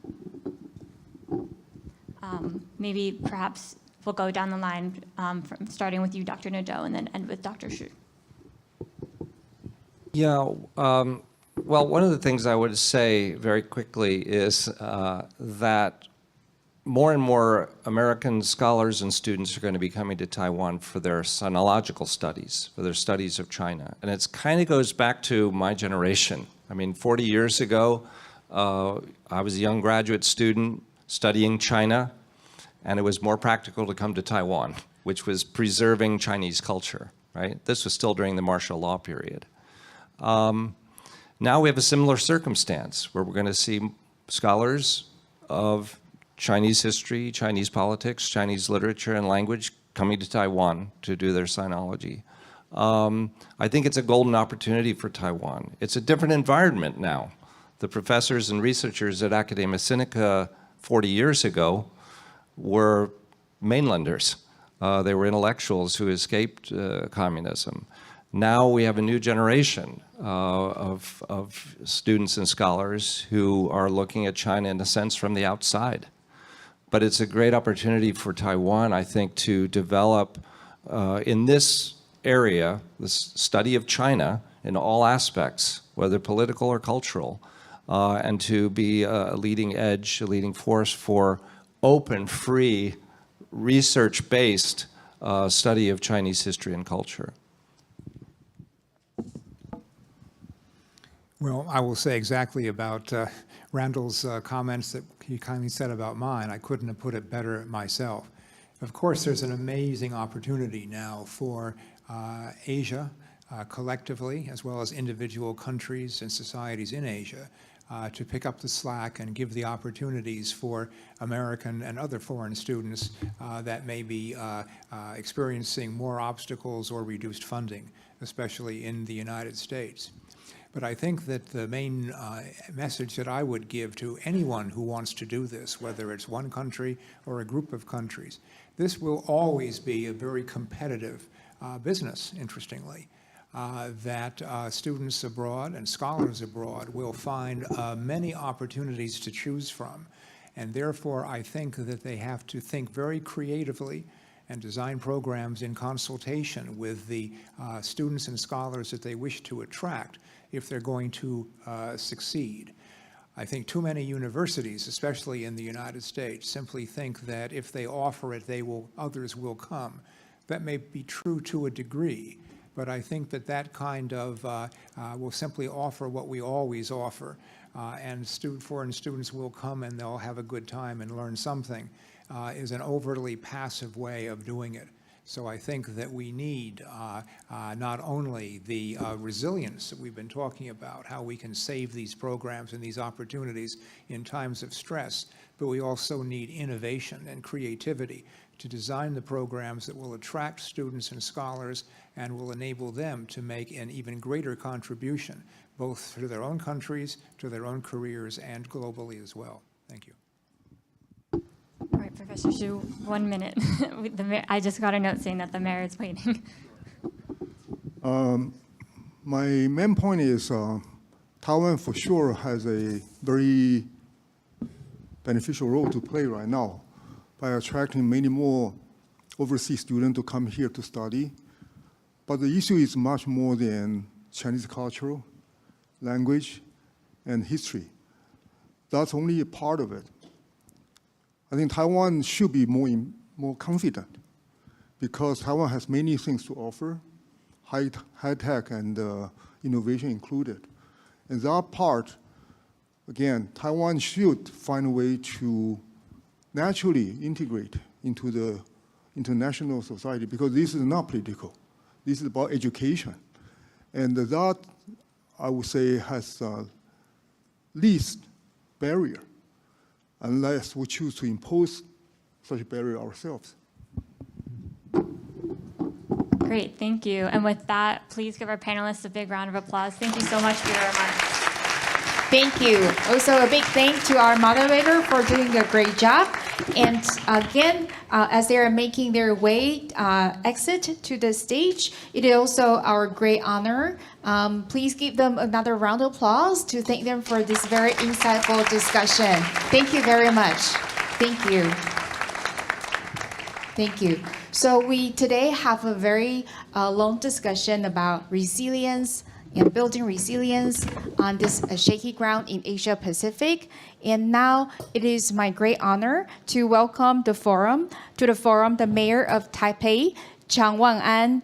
Everyone, ladies and gentlemen, please join me in giving a robust round of applause to our mayor, Jiang Wan'an. It is our great honor to welcome the mayor for making his time out of his busy schedule to deliver a speech. And as the leader of Taipei City, our mayor has a special perspective, and he is going to share how it's going to shape Taipei's future. And now he's going to talk about creating a resilient city in an era of deglobalization. Mayor Zhang, the floor is now yours. Well, thank you to CAPRI, Chair Professor Shirley Lin, and Vice Chair Sanjoy Joshi for the kind invitation. I would also like to extend a warm welcome to the members of the International Advisory Council and senior fellows from around the world who have joined us here today in Taipei. Good evening to all distinguished guests. It's an honor to join you today to talk about building resilience, especially in a time when the world feels more uncertain than ever. Let's start with something very real and close to home: safety. For a city, the most direct measure of resilience is this: when something shakes it, literally or figuratively, does it stand strong? On April 3rd last year, Taiwan's East Coast was hit by a 7.2 magnitude earthquake. It was the strongest quake we've seen in 25 years. It happened during the morning rush hour, but within 5 minutes, Team Taipei was activated entirely. Every department knew where to go and what to do. In the past, we had a single centralized building, the Emergency Operations Center. Now, we've also improved to a mobile and decentralized model. Different departments can coordinate and respond together in real time and with more flexibility. Next month, we will be launching a brand new cloud-based disaster response system. It combines on-the-ground reports, real-time data dashboards, and AI analysis of weather, earthquakes, and past disasters. It helps us forecast damage before it happens, so we can act before it's too late. But earthquakes are not our only threat. Climate change is making extreme weather more common, and Taipei has to be ready. Let me give you an example. Our drainage system. It was originally built to handle about 78.8 millimeters of rain per hour. That used to be enough, but now we know it's not. So we made a bold decision. Over the next 5 years, we're investing over $200 million US, while actually with current exchange rate, probably closer to $216 million US, to upgrade our flood prevention systems. Our goal is to increase the city's capacity by 13%, from 78.8 millimeters to 88.8 millimeters per hour. One of the key projects is a massive underground detention tunnel in the Dunbei area, which is the center of the city.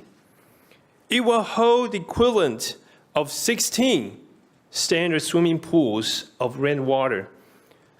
But instead of digging up huge areas and disrupting daily life, we use a more surgical approach. We will use a tunnel boring machine, the same kind we use to build our MRT subway lines, 40 meters underground. Above ground, all you will see is a small construction zone in a public park. No blocked roads, no disruption to daily life. This is smart infrastructure, big impact, small footprint. In addition to natural disasters, we also focus on wartime readiness. In Taiwan, that's something we cannot ignore. 2 years ago, we added missile strike simulations to our annual One Air Raid drills. We practice emergency evacuations at train stations and shelter setup. Last year, we simulated a missile strike on the water purification plant and trained crews on how to fix it quickly. And this year, we are cooperating with the central government and combining civil defense and disaster drills into a new urban resilience exercise. We have already conducted 4 tabletop war games to prepare. Now these drills are about prevention, but some threats are constant, every day, every hour. I'm talking about cybersecurity. Let me tell you something surprising. The Taipei city government faces nearly 20 million attempted cyber attacks per year. That's right, 20 million. So we invest heavily in digital defense. Our Department of Information and Technology alone spends 43% of its IT budget on cybersecurity. We protect over 40,000 devices across the city with multi-layer endpoint protection. An AI-driven smart city that I would like to build with my team ambitiously for our next generation relies on a trustable cybersecurity infrastructure. We were the first local government here in Taiwan to publish the official AI application guidelines for using AI in public services. And we are working with major AI firms like NVIDIA and AMD. Both of their Taiwan headquarters are in Taipei, and we are encouraging them to expand their R&D footprint in our city. Why? Because AI is in Taipei. TAIPEI.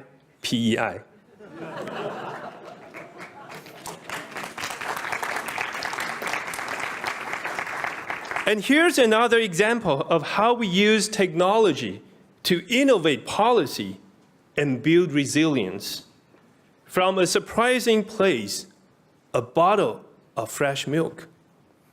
Since January, our central government has shut down the weekly meal program for school children because of the cold chain logistics and distribution issue. But I thought the policy was worth saving. Healthy kids build a healthy city. So we launched our own milk policy, the Taipei Milk Weekly. But we did it differently. We partnered with convenience stores. Taiwan has the second highest density of the convenience stores in the world. And based on the city-owned enterprise, Easy Card Corporation, we use our city's smart IC card system. Now students or their parents can tap their student ID card once a week at a convenience store and get a free bottle of fresh milk. This program combines tech, logistics, and health. And after 1 month, it already has an 87% approval rate among citizens. More importantly, it opens up new possibilities. If we can deliver milk, maybe we can use the same system to distribute emergency supplies in crisis. Now, I want to end with a personal reflection. Taipei is not just a city of systems and technologies. At its heart, it's a city for people. And our greatest strength is diversity. Last year, when I gave a speech at Harvard Kennedy School, I said Taipei is like a hot pot.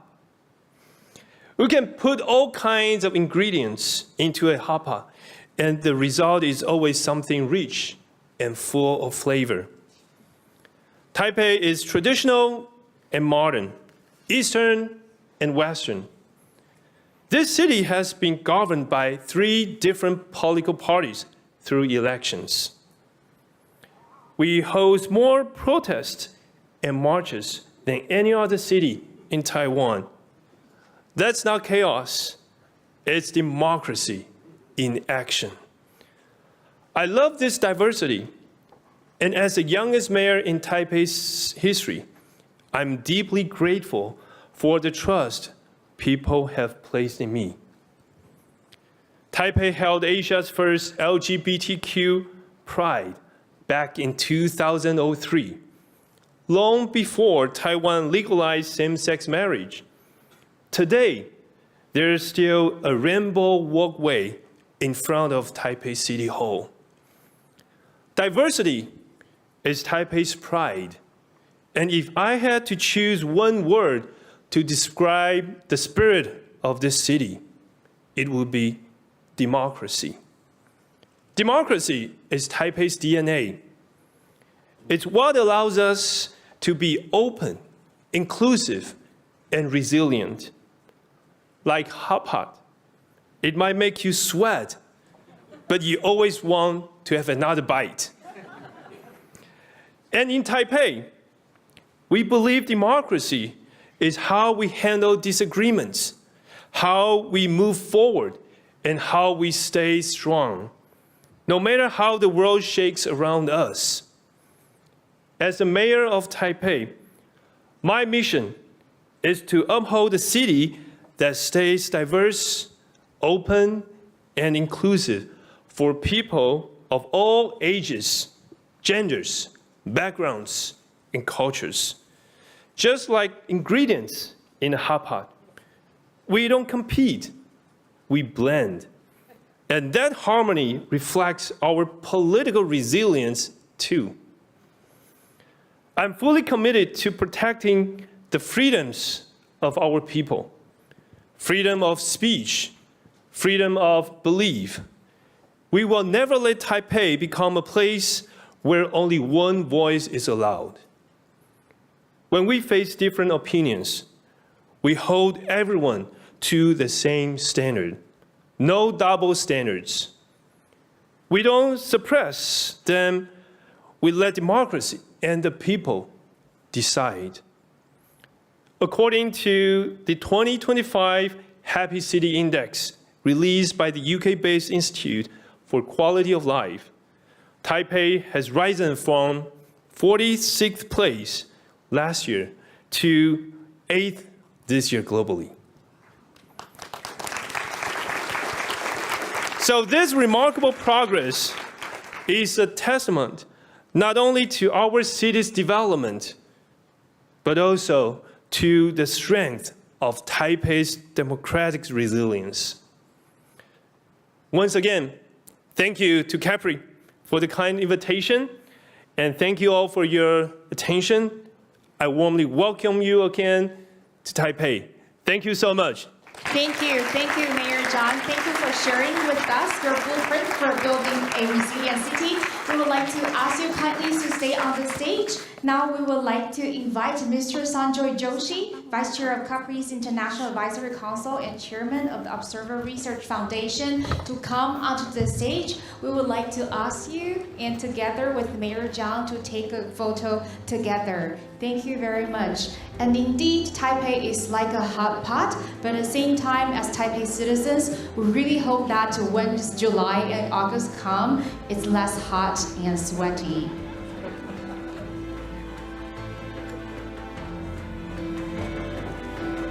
Thank you. Thank you, Mayor Zhang, for sharing with us the perspective as leader of Taipei City and how you intend to build the city and with resilience as part of its DNA. Thank you very much. And please follow the guidance of our staff and stay in the designated zone so our photographer can capture this special moment for all of us. Thank you. Are we all set with the photographers? Yes? Okay, on my count. 1, 2, 3. Cheers! We'll see lots of people also using their cell phones to capture this moment. Are we all good? Or audience members, would you like to have another take? Okay, I think we're all good. Thank you very much. Thank you. With another warm applause, please join me in thanking the mayor for making his time out of his own busy schedule and also deliver his perspective and vision for the city. Thank you very much. Another round of applause for our Mayor Zhang. Thank you. Thank you, Mayor. Thank you. Thank you, ladies and gentlemen. Thank you again for your participation, and we also would like to thank all the moderators and speakers for contributing to such a fantastic event. And now, we would like to invite Sanjoy back to the stage in front of the podium as our forum draws to a close. It's now my distinct pleasure to welcome Mr. Sanjoy Joshi to give the concluding thoughts. Thank you. Thank you, Shirley, CAPRI, for getting me here to speak to this August gathering. Following Mayor Chang's act is going to be a Herculean task because he practically has summed up this conference better than I could ever have about what resilience means and what being small and fighting back and using technology to create resilience really means. So I'm going to be short. I'll just take about 5 to 7 minutes concluding this. We have a great day of discussions, great ideas thrown forward, and I'll not even try to sum them all up. That is going to be impossible. I'll just pick some strands from it from here and there. And let me get back by starting with Kathy's directive, strip away the politics and start looking at what is this all about when we start talking resilience. See, we are actually in a situation what does it mean to strip away the politics? When you strip away the politics, it also means stripping away the power equations that politics is power of. And those power equations, politics is about power. Exertion of power, whether at the domestic level, that goes into democratic cycles, elections, and how do you address domestic audiences. Trump faces it. Even President Xi faces it, even if they don't have elections. It is also at the global level when it comes into geopolitics. And any discussion which we have seen today, when we start discussing many of these issues, will have geopolitics as an important component of it. And Robin gave that excellent talk right in the morning, breaking it down for all of us. The power play of global geopolitics, which manifests itself today in these big geopolitical shifts which we are seeing, strip that away, strip the politics away from it. What are we left with?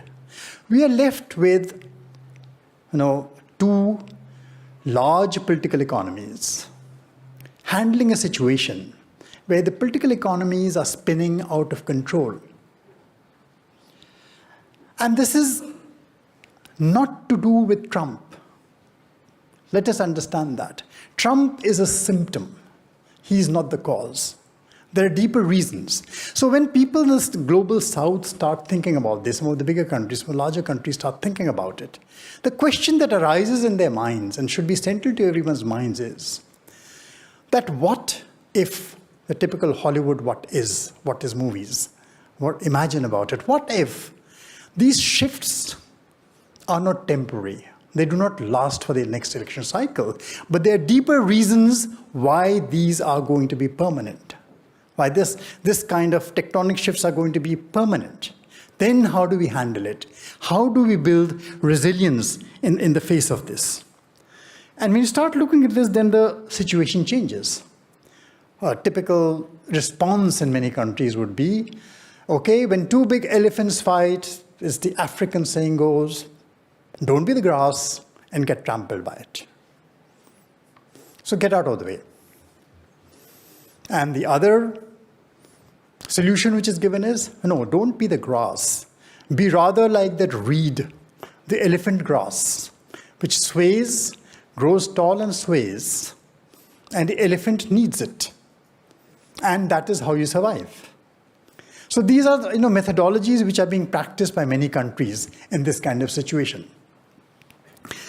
And when we move forward, when we start looking around us, so that is how countries, at least the middle powers, are kind of practicing this formula for resilience. And what they start doing is build regional partnership, build regional alliances, build smaller structures of a local globalization, a regional globalization, and try to move on with their own markets. RCEP is a primary example.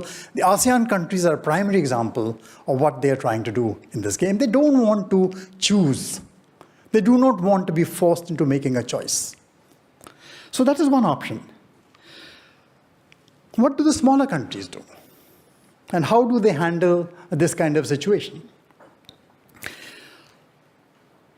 When Goliaths fight, see, there is, always remember, the fatal flaw that Goliath makes. What was a fatal flaw that Goliath makes? It is believing that scale gives security. No, it is believing that dominance alone is enough to create stability. And that just the sheer fact of having access by its power also gives control over the geopolitics of the situation. But what happens when along comes David with a slingshot? And we heard an excellent presentation by Mayor Chang about how does David respond. Taiwan is all about that kind of response. How do you handle this uncertainty? See, hubris is not just a flaw, this vulnerability, the idea that you have one fatal flaw somewhere, that one vulnerability the powerful have, which brings them down. It's not just embedded in tragic heroes. It is not just embedded in empires. It is embedded in our supply chains. And we see how that little one pebble in the boot hobbled the biggest and the mightiest during COVID. When smaller countries actually ended up responding far better than the high and the mighty and the large. Taiwan is a prime example of how you handle COVID. So the large states are like supertankers. They take a long, big circle to turn. And they have problems. When the aircraft carrier Harry S. Truman comes under Houthi attack, it has to retreat and go back. Now, this is about how scale sometimes becomes a hobbler, especially in the modern world today. So we're living in times, when, because of changing circumstances, there are shifts, there are major shifts, and where the true measure of power is not really size. It is actually the ability to be resilient. Resilience becomes a true measure of power. And that is the kind of world which we're heading into in many ways. And what does it mean also at a conceptual level, at a deeper conceptual level? There is this whole idea of understanding the world in terms of labels and dichotomies and saying, okay, country A is a democracy, it has free markets, country B is not a democracy, it does not have free markets. And I would like to quote academician Wei Shai when he says, things change. China is not what it is, what it was 30 years ago, 10 years ago. Taiwan is not what it was. The US is not what it was 20 years ago, a generation ago. It's transformed, it's changed. So the only thing permanent in this world is impermanence, change. And that is one concept which you need to start thinking of this new way of handling the world we are living in today. So this entire idea of breaking up everything into this Cartesian, it's actually a power play of labeling and calling someone good, someone bad, someone evil. We are all a mixture of everything. So nobody is perfect. No country is perfect. No nation is perfect. We all have our defects. We all have our deficiencies. So constructing things, labeling them, pushing them behind an iron curtain or pushing them behind a bamboo curtain, there's a problem. There's a problem with that approach. And resilience is actually about conceptually moving beyond these dichotomies which we've created. These false narratives of power which are many times created to exert dominion and control, because there is politics within these narratives. Narratives are about exertion of power. So going behind them, examining them, breaking them down becomes extremely important. And when we start off looking at this non-binary way of looking at things, then we come back to the old philosophers, we come back to Heraclitus, who said, you don't step in the same river twice. And that's what the Buddha also says. The essence of the river remains, the name of the river remains, its essence changes every day. And if in that extremely dynamic situation, that is where we are really living, each situation contains the seeds of its opposite. It is the yin and the yang in Taoism. That is where real change emerges from. And opposites, paradoxes, are actually about bringing very, very different things together, on seeing the larger picture and growing and moving, transcending onto a higher level. And that is actually, I think we are in a phase of the world where that is going to be happening over the next 1 or 2 decades. It's going to take time. It's going to be a difficult process. The other idea is the idea, again, of interdependence. This whole idea of, okay, there is one cell, there's one thing outside. The world is interconnected. We are determined by everyone around us. We cannot run away. To think that we can become closed loops with everything within this particular supply chain, all within the national borders, is ridiculous. It will never happen. So we are going to be depending upon each other. So how do we live with these kinds of dependency, which is really going to be the essence of reality? Are we going to, as some excellent suggestions came, Mayor Chang said, and I loved the idea, that you build smart, you build modular. Yes, supply chains will need to reconfigure. So how do you build smarter, more modular supply chains, which get in with, you find people, you find partners, there are interim arrangements, until you get back into a larger structure, which is going back into a bigger global governance. That is going to take time in this kind of situation. So in this complicated world, which we are finding ourselves in this very complex situation we are finding ourselves in, we are a world which is scarred by very difficult, conflicting histories. All of us have very deep, conflicting histories. How do we transcend them? How do we move beyond those histories? And the only workable solution in many times in these situations, is probably a suboptimal solution, which one party or the other finds it's suboptimal. So how to get back to that process of dialogue? And that is where forums like this become extremely important in the idea of building that resilience for the new world. And that's why I'm so glad that CAPRI is doing this here in Taiwan, which has the right ecosystems to think these new ways, to create these new ways which can move forward in this different kind of a world, and not just move forward, but try and give it a shape. So that is all I'll say. Thank you, great work, and we look forward to coming back again. Thank you very much, Mr. Joshi. Please take your seat. We also very much look forward to you coming back again next year and also with more new friends and new faces. So this marks the official close of CAPRI's third annual forum. On behalf of CAPRI, thank you again for taking part in today's discussions. Your presence and participation made this event truly meaningful. And let's give one final round of applause for all of our distinguished speakers and moderators for their fantastic job and contributing and bringing all kinds of different ideas and perspectives into today's forum. And before you leave, another announcement to make, as one of the elevator is out of service. So we will encourage you to take another one down at the end of the corridor. So that will be the two elevators available for services right now. And also, we would like to remind you that we also have a professional photographer outside on the terrace, and he can help you or she can help you take photos of this beautiful Taipei city. Especially, we just have a plan taking off right there, so you can take beautiful pictures and landscape of the city. And also, please remember on your way out to return the interpreting receivers you borrowed for today's session, and also make sure that you collect your IDs when you make your way out. At the same time, we really appreciate you for making some time to fill the survey form. So your ideas and feedback can help us to make our next year event better. Thank you very much. Thank you very much. And for more information about CAPRI, please explore our website. There will be upcoming events, and also you can engage further with our team. Please visit our website or speak with one of our staff members on your way out.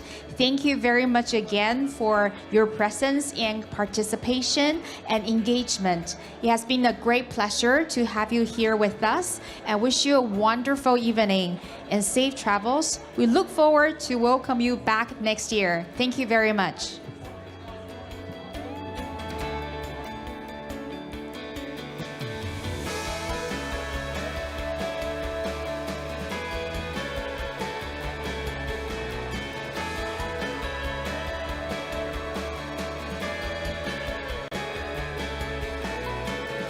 And also we have special gift and souvenir for our student participants. So remember, if you follow us on our social platforms, for example, LinkedIn or YouTube, just take it into the staff, and then our staff can show the sticker, and also you're following us on LinkedIn, and then you can receive your souvenir. Thank you very much. 提醒我们今天的各位参与的学生，我们CAPRI 有准备精美的小礼物给你们，所以只要是在我们的社群媒体上面追踪的话呢，可以把手机拿给我们的工作人员，然后就可以领取精美的小礼物。谢谢。